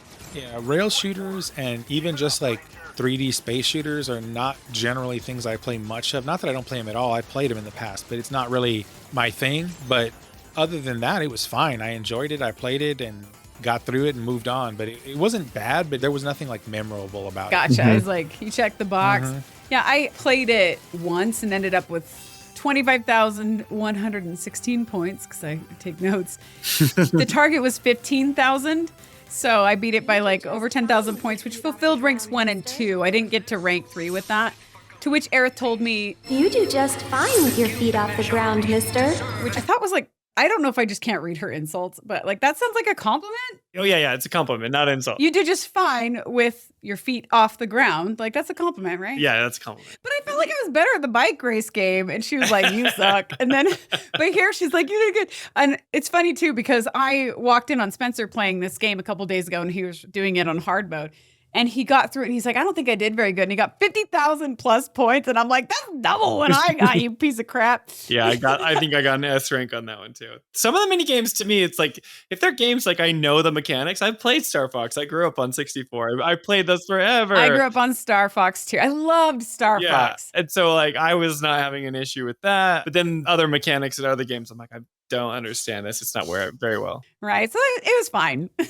I just leave it there. Yeah, it was fine.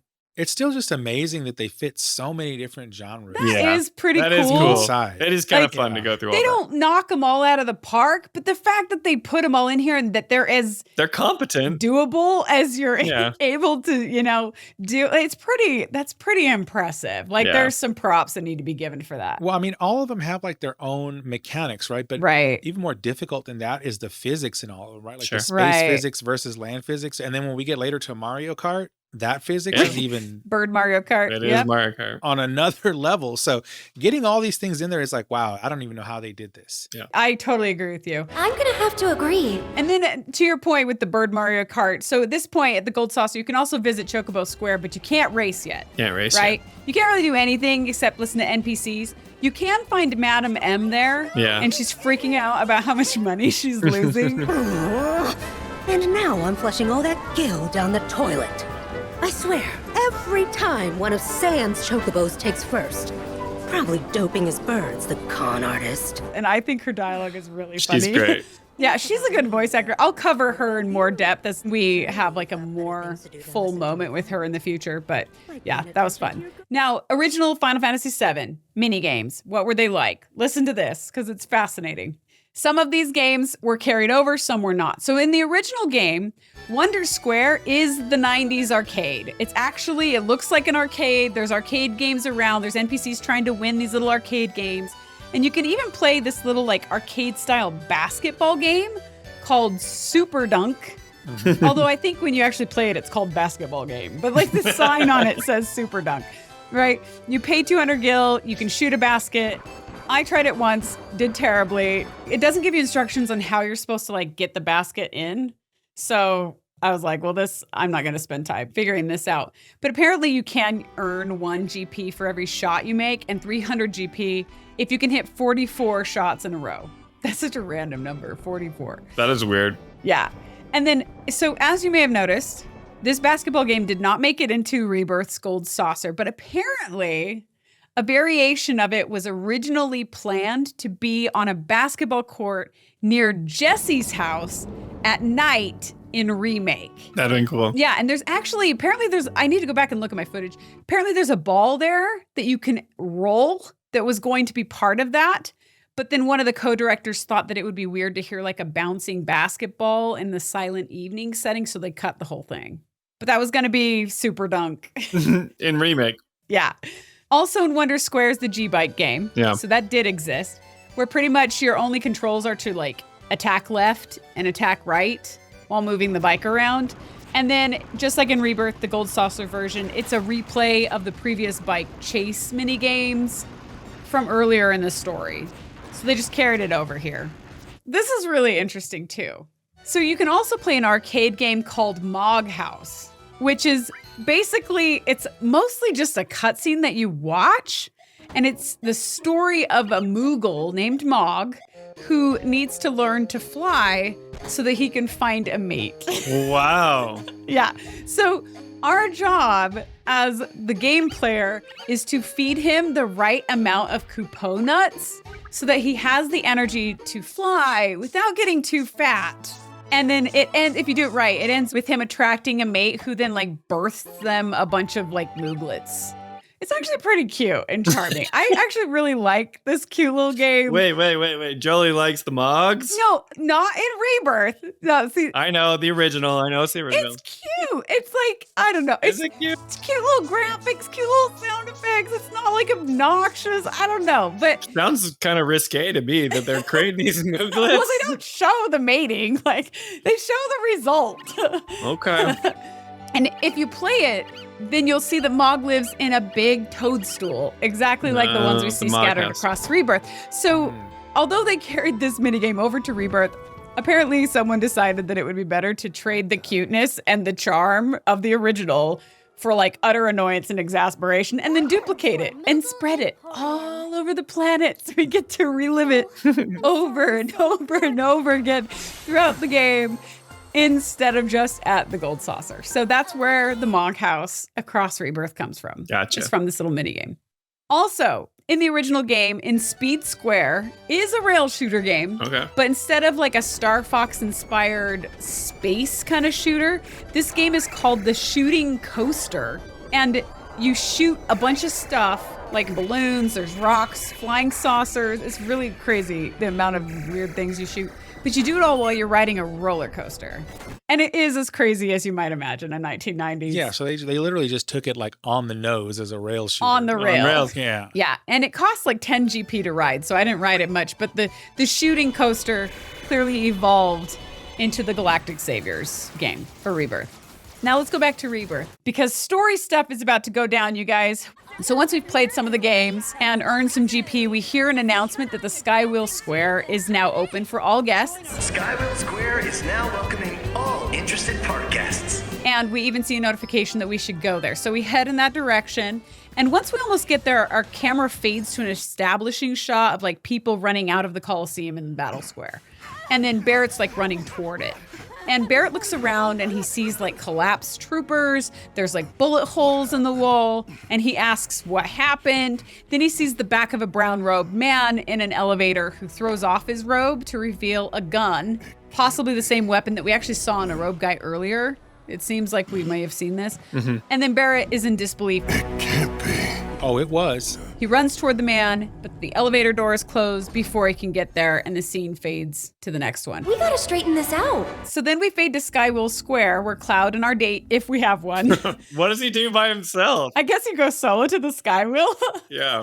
I don't know. That's funny. So we're making our way to the Skywheel for couples hour. Oh yeah, solo. I don't know what you would do. It is couples hour. That's right. I remember now. Welcome to couples hour at Skywheel Square. Yeah, because they say it's couples hour.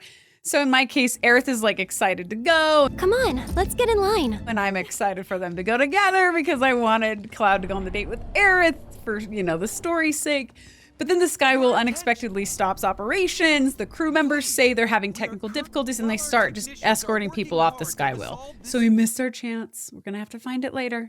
Which, by the way, it occurred to me, and you might be able to speak to this better than I can because you used to work at Disney, but it almost appeared to me like this was a safety protocol that was triggered because of what had happened in the Colosseum. Yeah. So rather than create a panic, the cast members feigned technical difficulties to evacuate the premises. We are currently experiencing some minor technical difficulties. Yeah, that sounds about right. Ladies and gentlemen, we are experiencing some technical difficulties. Please remain seated in your dune buggy. A cast member will be with you in just a moment. Yeah, Disney tries not, like if they have an issue, they don't try to lie to people. Like they'll just say that there's been an issue or they're having an issue and then they'll escort people off, right? Like there's a lot of times that it's very popular for people to dump loved ones' ashes on the Haunted Mansion. Oh my God. And that's not something you should do. It's kind of a biohazard. So I think it's also illegal. Whenever that happens, which is often, Disney has to shut down the Haunted Mansion completely and take everyone off the ride. And they basically just vacuum up your ancestors' ashes and they have to throw them away. Like, don't throw your ashes on this ride. But they're not going to say, oh, some other person just dumped their ashes on the Haunted Mansion. So they'll say we have to come to a close and we were getting everybody off the ride or something. Playful spooks have interrupted our tour. Please remain seated in your doom buggy.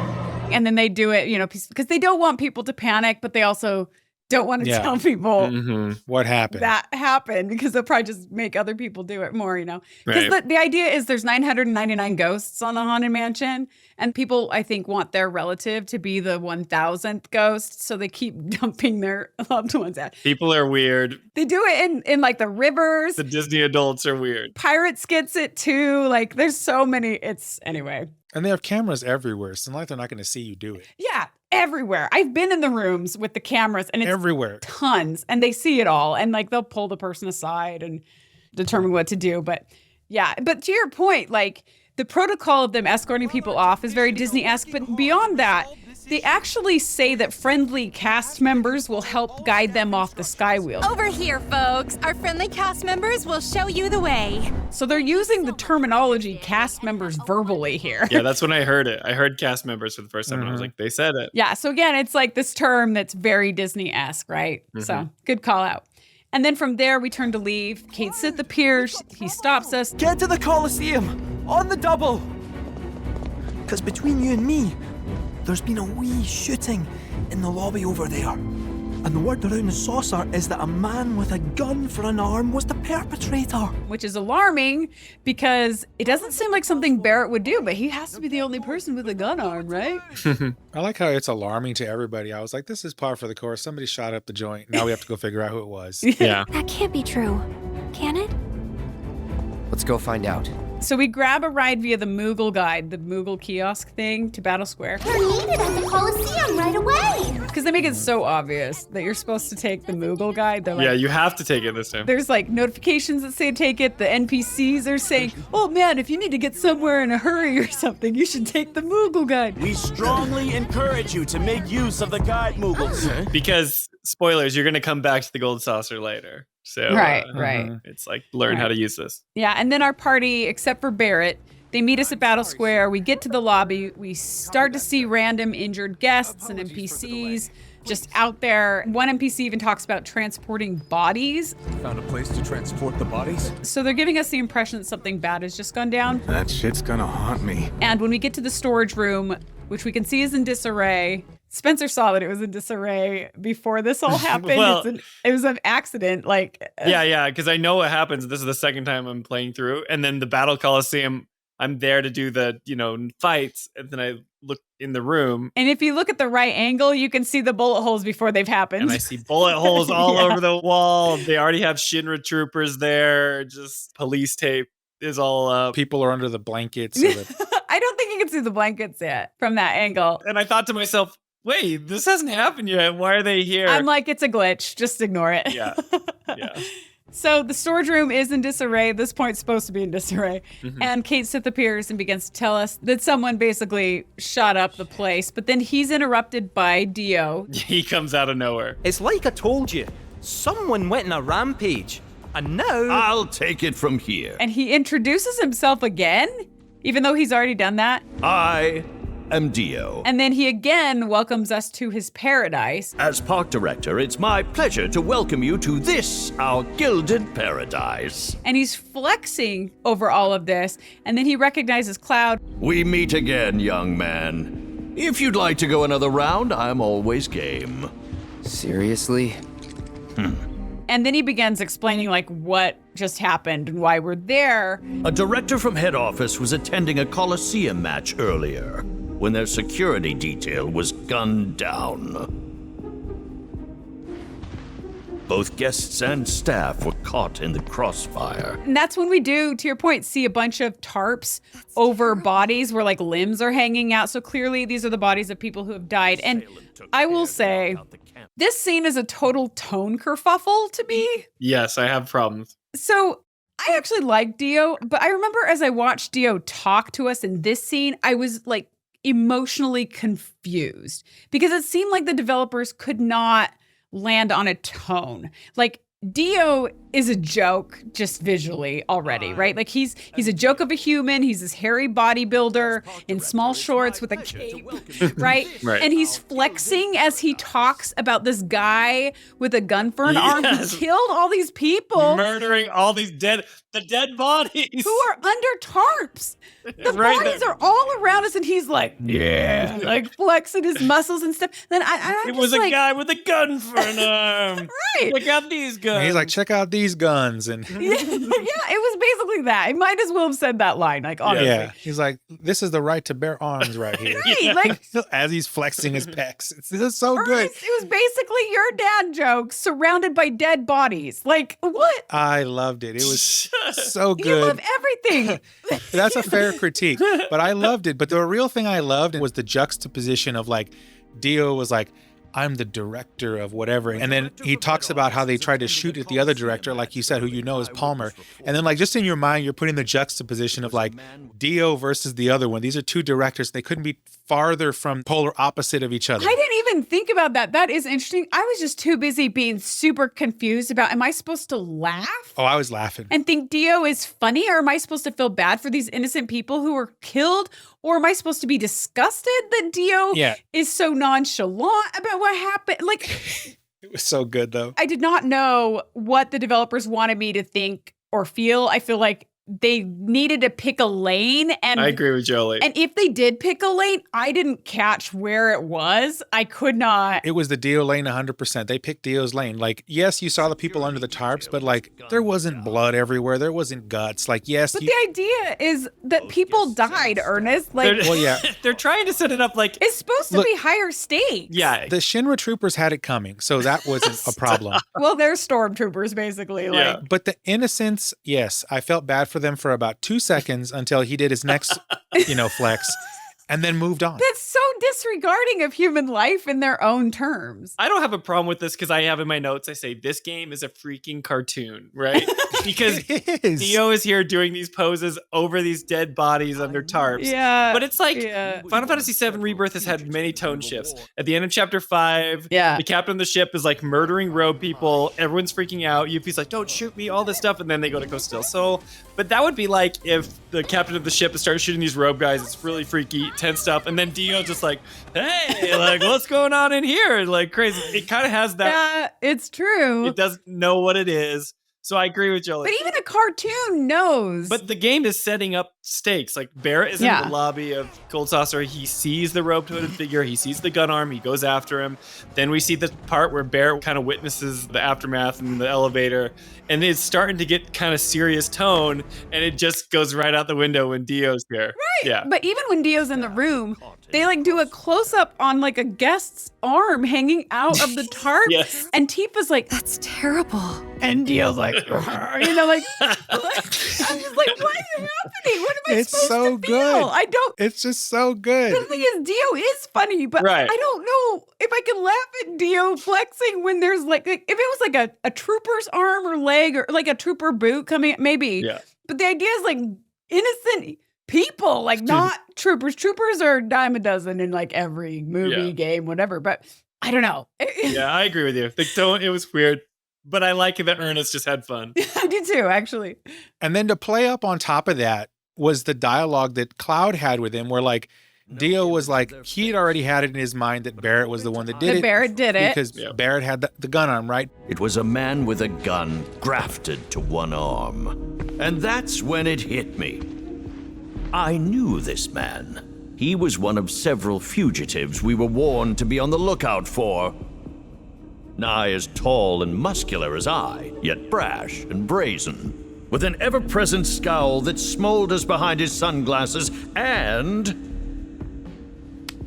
a gun for an arm. And even pulls out the wanted poster. Yeah, but then Cloud points at the camera up in the corner that's been shot out. He's like, no, it couldn't have been Barret, because if he would have been the one to do it, he would have wanted it broadcast everywhere. Yeah, I like that. If he really did kill all these people, he would have had a damn good reason.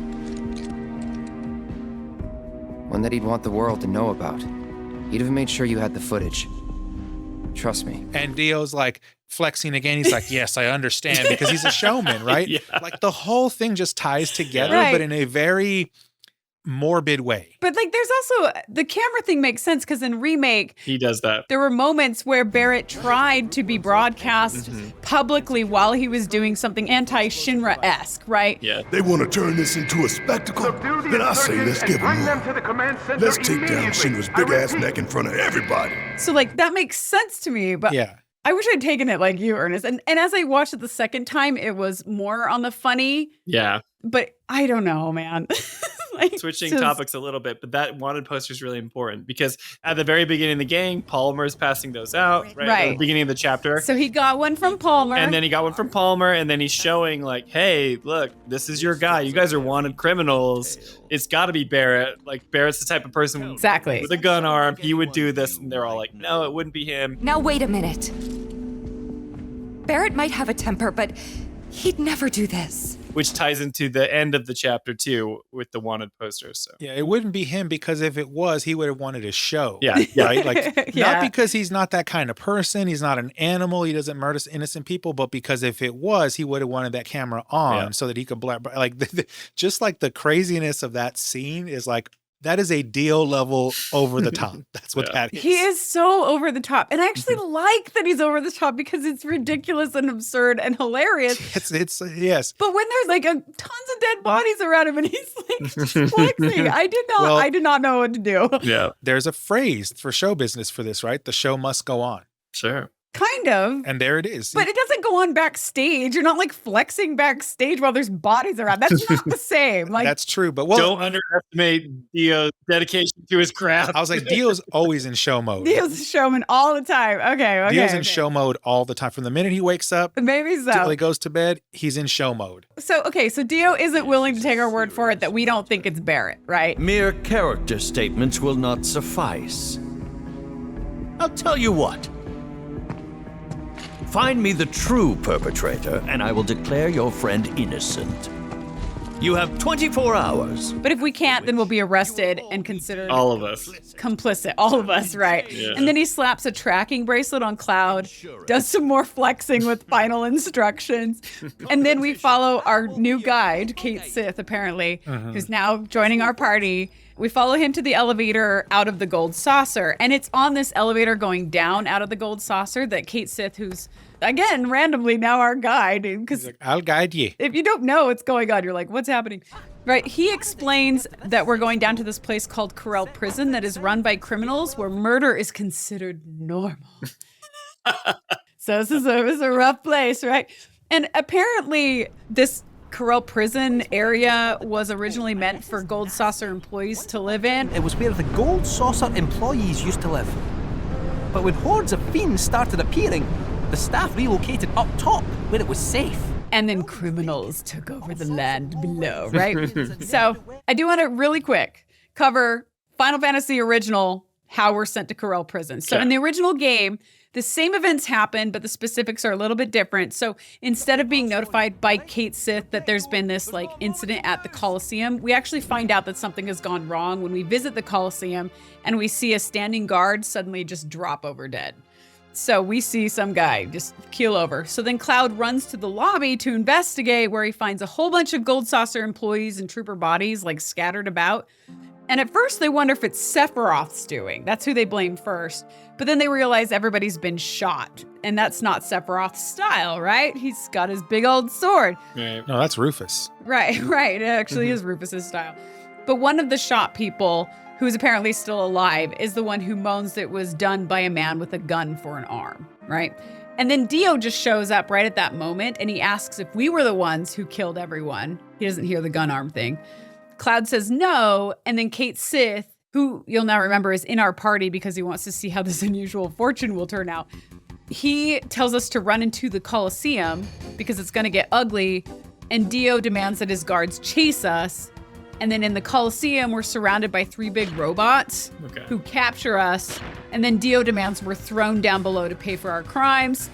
And that's how we end up in Corel Prison. They literally throw us in a big hole. Not one of the holes that you jump in for the minigames. Not one of a different hole. They just like holes. I know. They just love the hole. At the Gold Saucer, right? Yeah. So you end up in Corel Prison, and the way they describe it in this game is it's a natural prison that keeps people inside because it's surrounded by quicksand. Okay. So it's like actually kind of a prison-esque place, I guess. There's no long chat. There's no negotiating with Dio in the original game. Dio just assumes it was Cloud who did the killing because he's the one in the room when he gets there. And I think technically it's only Cloud, Aerith, and Cait Sith who end up being ejected from the saucer. I think the rest of the party is still hanging out above, like having no idea that their friends are down in this Corel Prison. That's the original game. That's how it goes down in the original game. Interesting. Going back to Rebirth. So the elevator stops, our party steps out into this like dark night surrounded by junk, and there's like literal piles of flaming rubble. Nobody home? Oh, they're home all right. And it doesn't take long before we're spotted by a couple like hoodlums who whistle to like a band of motorcycle thugs who then suddenly burst out of the shadows and drive in circles around our party.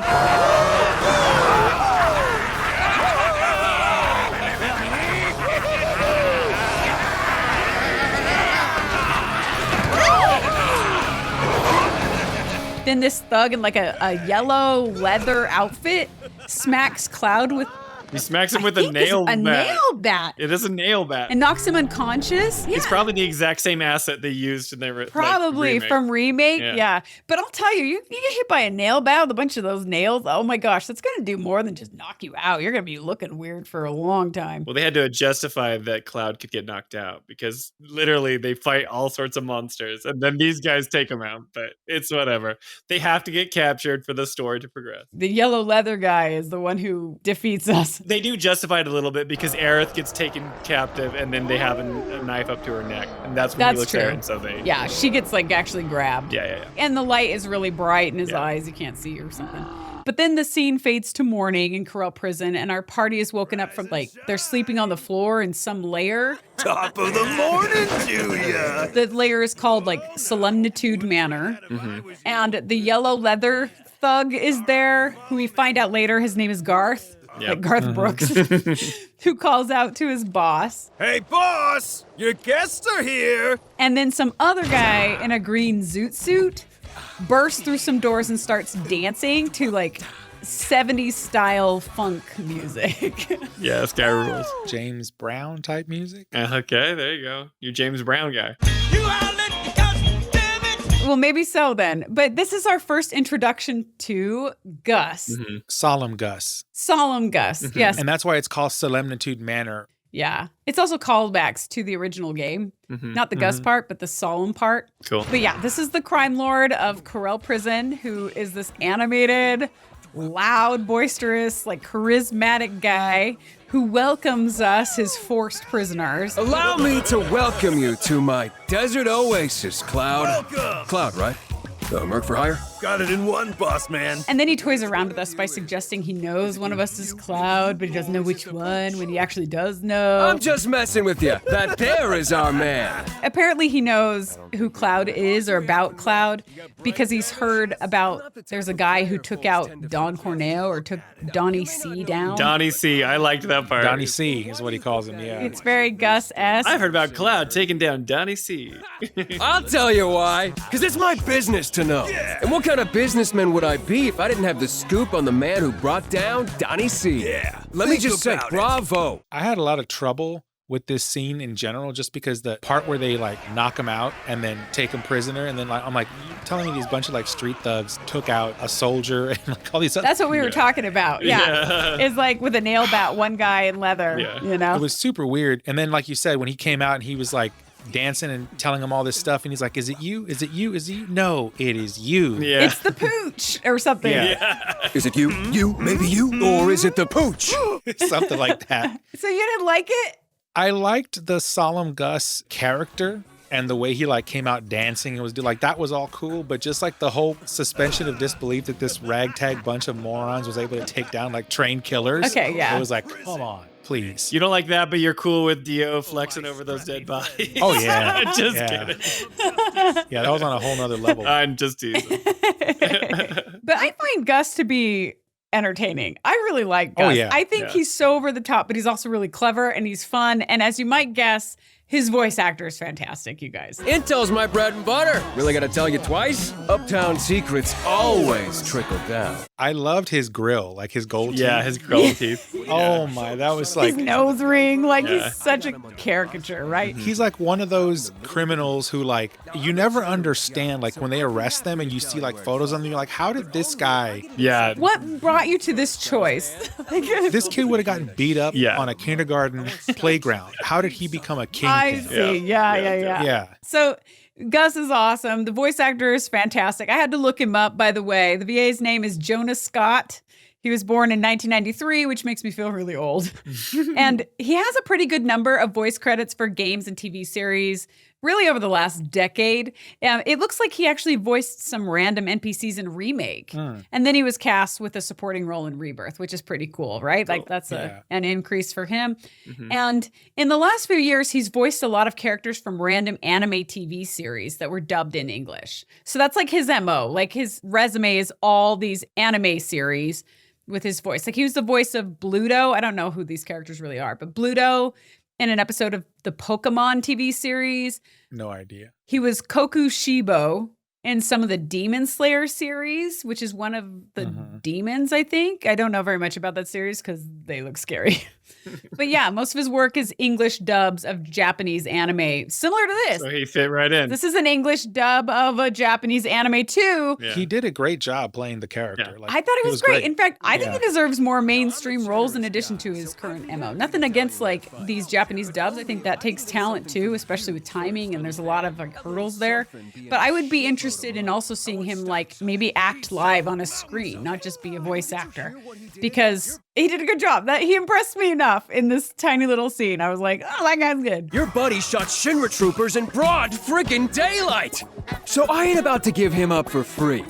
You think my prison runs on good deeds? No, sir. It runs on guilt. Yeah, the thing I like about Gus, too, is that his plan is coherent and understandable. Right. So he does this whole thing talking about, like, why they captured him. He's like, look, Cloud, like, I need you to win the Chocobo race. I'm entering you and one lucky Chocobo in the races, and you are gonna win. He even says something like, I already checked on your body. You don't have Gil, right? He's like, we would have just stolen it from you. But he says, don't worry. I know you don't have it. Right. But I have a plan. Yeah, he has a plan. And I'm like, but he has a plan. So yeah, Gil, that's what I want.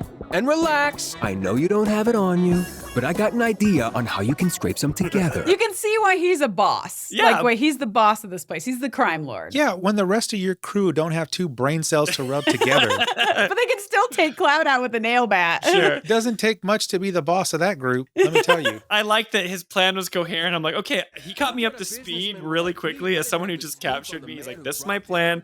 I want you to do X, Y, Z, and then get this taken care of, or else. And it's a simple plan. Then he's kind of gross.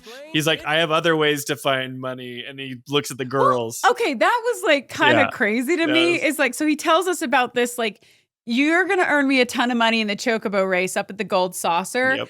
And if you fail, he's basically going to force Yeah. all the girls into sex labor and do who knows what with Red and Cait Sith. Yeah, it was like prostitution. I'm like, this is kind of dark. On that note, till you bring home the bacon, I'ma hold on to your piggies. Help us out, pal! Hey, chill out, kiddo.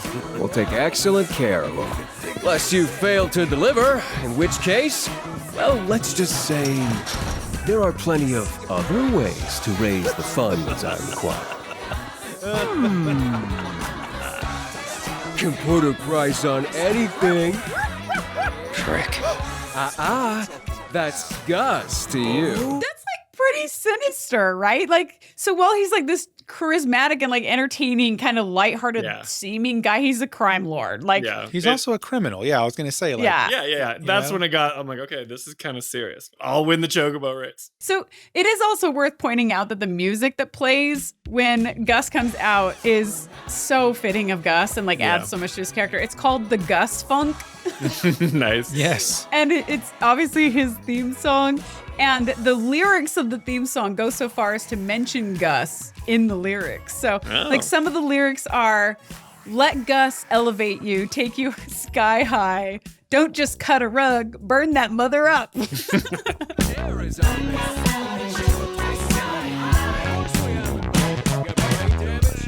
not the type of player folks tend to forget. Now, you may not know me. Well, that's totally fitting, Fitz, throughout the Corel Prison. There's people on megaphones being like, remember, it's because of Gus that you haven't been able to do anything. All hail Solemn Gus, King of Corel Prison! Show respect or get wrecked! The propaganda is strong with Gus. Yeah. And then there's another line that says, one nation under Gus's groove.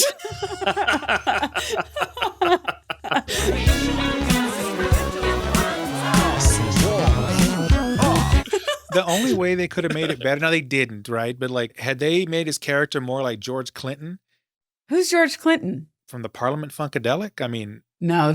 Every time you say someone, I never know who they are. I never know who you're talking about. Every reference. We're not hip and never have been, Ernest. So like, this was even before my time. But that's not Michael Jackson. I don't know who you're talking about. But no, like when he came out and he was like doing that, the first thing I thought was like, this is like the Parliament Funkadelic here. Maybe that's where he came from. So apparently the composer of the music always wanted to write like a G-style funk song. And then when he found out about Gus, the character, he's like, this is my opportunity to do it. So that's what they come up with. But that's interesting. Okay, so our party's being held prisoner at this point. They're locked up in a cage cell. Cloud is freed to deliver on Gus's money wish, right? So you can, at this point, you can try to open the cage door unsuccessfully, and you can also talk to each of the characters behind the bars individually. And there was a really funny comment from Yuffie. She's sitting there talking to herself, and she's like, Suppose I could always ninja myself out of here. which is such a funny line to me because it's like the developers are calling out like the obvious, like, we know this is all kind of absurd, like unbelievable. Yeah. She can get out, but we don't want to write in some elaborate reason why she doesn't. So just go along with it. Don't take anything too seriously. Like, you know. Yeah, this little group could wipe out everybody in that Corel Prison in like 60 seconds. Exactly. If Yuffie could do it alone. And like, all right, we'll go along with it. Yeah. And then I also wanted to point out the cool design of Gus's home base. It's like made out of junk and graffiti, but it's like all super colorful, very artistic, like kind of organized junk, you know? It's totally fitting of this Zoot Suit character that we just met. So props to production designers or whatever the equivalent is in game design. Okay. So from there, we follow Garth out into Corel Prison where we meet Esther, who is the most out of place character in this game. She's so cute. I thought she was. Yeah, she's like so cute. Everyone else in Corel Prison looks like they've been through a morality wood chipper. Well, she's not from Corel Prison. She was caught with Chocobo Billy. They're kind of forced into doing it with her. No, she's a Corel Prison person. No. And I think so. I don't think so. Are you talking about the one that's there with the Chocobo stable? They said that they caught them out in the desert.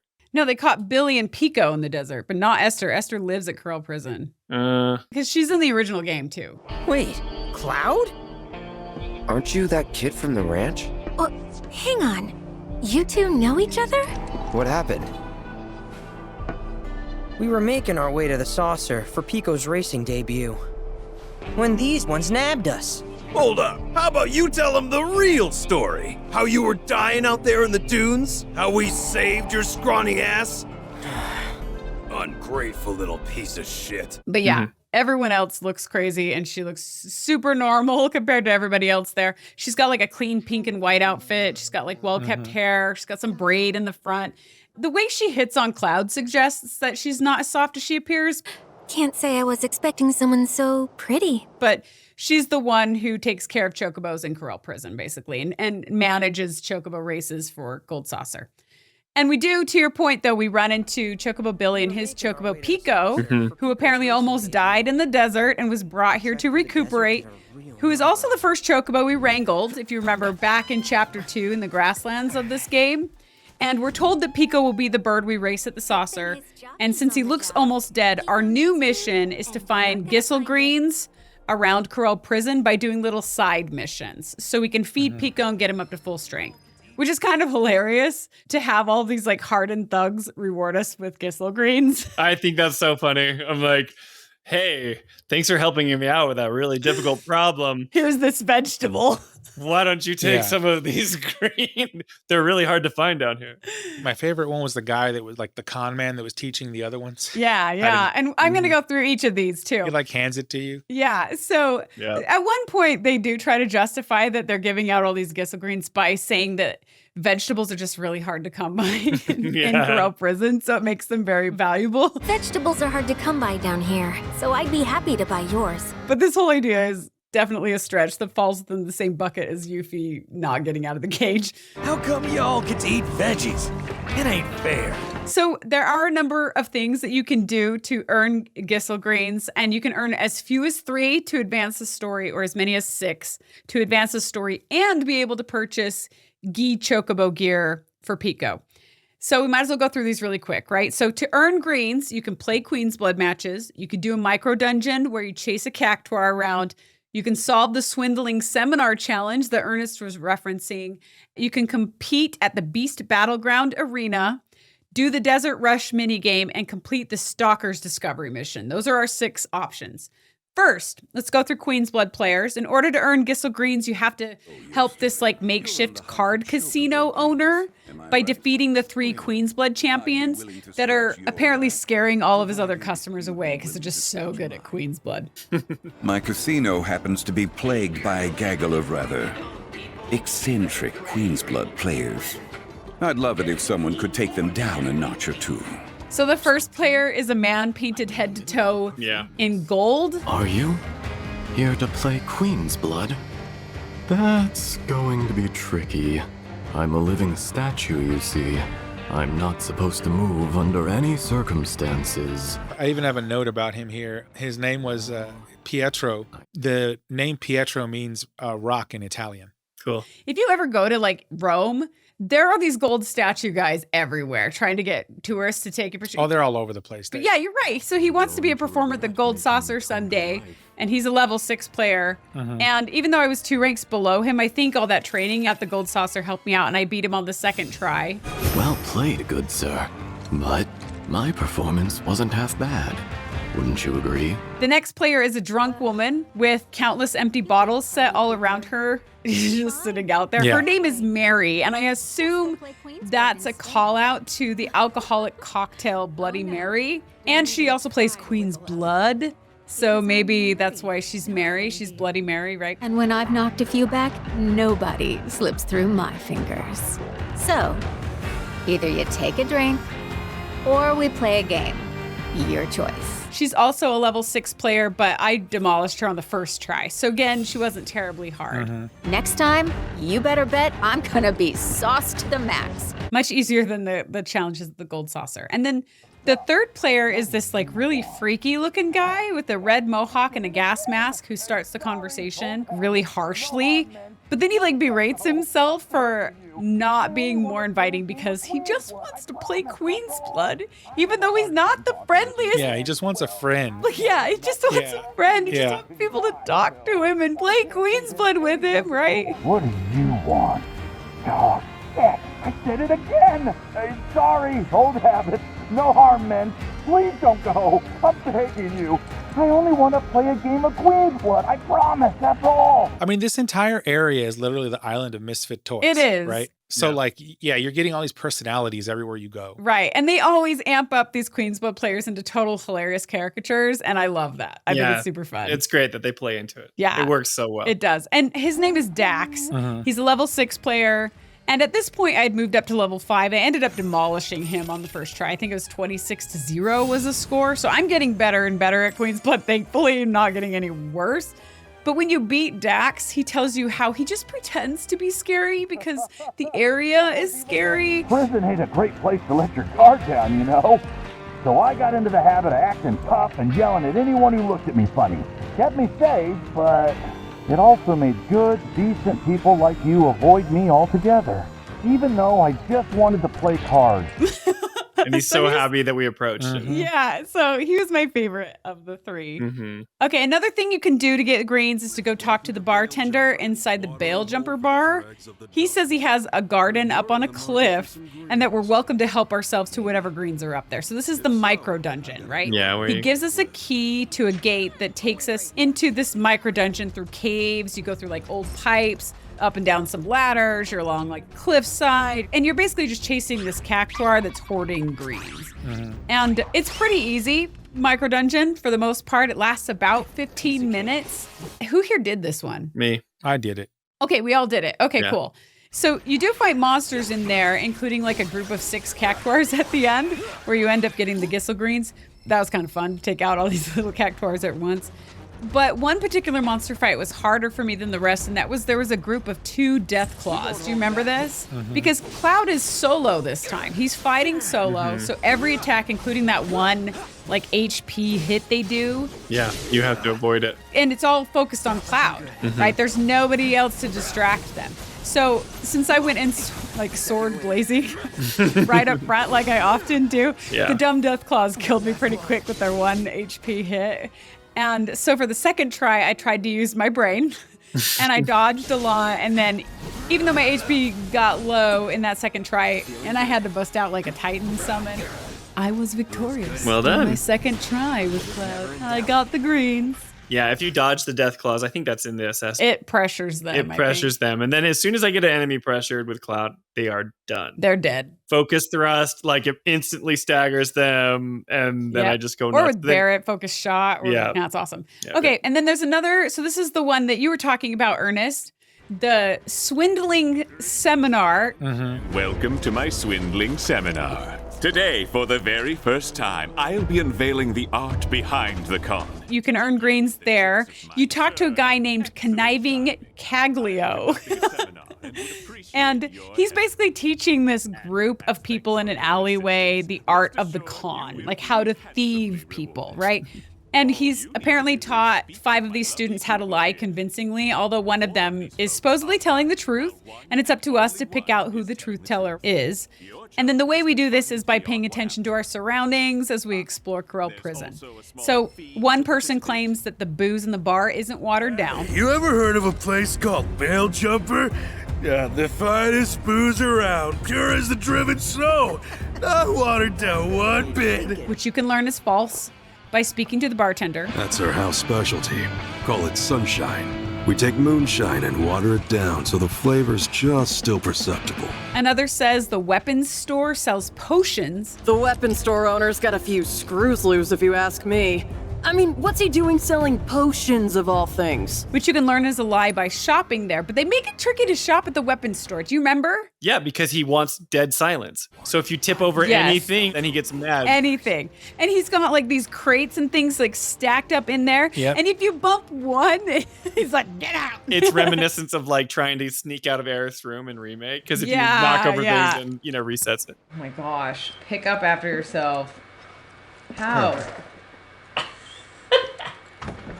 You jerk. I remember going in there and like the first time I went in, like I accidentally hit something and he threw me out. I don't sell to rule breakers. And I went back in, I knocked everything over. Yeah, that's what I did too, actually. On purpose. Yeah, I'm like, screw you. But the shop right next to it has loud blasting speakers. So they're trying to throw you off. Because if you're not specific, the item shop next to it is literally plastered with giant speakers. And it's like, Okay, interesting. Yep. Yeah, so I thought that was kind of clever. Yeah. And then another person claims that the graffiti at Gus's place has a Del Sol cactuar in there, which I guess is the pink cactuar from Ernest's favorite minigame from Chapter 6. You checked out the graffiti at Gus's place? He's got a Del Sol cactuar in there. See if you can find it. And I didn't verify whether that was true or false, but I'm sure it's false. And then another person says there's a rare monster called Bug Zero at Beast Battleground, which you can learn is not true by fighting there because there's a beast called Test Zero, not Bug Zero. It's not Bug Zero. You should test your might in the Beast Battleground.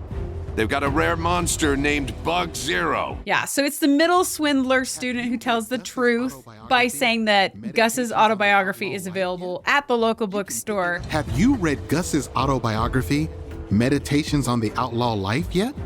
You can pick it up at the local bookstore. I definitely recommend it. Which you can learn is true just by walking by the bookstore and hearing some guy like apprehensively advertise the book into a megaphone. Meditations on the Outlaw Life. Gus's autobiography now in stock.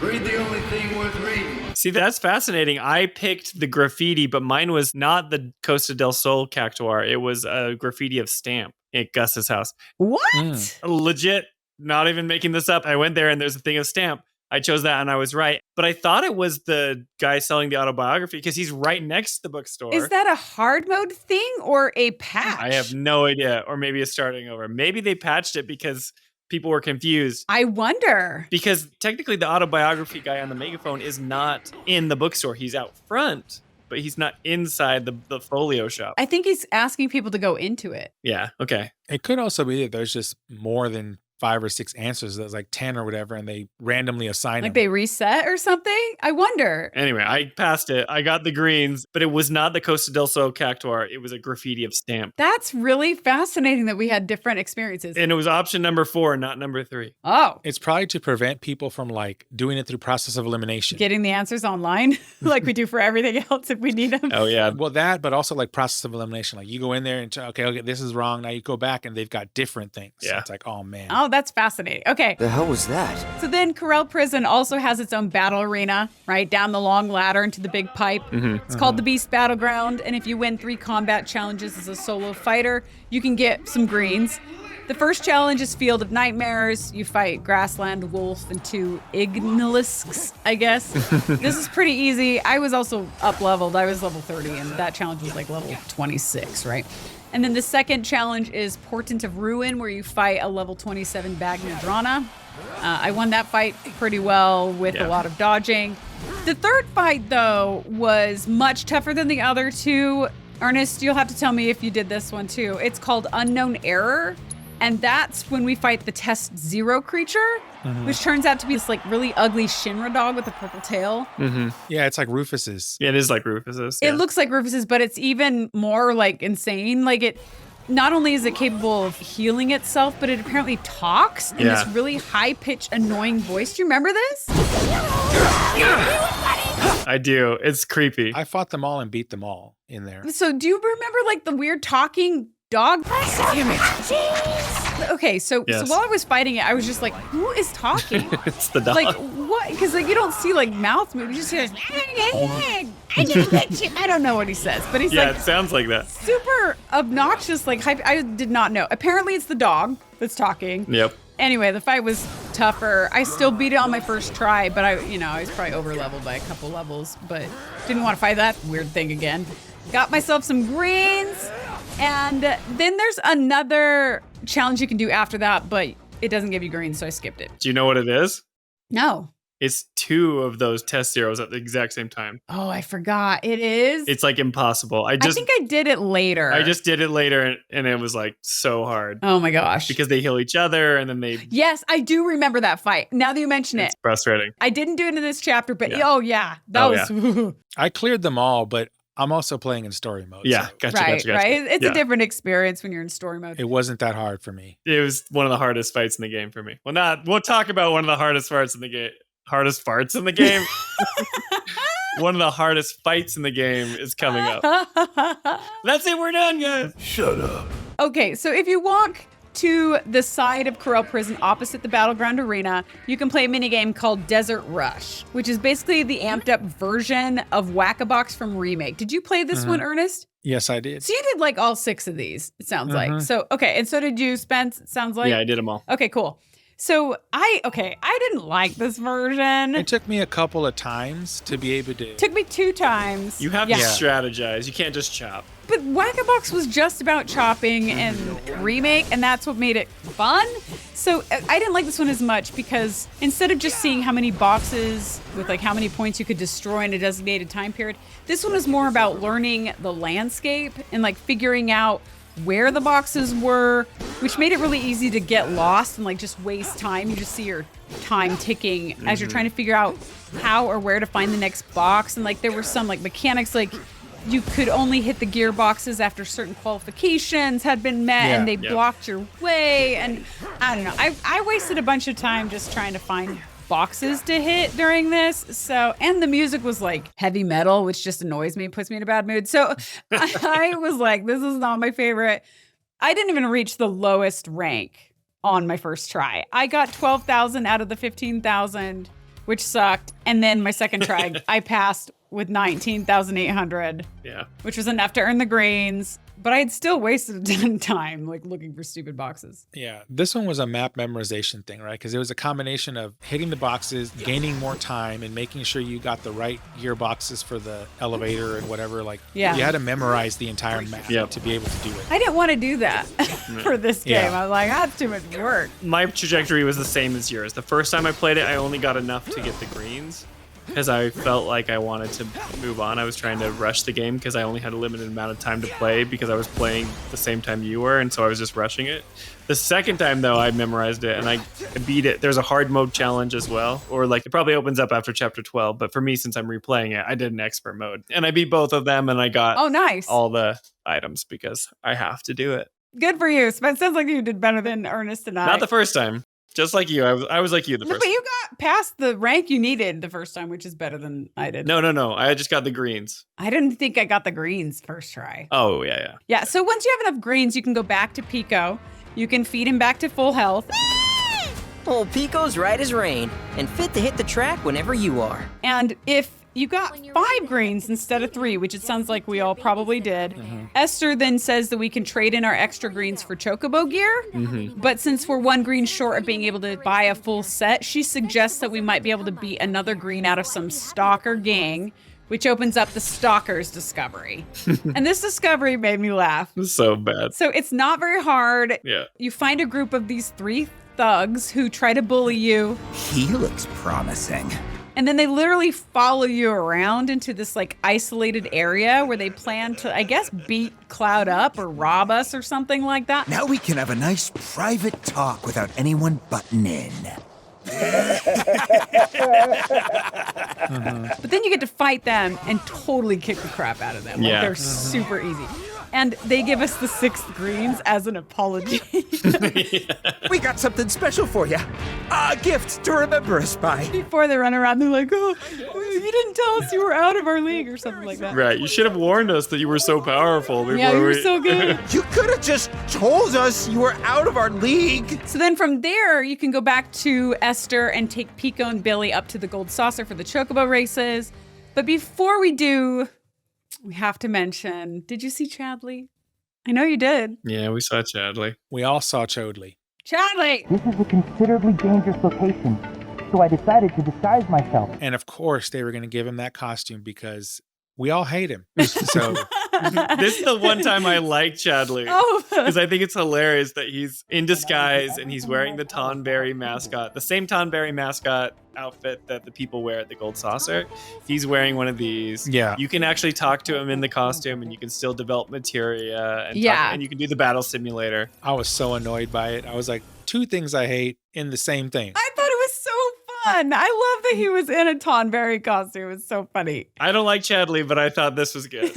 It's also worth pointing out before we leave Corel Prison how cool the design of Corel Prison is. Yeah. So like there's a lot of locations that are made out of old junk, right? But each of them is really different and works. It's this one, it manages to look and feel different from the other ones. Like it doesn't feel like North Corel.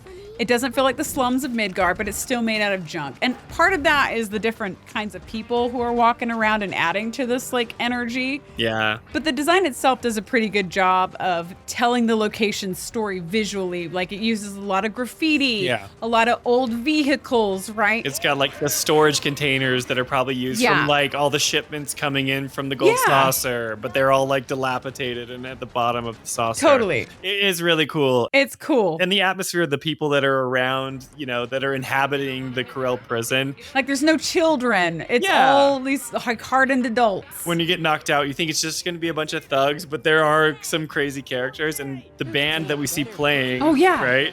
It's the entire cast members from the Haunted Hotel. From the Haunted Hotel. Yeah. Yeah, and they're all like gothic kind of looking, but they're playing some hard like. Yeah, but it's got like the bartender, it's got the elevator, the bellhop.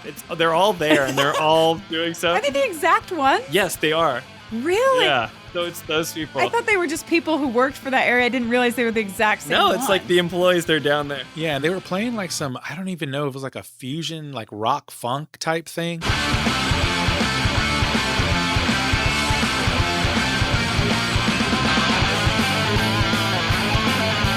Which like went with the whole theme of the... That's so awesome. The feel of the prison. I stood in front of him for a while to listen to it because I was like, I mean, this is like George Clinton plus like Ronnie James Dio kind of at the same time, but it sounded great. But it tells such a story. Like these cast members who work in the Haunted Hotel, like go down and jam to our Corel Prison. They like play gigs. And then there was the place where you could rest there, like, you know, sleep or whatever. Yeah, the hammocks. Was a little place called the Bag Bug Lounge. Oh, yeah. And it had hammocks inside of a trailer, which is like a common theme. There's like hammocks inside of random things in this game. It's all hammocks. That's where everyone sleeps. Another thing was the person on the loudspeaker was saying like, all hail Solemn Gus, King of Corel Prison, show respect or get wrecked. It's rad. It was so good. And then the last thing I had for the area was Esther's voice actor. I'm Esther, Chocobo Wrangler. Pleasure. It sounded a lot like Tifa, and I was wondering if they like doubled up on the VAs or they had a separate VA for it. No, they would never do that. But that's interesting because like that's one of the casting director's jobs is to make sure that every main and supporting character has a distinctly different voice so people don't mix them up, right? Like that's something a casting director has to do, which is hard. To me, it sounded similar, and I was like, that's interesting, but that's it. And then after that, my notes go to Mario Kart. So there you go. Okay, cool, because we're going to Mario Kart next. So we ride the elevator up with Esther, Billy, and Pico. We enter a stable prep type room up at the top where someone takes Pico to prep him for this race.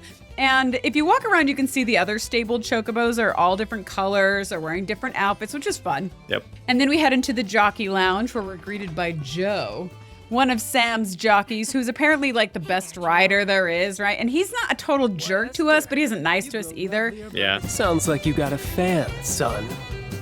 I wonder though, you win her over with your skills or with one of them smoldering looks? Don't see why it can't be both. Yeah, I like Esther. And then Joe leaves and we can try out the Chocobo Simulator, which is basically the tutorial that walks us through how the bird moves, which balloons grant which kinds of abilities, all that kind of stuff. You can also walk around the jockey lounge and talk to some of the other jockeys, which is where we get the gist that everyone knows that Joe is the best rider, right? Yeah. Your first race ever, and it's with Joe. And from there, it's time to race. Now, before the race begins, we're brought to the Choco Boutique, where we're supposed to select the gear that we want Pico to wear for the race. And this is the first time that I realized that the gear actually affects both your racing specs and abilities. I actually didn't buy the gi gear yet. I buy it after the race. So I didn't have that as an option at this point because I didn't know that it was anything other than aesthetic. But that was interesting. So whatever piece of clothing you put on them has certain attributes that can be helpful on the course. It's a way more fleshed out minigame. Like Chocobo racing becomes a bigger deal later on in the game, but this gives you an inkling into what it will become. Totally. It's like, if you have this piece on, you'll start out of the gate faster, or you'll get an extra dash if you use this one. This one gives you more weight and helps you turn. More stability and more,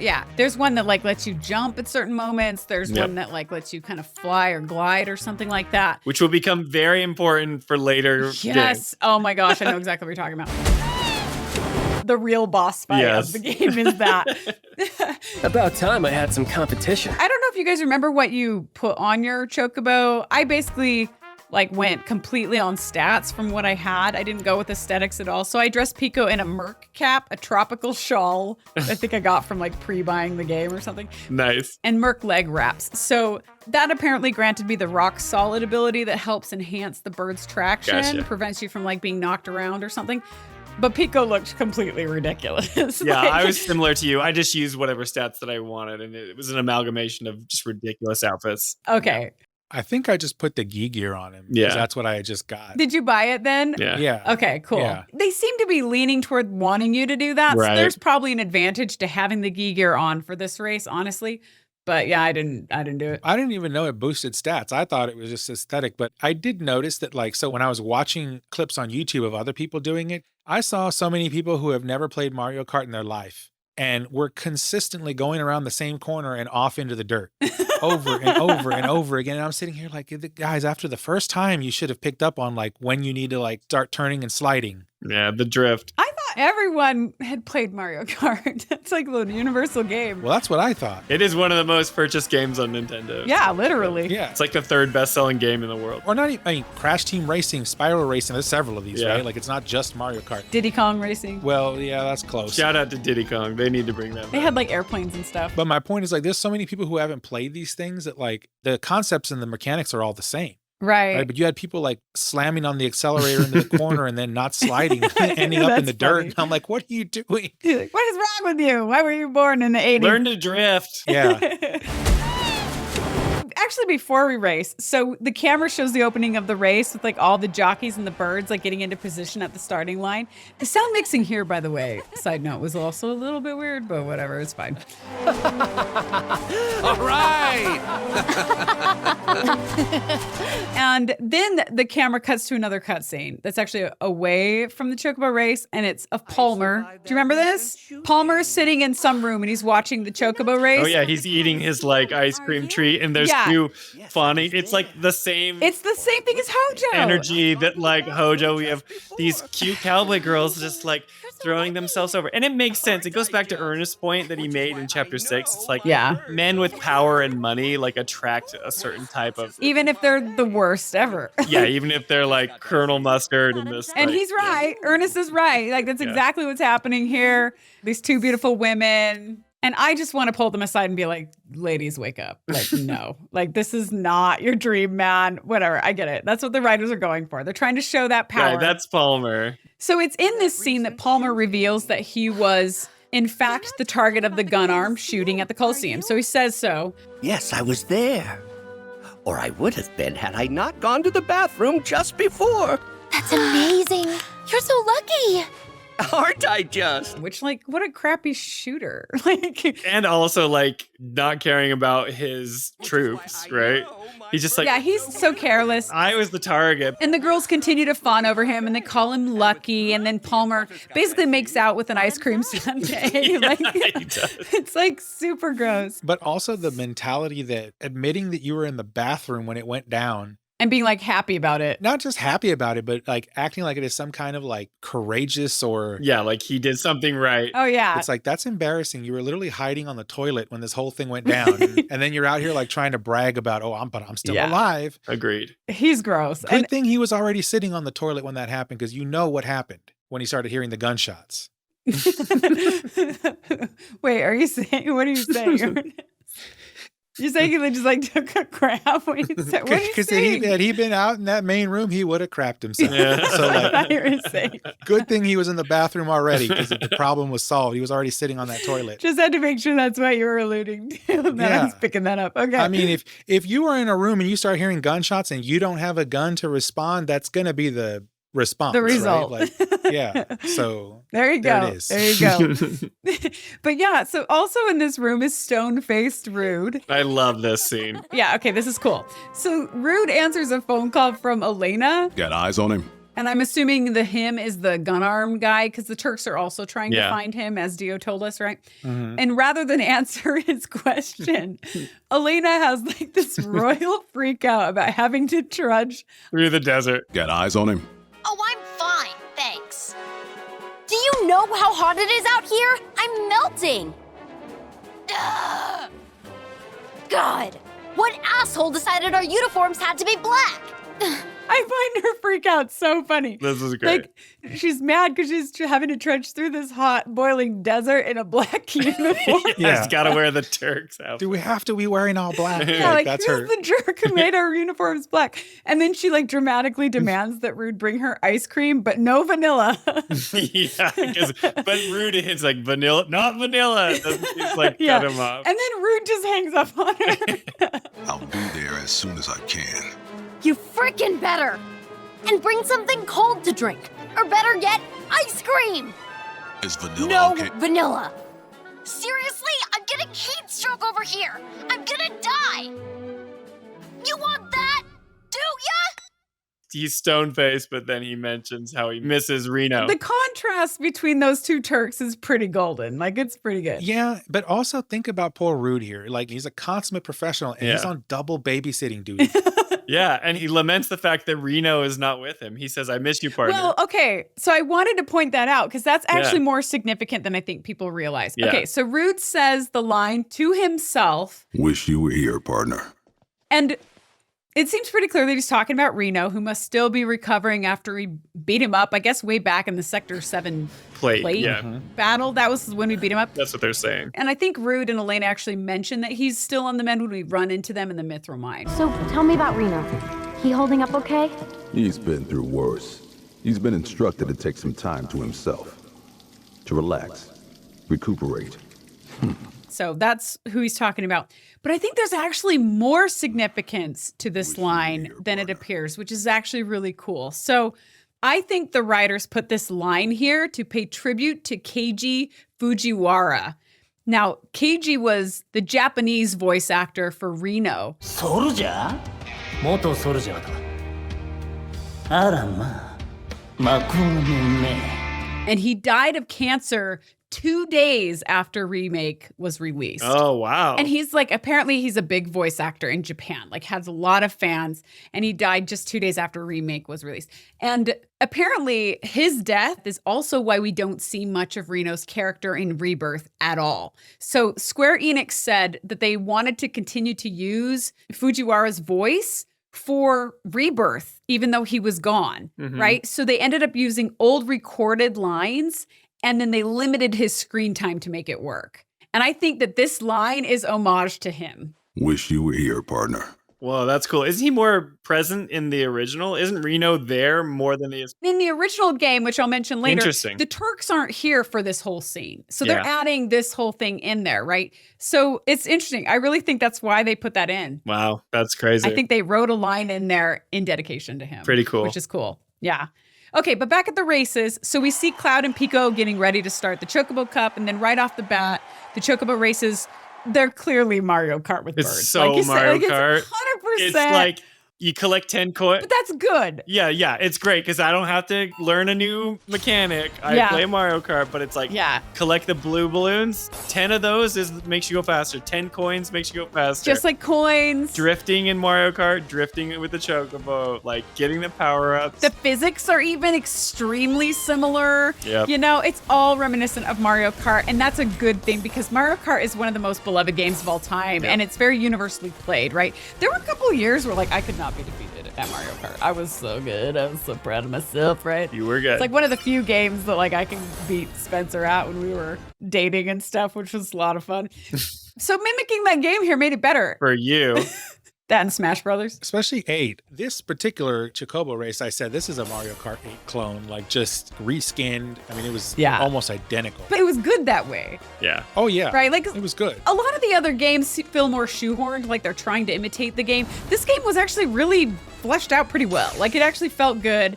Later, it gets more frustrating. But it's like right. The mechanics, the dynamics, everything kind of works, right? Which is fun. Tell me how you did, but I thought the first race was pretty easy. I went slightly out of bounds a couple times at the very beginning as I was trying to figure out how it navigates and feels on that particular course. But the race was pretty forgiving, even though it's against this like really good jockey, right? And I ended up beating Joe the first time. Yeah, so did I. There's not more than one race, right? It's just one race. Just one race. It's called the Chocobo Cup. Yeah. So did we all beat it on the first try? Yes. Yeah, on the first one, yeah. We were all Mario Kart players. It took me like one lap to get used to the drifting controls on the bird. Yes. And after that, it was like, I never saw the other ones again. Yeah, then you know the track. Yeah, so first lap, a little rocky, but you know, you're still with the group and then you pull ahead. Which reminds me, have you guys noticed how many renditions of the Chocobo theme there are? I'm sure. Oh, there's tons of them. There must be over 100. Like, there's so many. Like, a lot of them are in this game.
As a matter of fact, on one of the Distant Worlds albums, there's actually like a Chocobo medley. Yeah, and they do all the different kinds. Yeah. I know exactly how that starts. I can picture it in my head. Yeah, there's many of them, yeah. So many. There's even a jazz one and a swing one, as a matter of fact. This is a jazz one here, which Yeah. is like Mario Kart music, right? Because Mario Kart has even like the jazzy kind of themes. Yep. It's a carryover. It's just the Chocobo version of that music.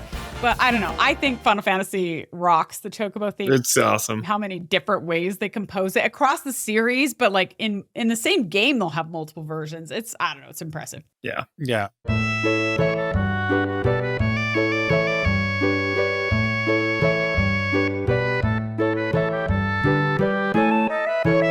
Okay, so we're freed from Corel Prison, right? So once Cloud wins the Chocobo Cup, we see Gus and his team and our party all celebrating as they watch the race on TV, which, by the way, made me laugh out loud because I guess our party was allowed out of the cage to watch the race in the living room. I know, and then everybody's there like high-fiving and like cheering and all this stuff. Best friends? Like, yeah, exactly. Like, isn't it like it's a whole bunch of friends watching the Super Bowl? It does feel like that. Like, right? And their team It scored. was so funny. just like, yeah, our team just scored a touchdown. It's like, what is going on in here? I was like, why are they out of the cages? Like, what's happening? But it's funny, whatever. It makes me feel like Gus is less threatening there. Like he was just saying stuff. Yeah, and then 2 hours later, I guess Cloud makes his way down to Gus's place, and Gus's familiar theme song kicks in as we hand the prize money over to a very excited Gus. I knew I backed a winner. You're the real deal, kiddo. I just provided the encouragement. As Cloud watches, completely unamused, by the way. Just like, not interested face. Right. Good for you. Ooh, so frosty. But here in the desert, we like it hot, fiery, dangerous. And we then ask for the gun arm man, and Gus has one of his thugs like open a cage door that reveals like a ladder escape underground.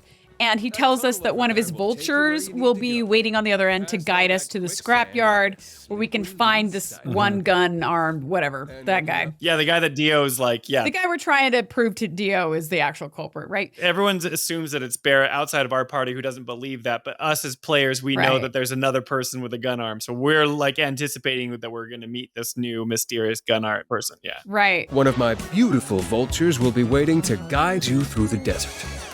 So be a good tourist. And he says, like, one of my vultures will lead you. I thought he meant, like, one of his thugs. He just calls them vultures, but then it turned out to be an actual vulture. No, literal vultures, yeah. I was like, oh. Like, when they're in the cage, Aerith and all the, the whole party, there's a literal vulture there. Did you see it? I didn't see the vulture. Perched there. Yeah, there's vultures inside the prison. I missed that. So I was like, okay, so that must be their little, like, messenger birds or something. I gotcha. He loves his vultures. It's our carrier pigeon. Yeah, pretty much. So we take control of Cloud again at that point. Our party is restored aside from Barret, who's still missing. We're ready to head to the desert. And this is where I actually bought the gear because you can buy it at Esther's tack shop right here. I was like, oh yeah, I kind of need that then. And then if you talk to Gus again, he says, now we just gotta square things away with Shinra. And with an articulate fellow like me leading the talks, that'll be a cinch. And that's kind of significant later. And then Billy says Pico will conveniently be available to race again anytime we're ready. I know you need to hit the road, but if you're ever itching to get back in the saddle, come around. Pico will be here. No, we'd love a victory lap. So we can come back and do more races if we want, basically. Yeah. From there, we take the ladder into a tunnel. And as we walk through and we kill like some sandhog pies, our party continues to question whether the guy who shot up the Colosseum could have actually been Barret. There's no way Barret shot those people, right? Are there any other gun-armed dudes who might have gone on a killing spree? We know him. He'd never do that. Well, we'll find out soon enough. Eventually, the tunnel opens up to a big open desert area. There's big desert mountains in the distance, and there's a flying literal vulture, like ahead, that you're supposed to follow. So I don't even know what to say. I've really enjoyed Chapter 8, especially thus far. I enjoyed the whole chapter. I'm actually really excited to talk about the stuff that happens toward the ends of this chapter because I think some of the character moments coming up are some of the greatest in the game. So kind of bummed we don't get to talk about that today, but I get it. It's a good reason, but this will be a good couple of chapters. You can tell we're loopy-doopy. We've been recording so long. Anyway, that's definitely going to do it for now. For this episode of the Final Fantasy Files, we will resume the second half of Chapter 8 in our next episode. And in the meantime, we can be found anywhere you get your podcasts. You can see the video version on either Spotify or YouTube. You can follow us on our dedicated YouTube channel, which we highly encourage. That's where we have most of our activity. And you can also, of course, lend your support by leaving a like, leave a comment. We might mention you in an episode if you leave a comment, apparently. And the comments help the most with the YouTube algorithm. So thank you to those who are doing that for us. It makes a difference, and we love hearing your opinions. Yeah, we love hearing from you guys. Thank you. I also want to say, too, if anybody out there has, like, good karma on a Final Fantasy Reddit thread or, like, a forum, let people know about us if you think we deserve it, right? Because I think there's a lot of people out there who want deeper dives into this game, but they just don't know about us. So you can really help spread the word because I have like a decent amount of karma on Reddit, like Final Fantasy threads, but I'm also an idiot who made my username my actual name, and it just looks like self-promotion, and I just don't want to go that way. And don't forget, you can find us across many different socials. We're on Instagram, Threads, Facebook, and the up-and-coming Blue Sky now. We're going to go on Blue Sky. We got to get on Twitter first. Yeah, I was going to tell them We're going on X.